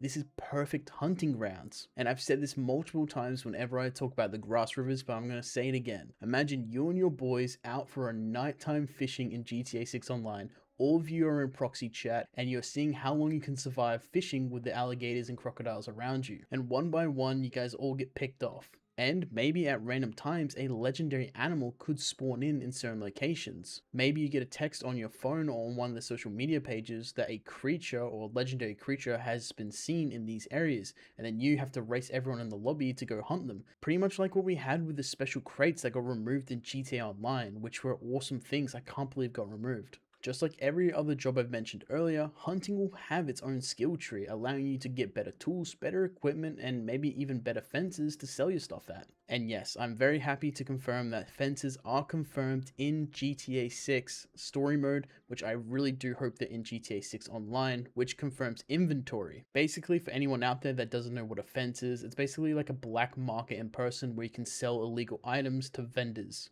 If you have played Red Dead 2, it's exactly what the Emerald Ranch is. So I know I've spent a lot of time talking about the grinding aspects and the different type of jobs, so I just want to make it clear that the reason why I'm talking about it so much is that GTA 5 really failed in the sense of making it a social game and a way to grind with other people, especially since you have things like Caprico that pretty much isolate you into your own little lobbies and little bubbles of the GTA servers. Doing delivery jobs, selling product on the streets, repoing cars, all of these legal and non-legal jobs have the chance for you to run into other players and interact with them. If you put my character in GTA 5 Online next to a character that has just started the game and has bought shark cards and bought a bunch of properties with the bonus starting loot, and we stood next to each other, there is nothing that sets us apart. In GTA 6 Online, I hope there is something. So let's say I've spent 100 hours or 1,000 hours grinding the gun running situation in GTA 6 Online, which has allowed me to have a massive compound for my gun running business. You can tell that I am a grinder. You can tell that I've put a lot of hours. You can tell I've never touched grass. In GTA 5, there's nothing that sets you apart from other players. We are all carbon copies of each other. The only thing you notice is their level, and that's it. Look, all these features that I've just talked about with grinding all come from other games like Schedule 1 and GTA RP. I have thousands upon thousands of hours on GTA RP. I've done the serious grind in those servers. And honestly, I can tell you what works and what won't work well in GTA 6 Online from them. And those devs working on those RP servers didn't have a budget of $3 billion. And yes, I haven't mentioned it, and I'm not going to get too much in depth into these other aspects of making money, like heist, and yes, even such things as races, and possibly we could see a main storyline in GTA 6 online, which you could follow through and get money and rewards by doing it. Those things kind of are a granted, and I think you guys know exactly that they're going to be in the game. Heists are going to be in the game. It might not be at launch, but they will be eventually in the game. So there is other ways to make money than just grinding your life away. The main takeaway I want you guys to take from this grinding part is that I want Rockstar Games to give us characters options, give the players options on how to make money instead of just KO Perico and whatever the bonus is that week. That is a terrible, terrible system. That's enough about grinding. Let's move over to the PvP situation. So when it comes to PvP, it's safe to assume that we won't be able to pull out a minigun and 32 other weapons out of our asses in a fight. The combat needs to be different. It can't be anything like GTA 5 Online. It needs to be more like Red Dead Redemption 2. But instead of going back to your horse to change weapons, you go back to your safe house. So kind of think about it like Call of Duty. So in the sense, you carry one sidearm and a primary weapon. And maybe at a certain level or a certain like secret quest, you can unlock Overkill, where you can run multiple primary weapons at once. But there's one thing for sure. Please, Rockstar, do not add anything similar to BST for the love of God. When actually getting to fights, I want to be semi-realistic. Again, the point of this is not to be annoying by adding things that make it too realistic, but adding things where GTA 5 and Red Dead 2 were severely lacking on. And from what we've seen in the 2022 leaks, the way the cover and just the whole animation for shooting and getting into fights, it looks insane. We know that cover has been completely revamped. You will have way more different heights to be shooting at and way more interactable objects to hide behind. So I seriously think that PvP is going to be something pretty good and skillful in GTA 6. But I do reckon that Rockstar will be adding stuff like bandages and medkits as they were leaked in 2022. So maybe you can run around with a bunch of bandages on you and maybe just one medkit. You just heal yourself up every time you take a lot of damage with bandages, and then if you need to like fully re-heal yourself all the way back to max, you use a medkit. But maybe if you take too much damage, then you might need to go to the hospital or just blow yourself up to get back to full health. I do think there will be like buffs in the sense of like resting at certain areas where you get like buffs for maybe stamina and stuff like that. Maybe you go to the hospital and you can get a certain buff which maybe you can regenerate a bit faster and take a little bit more damage. You know, by actually interacting with the world, you get like these secret little buffs. But nothing like BST. We do not need something that gives you more weapon damage. That is the dumbest thing ever. Another really cool thing would be the addition of recipes by cooking certain materials and certain items into like maybe a cooking pot or just in your inventory. Like maybe if you hunt a legendary or rare spawn animal and gather some rare flowers, I don't know, you know, kind of Red Dead Redemption 2 cooking, and put it in a pot, you can craft some pretty cool recipes that give you, yeah, like bonus stamina, maybe like night vision, you know, just some random shit that is cool but not OP.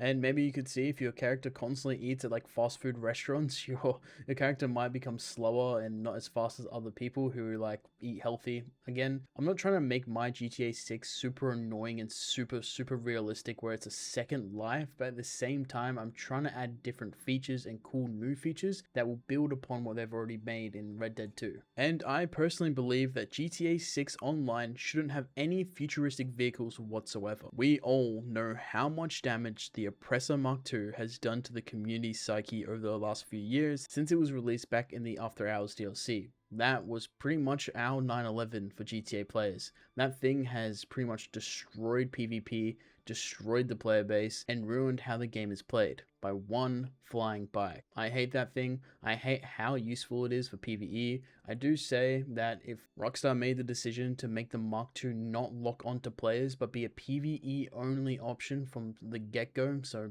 basically your rockets could never lock onto players, that would be perfect. It could only lock onto PvP and NPCs. That is what we needed back in GTA 5. But I digress. Back to GTA 6. No futuristic vehicles, no deluxos, nothing that breaks immersion and makes it goofy. We don't want GTA 6 to be goofy, but we do want it to be fun. There is a sweet balance that I know Rockstar can find. This is a pretty big topic in the community, so let me know down in the comments if you think there should be futuristic vehicles or not. If you want GTA 6 to be more realistic or more goofy in GTA 5. I definitely think, like I said just before, there is a perfect balance of fun, goofy stuff and realistic balance. Another major thing that we should see in GTA 6 Online, in my perfect world, world is a complete revamp of the crew system. This will heavily improve PvP and just like kind of like the general society of players in GTA 6. And in GTA 5, the crews are basically just used as a emblem creator, which really sucks, man. It's such wasted potential. A cool way Rockstar could revamp crews is by making a crew hideout, a sort of like compound, if you will, where all your crew members can just go into this little lobby that is just for their crew, where you could decorate it, add stuff,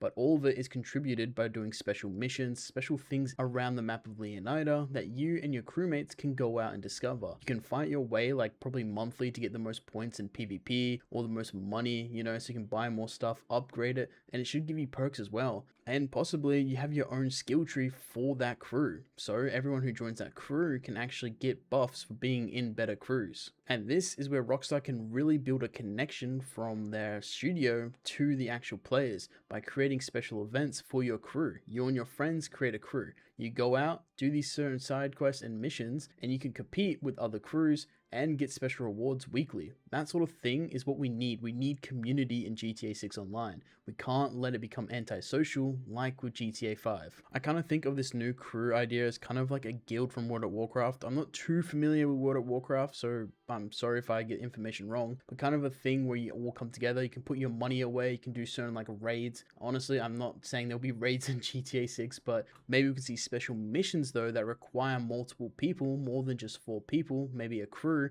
that then can go and solidify yourself as one of the best crews in all of GTA 6 Online, yada yada yada. But yeah, definitely having a crew compound would be absolutely sick. I don't know how they would do it, but I'm sure with a $3 billion budget and the masterminds behind Rockstar Games, they will figure this out. And staying on the community sort of topic, we definitely need more community areas in GTA 6 Online, like the Diamond Casino. But unfortunately, I do believe that we won't get any casinos in GTA 6 Online due to how many countries are banning online gambling in GTA 5, which is crazy to me, honestly, because I had to submit my ID both on my Xbox and PlayStation to confirm that I was over the age of 18 to play the game. And gambling is legal in Australia. Online gambling is promoted to kids during AFL matches. So why would I confirm my ID just to be told that I can't even go to the casino anymore? It doesn't make any sense to me, and I think Rockstar is just going to completely skip the idea of casinos because it's such a gray area on the internet right now. Some cool community areas could be like the Continental from John Wick, like certain areas where you can't bring out your weapons and you can socialize with people. And just like I mentioned earlier with the seeds and trading different things, you could trade in these areas and talk with people. Again, this is getting very, very, very delusional with some of the stuff I'm saying, but again, this is a fictional world where Grid is crafting his perfect reality of GTA 6 Online. See, these areas could have secret NPCs that you could go to and talk with them to start quest lines and certain things, and you can even just meet people there and just socialize. Socializing is key, Rockstar. Please don't make it antisocial. Another really cool feature that we could see is the return of the gun van from GTA 5, but it's done how it was meant to be done, from release date. See, I'm sure most of the people watching this video right now have pretty much everything in GTA 5 Online. You have all the weapons you want, you have all the properties you want, you have all the vehicles you want. But randomly a few years ago, Rockstar has changed it so you can't just buy weapons or ammunition anymore. Special weapons are only in the gun van, which will change its location daily. This is something really cool, but was added way too late into the game's life cycle. I believe that this was actually a feature for GTA 6 that they are testing in GTA 5. I'm not sure if any of you guys are Destiny 2 players out there, but there is a character called Xur in Destiny 2, which appears random spots every weekend, and you can go up to this NPC and buy special loot from him, exotics, which are like very sought after in the Destiny community. But yeah, he'll appear in random spots. You go up to him, trade with him, and then during events he has special stuff. I reckon we could see this with the gun van having secret rare loot around the map that only certain players will know, and this will be a thing that people have to keep track of, seeing where this person is, what type of loot he's selling, and he could have stuff that are locked behind certain quest lines to unlock certain weapons. Again, I'm getting pretty hopium schizo here. Bear with me. And just like Rockstar changing major core features in GTA 5 Online to test GTA 6 mechanics, I believe that you won't be able to buy any vehicle you want on your phone. A few years ago, just like the gun van, Rockstar removed hundreds of vehicles off the websites, making it so you can only get vehicles from dealerships weekly when they updated the game. This is a great feature, but again, it came way too late in the life cycle of GTA 5 Online. So starting this off in GTA 6 Online with a constantly evolving like dealerships around the map, like maybe Port Gellhorn sells more utes and that sort of stuff, and that changes weekly, and Vice City will sell more of your luxury vehicles, Mount Calaga will sell, who knows, dirt bikes, that sort of things. So different areas will have different region vehicles at their dealerships, and ammunitions will also be region based, and the more country cities will have different things like hunting rifles, maybe, you know, the hunting equipment, compared to Vice City where they have a different whole range of items that you can buy.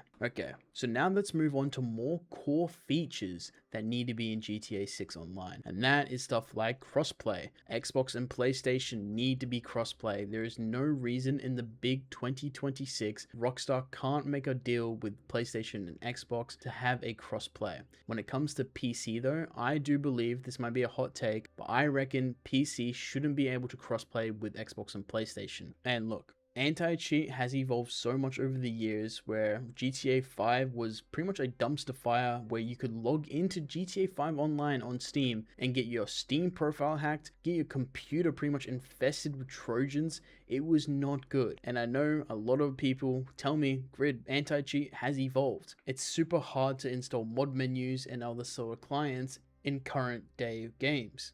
But look, Xbox and PlayStation don't even have the option to even get menus and hack clients. So why even bring PC into the mix? You're just ruining it for Xbox and PlayStation players. And just like transferring a modded PC account to Xbox and PlayStation, that is just terrible. I do not like that at all. That just ruins people's hard work. And look, I'm not stupid. I know exploits will still be on PlayStation, Xbox, like money glitches and stuff like that. Still, why risk having PC players hack and do crazy shit to console players who can't even defend themselves or even have the option to say no? But regardless if Rockstar does allow crossplay or not, I will still play this game online, and I'm sure a lot of you will as well. Another feature that is widely rumored and people really want in GTA 6 Online is the return of social media. GTA 5 Online tried social media out with Snap-O-Matic. It was kind of very basic, not gonna lie. You could just post a photo in-game to the social club website, and you gotta remember that GTA 5 came out in 2013, so social media has changed quite a lot. In trailer 1, Rockstar does show off a lot of social media, like a lot of it for seemingly no reason, but there is a reason. Social media has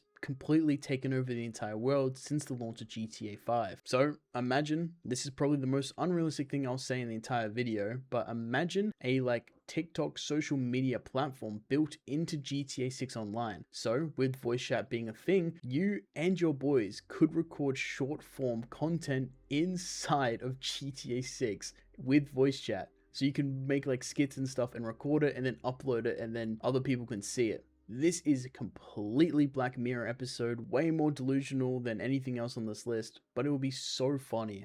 Dude, it will be such endless amount of content. But again, just like when Rockstar released the Mission Creator last year, they need to heavily monitor this shit because it's gonna get crazy so fast. They're going to need teams of teams to be constantly taking down videos and like banning people for certain days, because listen, we know how the internet goes, especially in the GTA community. Shit's going to hit the fan real fast. Alright, let's end this video off with probably the biggest thing people like to talk about, and that is, of course, the microtransactions that are going to be in GTA 6 Online. I do think that we are definitely in a new era of gaming, and Rockstar hasn't really stepped foot into it properly, so they're going to be making as much money as they possibly can to make up that $3 billion, and that includes microtransactions. I do believe that Rockstar Games is not going to make GTA 7, so they're going to set up GTA 6 to be their moneymaker for a very, very long time, and the best way to make as much money as possible is by adding cosmetics. And yes, GTA Plus is probably not going anywhere. If you pre-order GTA 6 right now, you get a month free of GTA Plus.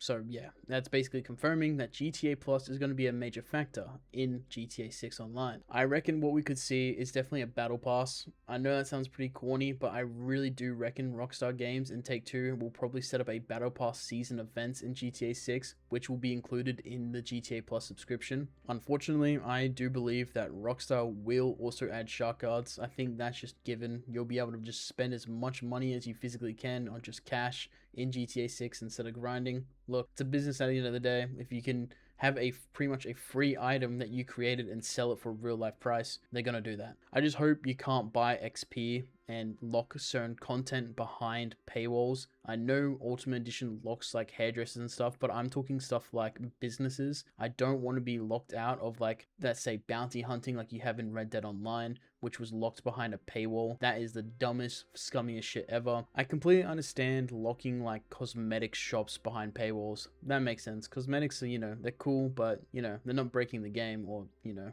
you're not really missing out on too much compared to like a major business like bounty hunting, or imagine if gun running was locked behind a paywall. That is crazy. And one thing I forgot to mention is the Fortnite creative that is coming to GTA 6. It's not confirmed publicly by Rockstar, but through patents and a bunch of leaks and stuff like that, we have found that Rockstar is wanting user-generated content to be a major factor in GTA 6. So things like, you know, Fortnite creative maps, people building them, players being able to go join and play them, maybe races, death matches, you know, whatever they come up with. Kind of like the mission creator that's definitely testing for GTA 6 Online once again. But I also hope that creator codes will be coming to GTA 6 Online, so you guys can all use my creator code once it comes out. But yeah, it's a bit of a long video. I hope you guys enjoyed this one. I seriously really am thankful that you are still listening to my voice right now and enjoying this. It was kind of hard to edit this last part of it because I didn't know what to add, so it's kind of just going to be a random mix of, I don't know what I'll add. I tried making the first half of the video super well edited, and then towards the end, for the people here just kind of listening along, you guys are here, you guys are legends. I really appreciate it. I'm sorry that the editing is not great in this last half, but it's nothing I can really do because of the limited resources that we have for GTA 6, and I want to get more content out to you guys this month. August, I'm trying to plan to upload a lot more, not slop content, but more just like me talking to you guys. Less editing, maybe like 2 videos a week will be these kind of less edited videos where we just kind of throw gameplay on the last 10-20 minutes so you guys can just enjoy it, and I don't have to worry too much about making every single second perfect, and then we can save my energy and my time for the bigger videos where we can have the whole video be super highly edited. But yeah, August, I'm trying to push myself. I'm going to try to upload as much as I can without losing too much on the quality of the videos. 130 screenshots and 2 trailers. That is all that Rockstar Games has given us when it comes to Grand Theft Auto 6. I have spent an unhealthy amount of time analyzing and scrubbing through every single pixel of every single thing that Rockstar has shared with us. And there is honestly some crazy hidden details that I'm sure will get you hyped for this insane game. We are currently less than 100 days away from the behemoth we call Grand Theft Auto 6, but looking at the close future, we have some exciting things happening just 20 days away. I'm sure that most of you are aware, but on the 27th of August, Rockstar Games is teaming up with Netflix and dropping something pretty insane. We are currently unaware what exactly they're going to show us, but it seems to be pretty big. I just hope it brings us some more juicy details about this beautiful game. But for the meantime, today I'll be using all those hundreds of hours of detective work to give you some of my favorite finds and cool things that I have found in all of the screenshots and all of the trailers. This is going to be quite a long video, so make sure you have some snacks handy. If you're new to the channel, what's up? My name is Grid. I'm a bit of a fanatic when it comes to this game, but trust me, we are not like those other slop channels that claim every single day that some crazy GTA 6 news is incoming. No, we don't do that stuff around here. I try my best with every single video to make content that you can enjoy, and every single video I push myself as a creator to make even better content than I previously put out. And look, I know how annoying it is when corny YouTubers come here and beg you for subs. I get it, I hate that shit. But look, if you want to scroll down and subscribe to the channel, it truly goes a long way, and honestly, I'm on a generational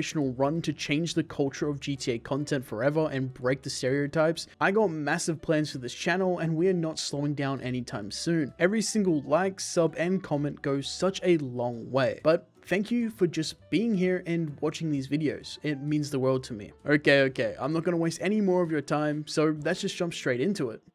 Okay, So the first detail that I really like was actually shown in this screenshot here, which came out with the pre-orders back in June. On the surface, this screenshot looks pretty basic, but take a closer look. This isn't no ordinary stack of cash. This is actually a security bank measure for stolen money during a heist. So it looks like it's actually made from Bobcat Security, which is from GTA 5 and is actually the depository that the gang robs at the very start of GTA 5 in the prologue. But looking at the actual label, it says die pack, handle with care, explosive. And honestly, this is super interesting. It's actually going to change the way we just go in and rob places. So we could see when we're robbing maybe armored cars that drive around the map, the money inside those trucks could be actually laced with dye that sprays all over our character. And maybe NPCs who see our characters will actually call the police on us, and if the police see us, we get an instant wanted level. This is super interesting and a brand new feature that we haven't seen in any of the GTA games, so I'm actually excited for this detail. Alright, so coming back to a 2025 screenshot, we can see this beautiful screenshot of Vice City at nighttime, and this is truly breathtaking. Like, this looks amazing. But taking a closer look, we can actually see a massive stadium. This is no ordinary stadium. This is the Sahara Arena, and Sahara is actually the Amazon parody in GTA 6. And in real life, this stadium is actually based off the Kaseya Center in Miami, Florida.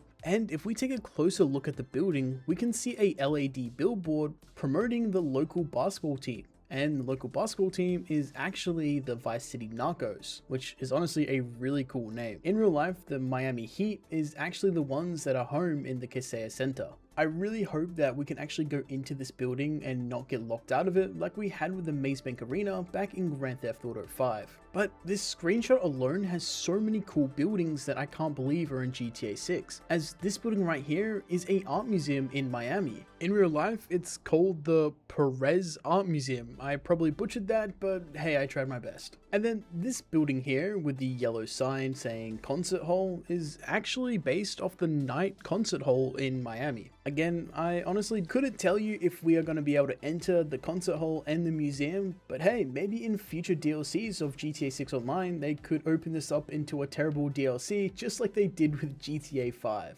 And this building here is also a major theater. And then coming into the foreground, we have this very cool looking building. This building is actually a cafe and is based off the Hard Rock Cafe in, of course, Miami. I could continue to yap on this screenshot for another 20 minutes, but I'll end with one more thing, and that is, of course, the Ferris wheel here. And this is based off the Skyviews Miami observational wheel. And honestly, I think this is going to be one of the main attractions in the game. I could definitely see Jace and Lucia having some deep conversations while going on this wheel. And I gotta give flowers where flowers are due. I gotta give a massive shout out to the Giannis mapping community. They actually pieced this all together and mapped it with real life buildings, so massive thank you to them. I'll probably be using a lot more of their stuff in this video, so just want to say thank you. This video wouldn't be possible without them. Okay, so this screenshot is actually very important. It gives us some really cool details. As we can see, Lucia is wearing Apple AirPods. Obviously in the GTA universe, this is not called Apple AirPods, they're actually called Beat-Offs, and we do get to see them in GTA 5. This does kind of ponder a question in my mind if we can actually put AirPods in and play music from our smartphone in GTA 6. It would be a very, very good feature that people have been begging Rockstar for many years, as in GTA 5 we only have the radio stations, and GTA 6 being based in current day, we should definitely see more Spotify and other DSP platforms being used in the daily lives of all the characters and NPCs of the GTA world. And Rockstar also leaves some very important story beats in the screenshot. As we can see, Lucia is punching a punching bag, and this is not just some random screenshot to make her look tough. Lucia's whole thing is that she's a fighter.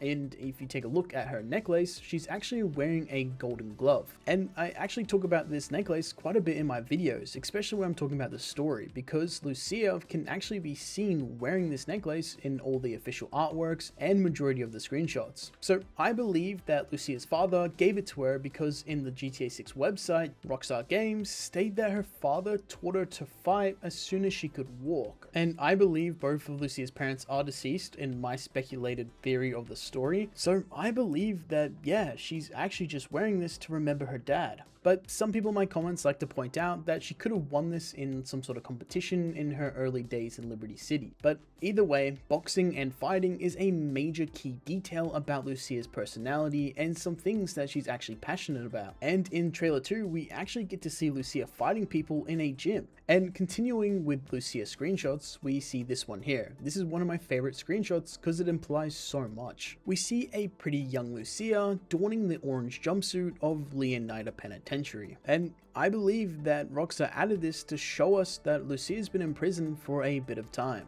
I believe that she's been in prison for about 5 years, because if you compare this Lucia and then the Lucia from trailer 1 when she's locked up, they look pretty different, but maybe it's just the braids that are throwing me off. Alright, so coming over to this screenshot here, we can see Jason just hanging out on his property. Well, technically it's not his property, he is living there rent-free. The owner of the house is Brian Hedder, but we can see it quite a bit in this screenshot. We see this car here, which is a part of the Ultimate Pack when pre-ordering the game. We also see this car in this screenshot here with Jason driving it, and then we have this motorbike here. People like to speculate that this is Lucia's bike. This screenshot is actually hiding something that's very, very peculiar, and it's this kayak here. So it will appear that this kayak is only for people who pre-order the Ultimate Edition. As in another screenshot, we can see Jason using this kayak, and the screenshot is actually labeled Ultimate Vehicle.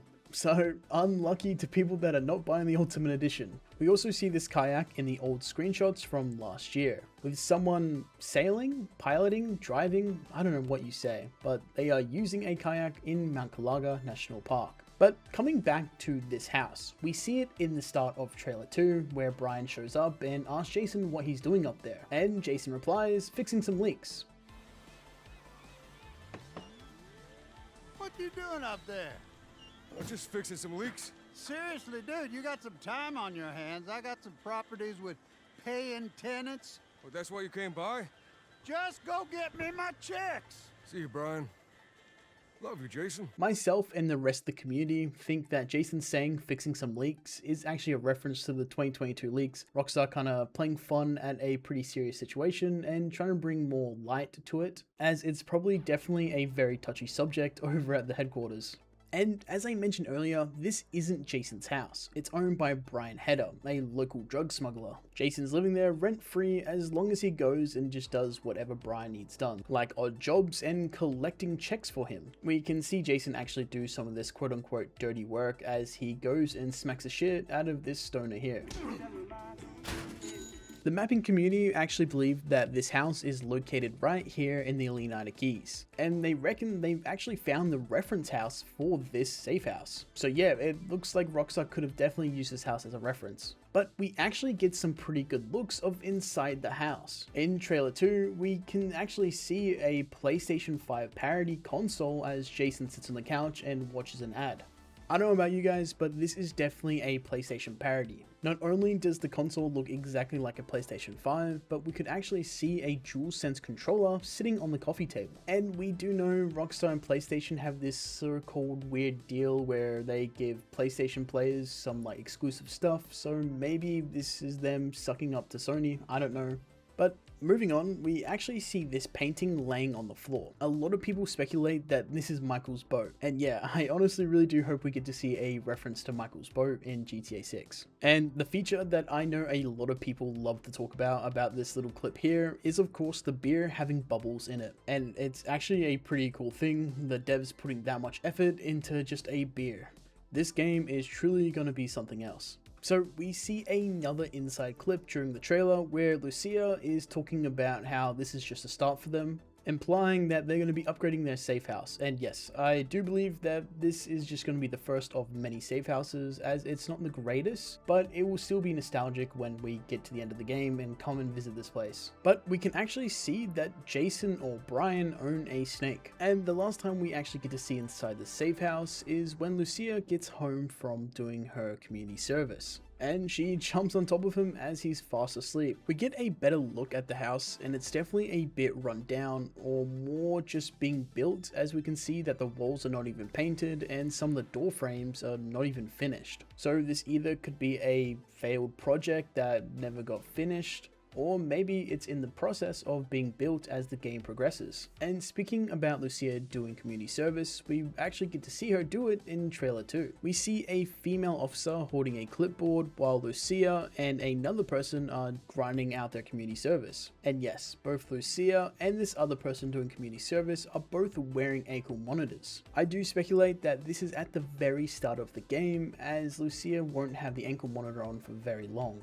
A very popular speculative theory in the community is that Lucia, when she's wearing her ankle monitor, she can't travel to other cities due to her ankle monitor being alerted. People like to speculate that this is a way to keep players in certain areas at the start of the game, but I feel like it kind of doesn't make too much sense because the player can just switch to Jason and then go out exploring. But regardless, we do see Lucia in the official artwork wearing the ankle monitor, so maybe it plays a bigger part than we all realize, or maybe she just takes it off in the first few missions. So another very important story detail that Rockstar hides pretty much in plain sight is Lucia's gold dress. And you may be thinking, Grid, what does a gold dress have to do with anything? Well, it actually is a very important part of the early game of GTA 6. You see, back in trailer 1, Rockstar shows us a clip of Jason and Lucia flying down the freeway, while Lucia hangs out of the convertible wearing a gold dress. You see, that alone is nothing too crazy.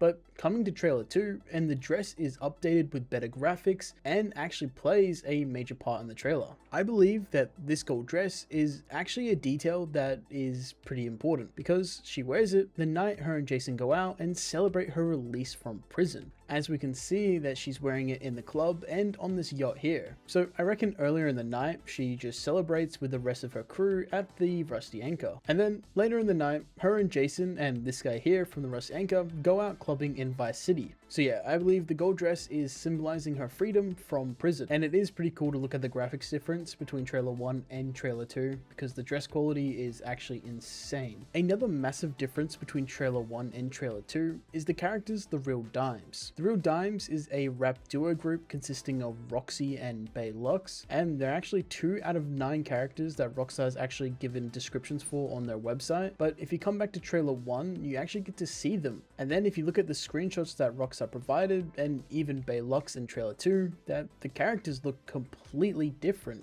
It basically looks like they've been pretty much remodeled completely, and if it wasn't for some small details, we would actually believe that these are just completely new characters. So using a perfect segue, we can look at the Bay Lux clip that I just mentioned before in trailer 2, and if you take a look at the top left corner, we can actually see a train. So it looks like there's some sort of public transport of a train system throughout the whole of Vice City. And if we come over to Port Gellhorn, at the top of the map, we actually see another train system. So this clip here of Port Gellhorn with the train actually is only available on the website. It's not in trailer 2. So could we see a massive train station go around the entire map? I actually believe that we could see this is our fast travel system. Just like how in Red Dead Redemption 2 they had the wagon, I believe that the train system could be a fast travel mechanic. So our next detail is actually from a Mount Calaga screenshot, and the main focus of the screenshot is the helicopter,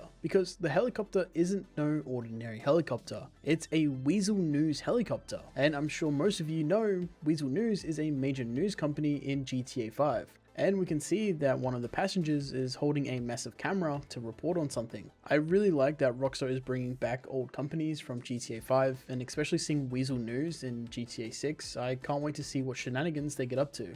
Alright, so another pretty cool detail is over in Leonidas Keys, we could see this blimp. So in real life, this blimp is actually called Fat Albert. Fat Albert is a 175-foot long tethered radar balloon. It's located in real life in a restricted site. The site is actually on Road Blimp, or Blimp Road in Florida, which is a perfect name.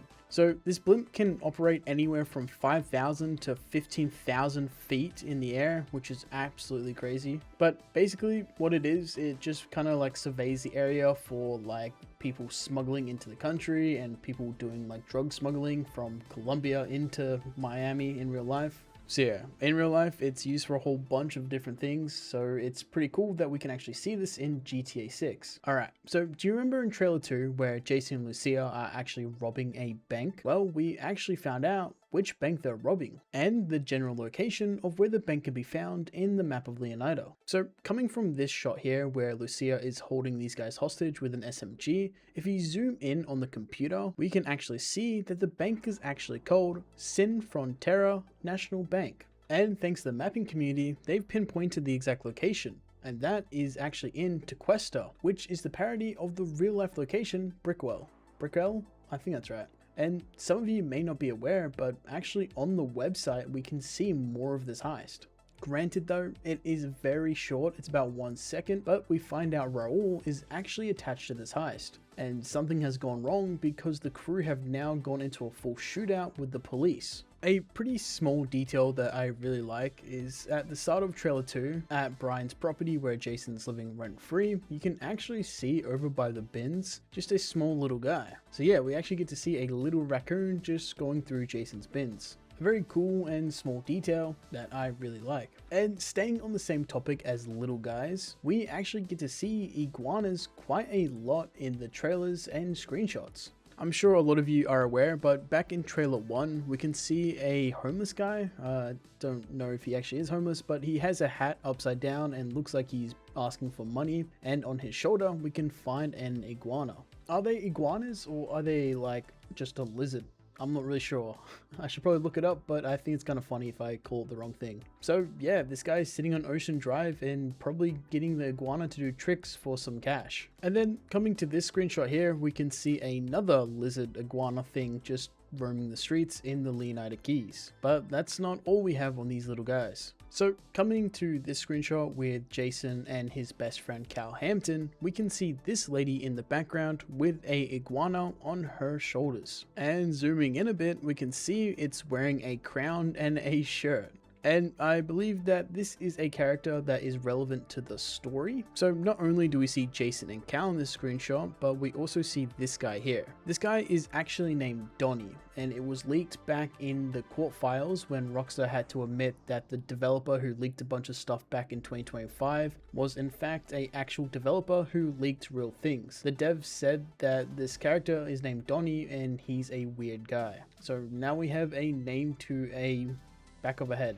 We barely get to see this guy, but anyway, moving on, we can actually see this lady with the iguana in another screenshot in front of the rusty anchor with the same iguana around her neck. But we have one more little guy appearance. Well, not a real one. If you remember earlier in the video where I showed Jason punching that guy in the face, well, taking a look at the decorations in the back of the store, we can actually find a little lizard wearing a Tommy Vercetti jacket. This is obviously not a real iguana, this is just a decoration, but it is a very cool Easter egg to Tommy Vercetti, the main protagonist of GTA Vice City. Okay, so this next hidden detail comes at the end of trailer 1, quite literally the very end, as Jason and Lucia are about to rob a liquor store called Uncle Jack's. And if we pause the frame right before Lucia kicks the door, we can see this sticker here, which is actually the logo for Uncle Jack's Liquor. But this is actually not just a random logo, this is actually a character from Red Dead Redemption 2. It's one of the bounty posters for Everett Morgan. And before you start thinking that this is a reference to Arthur Morgan's dad, unfortunately, this is not Arthur's dad. Arthur's dad is actually named Lyle. So yeah, this is just an Easter egg that Rockstar threw in to call back to Red Dead Redemption 2. Alright, so our next detail comes over to Ambrosia. For those of you who are unaware, Ambrosia is pretty much ran by a biker gang, and Rockstar basically says on the website that nothing goes down in this town without them having a say about it. But we do actually find in this screenshot what the biker gang is actually called. The biker gang is called The Final Chapter, and as we can see on his badge here, that the gang was actually created back in 1982, and there is a lot of them. But another detail from the biker gang is if you come to this screenshot here, we can see a enforcer for the gang. He is actually wearing a Liberty City Cycles hat, which is just one of many Easter eggs and details referring back to Liberty City. And a little fun fact for you that I always throw in when I talk about ambrosia, but ambrosia is actually the word used for when something is sweet. And the main source of job opportunities in Ambrosia is from the sugar refinery and the sugarcane farms. So you remember at the start of the video where I talked about Lucia wearing AirPods, but they're not actually AirPods, it's the parody version called Beat-Offs. Well, we can actually see that iPhone parody from GTA 5 is actually back. We can see the fruit phones a few different times in the screenshots. As in this screenshot here, we can see Lucia holding a iPhone parody phone called the Fruit Phone. And then in this screenshot here, we can see Jason holding the exact same phone. But the big man Booby Ike takes the cake for the coolest iPhone, as his iPhone is actually gold. And if you watch my previous video that I uploaded where I talk about his kind of obsession with gold, we can see that even the magazine that he has in his gun is actually gold as well. Not to mention his gold teeth and his gold chains. So in this screenshot from 2025, which is honestly probably one of the best screenshots we have ever received, we can actually see some very interesting details. Like for example, if we zoom in on this bridge here, we can actually find the, I'm going to butcher this once again, the Bahia Honda Rail Bridge. In real life, this is a railroad bridge in the lower Florida Keys, connecting the Bahia Honda Key with the Spanish Harbor Key. It was originally part of an overseas rail, but the state of Florida purchased it from Florida East Coast Rail Systems. But let's be honest, you don't really care about the history of it. You want to know why in GTA 6 are there massive segments cut out? Well, to give you the TLDR, it's basically a railroad that was kind of shut down from the public because it was just too hard to keep it like publicly safe for people to use. So they just put massive holes in it so people wouldn't use it. And in GTA 6, I'm sure we'll be flying over those holes and some of us will fall straight into the water and have to call Morse Mutual Insurance. And of course, we can see the return of the infamous Dodo plane in this screenshot here, which is perfect for smuggling products through the Keys. Being able to land on water and on land, it is a perfect machine. So I'm sure a lot of people who watch my content are aware that I have explained this a few times. And it's the detail about Jason's tattoo. But some of you may be new here and don't know what his tattoo actually is. So Jason, our main character, has a Army Ranger tattoo on his shoulder. The tattoo isn't a one-to-one copy, but it's the GTA equivalent to the US Rangers. And on Rockstar's website, they do mention that Jason was actually in the army for a short period of time, but his time in the army could actually be multiple years. They're not really giving us exact dates here. But Rockstar is really not trying to hide this tattoo and is pretty much showing it off in multiple screenshots. Rockstar even goes a step further and shows off Jason with ARs. So to break down what exactly his tattoo means, it basically is a Ranger's tattoo, which is the equivalent of the 75th Ranger Regiment. So to give you a very quick TLDR about the 75th Ranger Regiment, it's basically a special operation forces which is pretty much more advanced than your average military operations. If you want to see a more in-depth video, I do have a whole video about Jason's origin story where I go super in-depth into what the Rangers are, so if you want to check that out, go ahead. Alright, so our next detail is actually the Rusty Anchor, which is a very important story location which we can see both in screenshots and in the trailers. The venue was first mentioned in the 2022 September leaks of GTA 6 on 2 music flyers found at the Jack of Hearts strip club. Then once trailer 2 came out, Rockstar finally showed off this area. The Rusty Anchor is situated near the northern western coast of Key Lento, with a pier for small fishing and recreational boats located on the property as well. Its exterior also includes multiple picnic tables for outdoor dining and drinking. Branded shirts featuring the artwork of the bar's logo and exterior can be found on one of the shirts that Cal Hampton actually wears. But coming inside of the actual bar, we come to find through trailer 2 that the bar is fully enterable and has an insane interior. The walls are completely decorated with vintage alcohol signage, posters, stickers, and license plates from both the states of Leonida and the state of Gloria. So in trailer 2, we actually get a look at a lot of characters that we don't have names for, but the named characters we do have is Cal Hampton, Lucia Caminos, and Jason DeVol. All of our characters celebrating Lucia's release from prison. So Rockstar showing this off in the trailers and multiple screenshots, I do believe that this is a very important location, and I'm just going to speculate here for a second, but I do believe that this will be a kind of like a spot where a lot of our missions will actually begin. Like we will have to come here to start certain side quests and certain main missions. It's kind of like a gathering spot. And in real life, the club is actually based off the Caribbean Club in the Upper Keys of Florida. And I've mentioned this as well in a lot of other videos, but yeah, the Caribbean Club looks exactly like the Rusty Anchor in real life.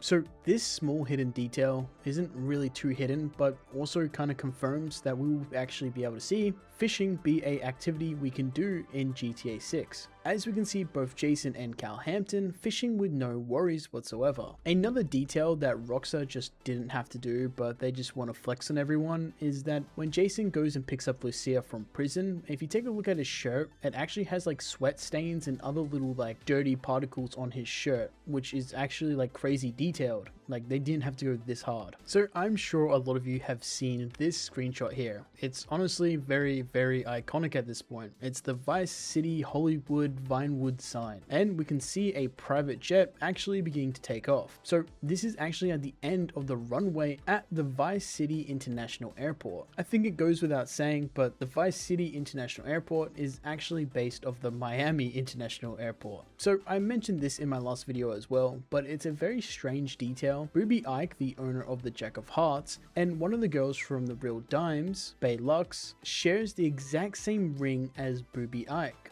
It's both of a lion, but Boobies wears the crown. We do know that Booby thinks of himself as the king of Vice City, as pretty much all of his tattoos call him the king, and of course the lion is the king of the jungle. It is very strange that Rockstar would also give the exact same ring on the exact same finger as Bay Lux. Don't know if this is trying to insinuate that they are in some sort of relationship, but no other evidence proves that. It is a bit of a strange one, so let me know in the comments what you think about that. So, as a lot of you remember, back in trailer 1 for GTA 6, Rockstar shows us quite a few different social media platforms showing off some content creators. And I think this is Rockstar teasing how important social media is going to be in GTA 6. By important, I mean how prevalent it's going to be, as we can see an account called Official Poach, which appears to be wrangling a crocodile or alligator out of a neighborhood suburb pool. With the caption, "Stay alert VC, remember to check for uninvited guests before the pool party."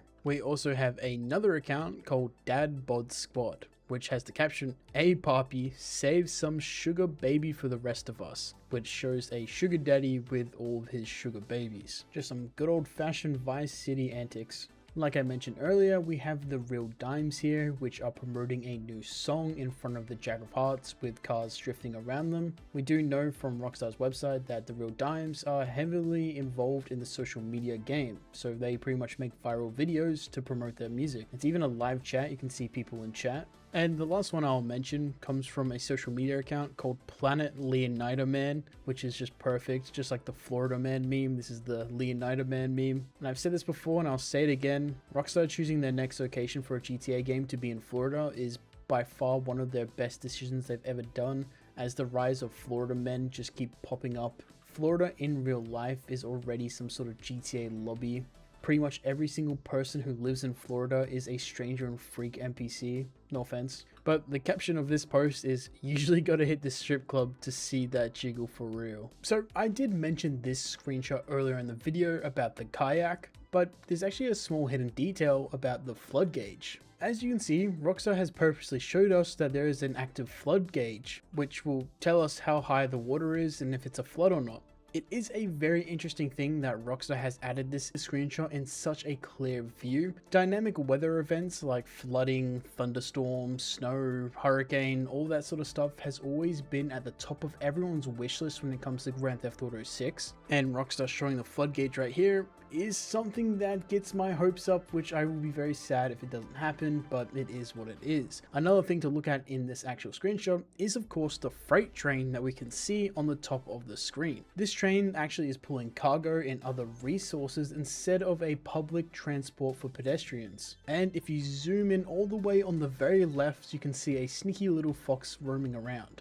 And if you zoom in under the bridge and you keep going, you can see some sort of ranger cabin. So that's actually pretty cool. I've never seen anyone talk about this, and I just noticed this for the very first time in this cabin. So yeah, I'm still finding details as I'm even editing this video. So this screenshot here is a brand new screenshot that came alongside with the pre-orders and Ultimate Edition. It is showing off the quote-unquote good time gear. So you get these shirts and hats if you get the Ultimate Edition for GTA 6. The real hidden detail here, which I'm sure a lot of you will notice, is that the actual dinosaur is doing the exact same pose as the Vice City girl from GTA Vice City. So yeah, just Rockstar giving a little nod to another game they've made. So this one may not be as hidden as some people know, but still some people out there might not know this. But in this screenshot and a few other screenshots, this person here is actually Lori. This is Brian Hedder's third wife. We actually get to see her in this clip as well. She is married to Brian, which is one of the main characters or main side characters of the storyline. So yeah, she's definitely going to be someone you will get to know. So the final little detail that I will add is by far the best detail of all of them. By far the most important feature to be added to any Rockstar title, or dare I say any video game to ever exist. And that is of course the male strip club. As we can see at this strip club here, that is actually a poster for a ladies night. I don't know about you guys, but this is the first thing I'm doing as soon as I get my hands on GTA 6 in less than 100 days. So yeah, that's where I'm going to wrap up the video. I really hope you guys enjoyed, and if you want a part 2, I can probably scrounge together some more little features and little things that I can find if you like these type of videos.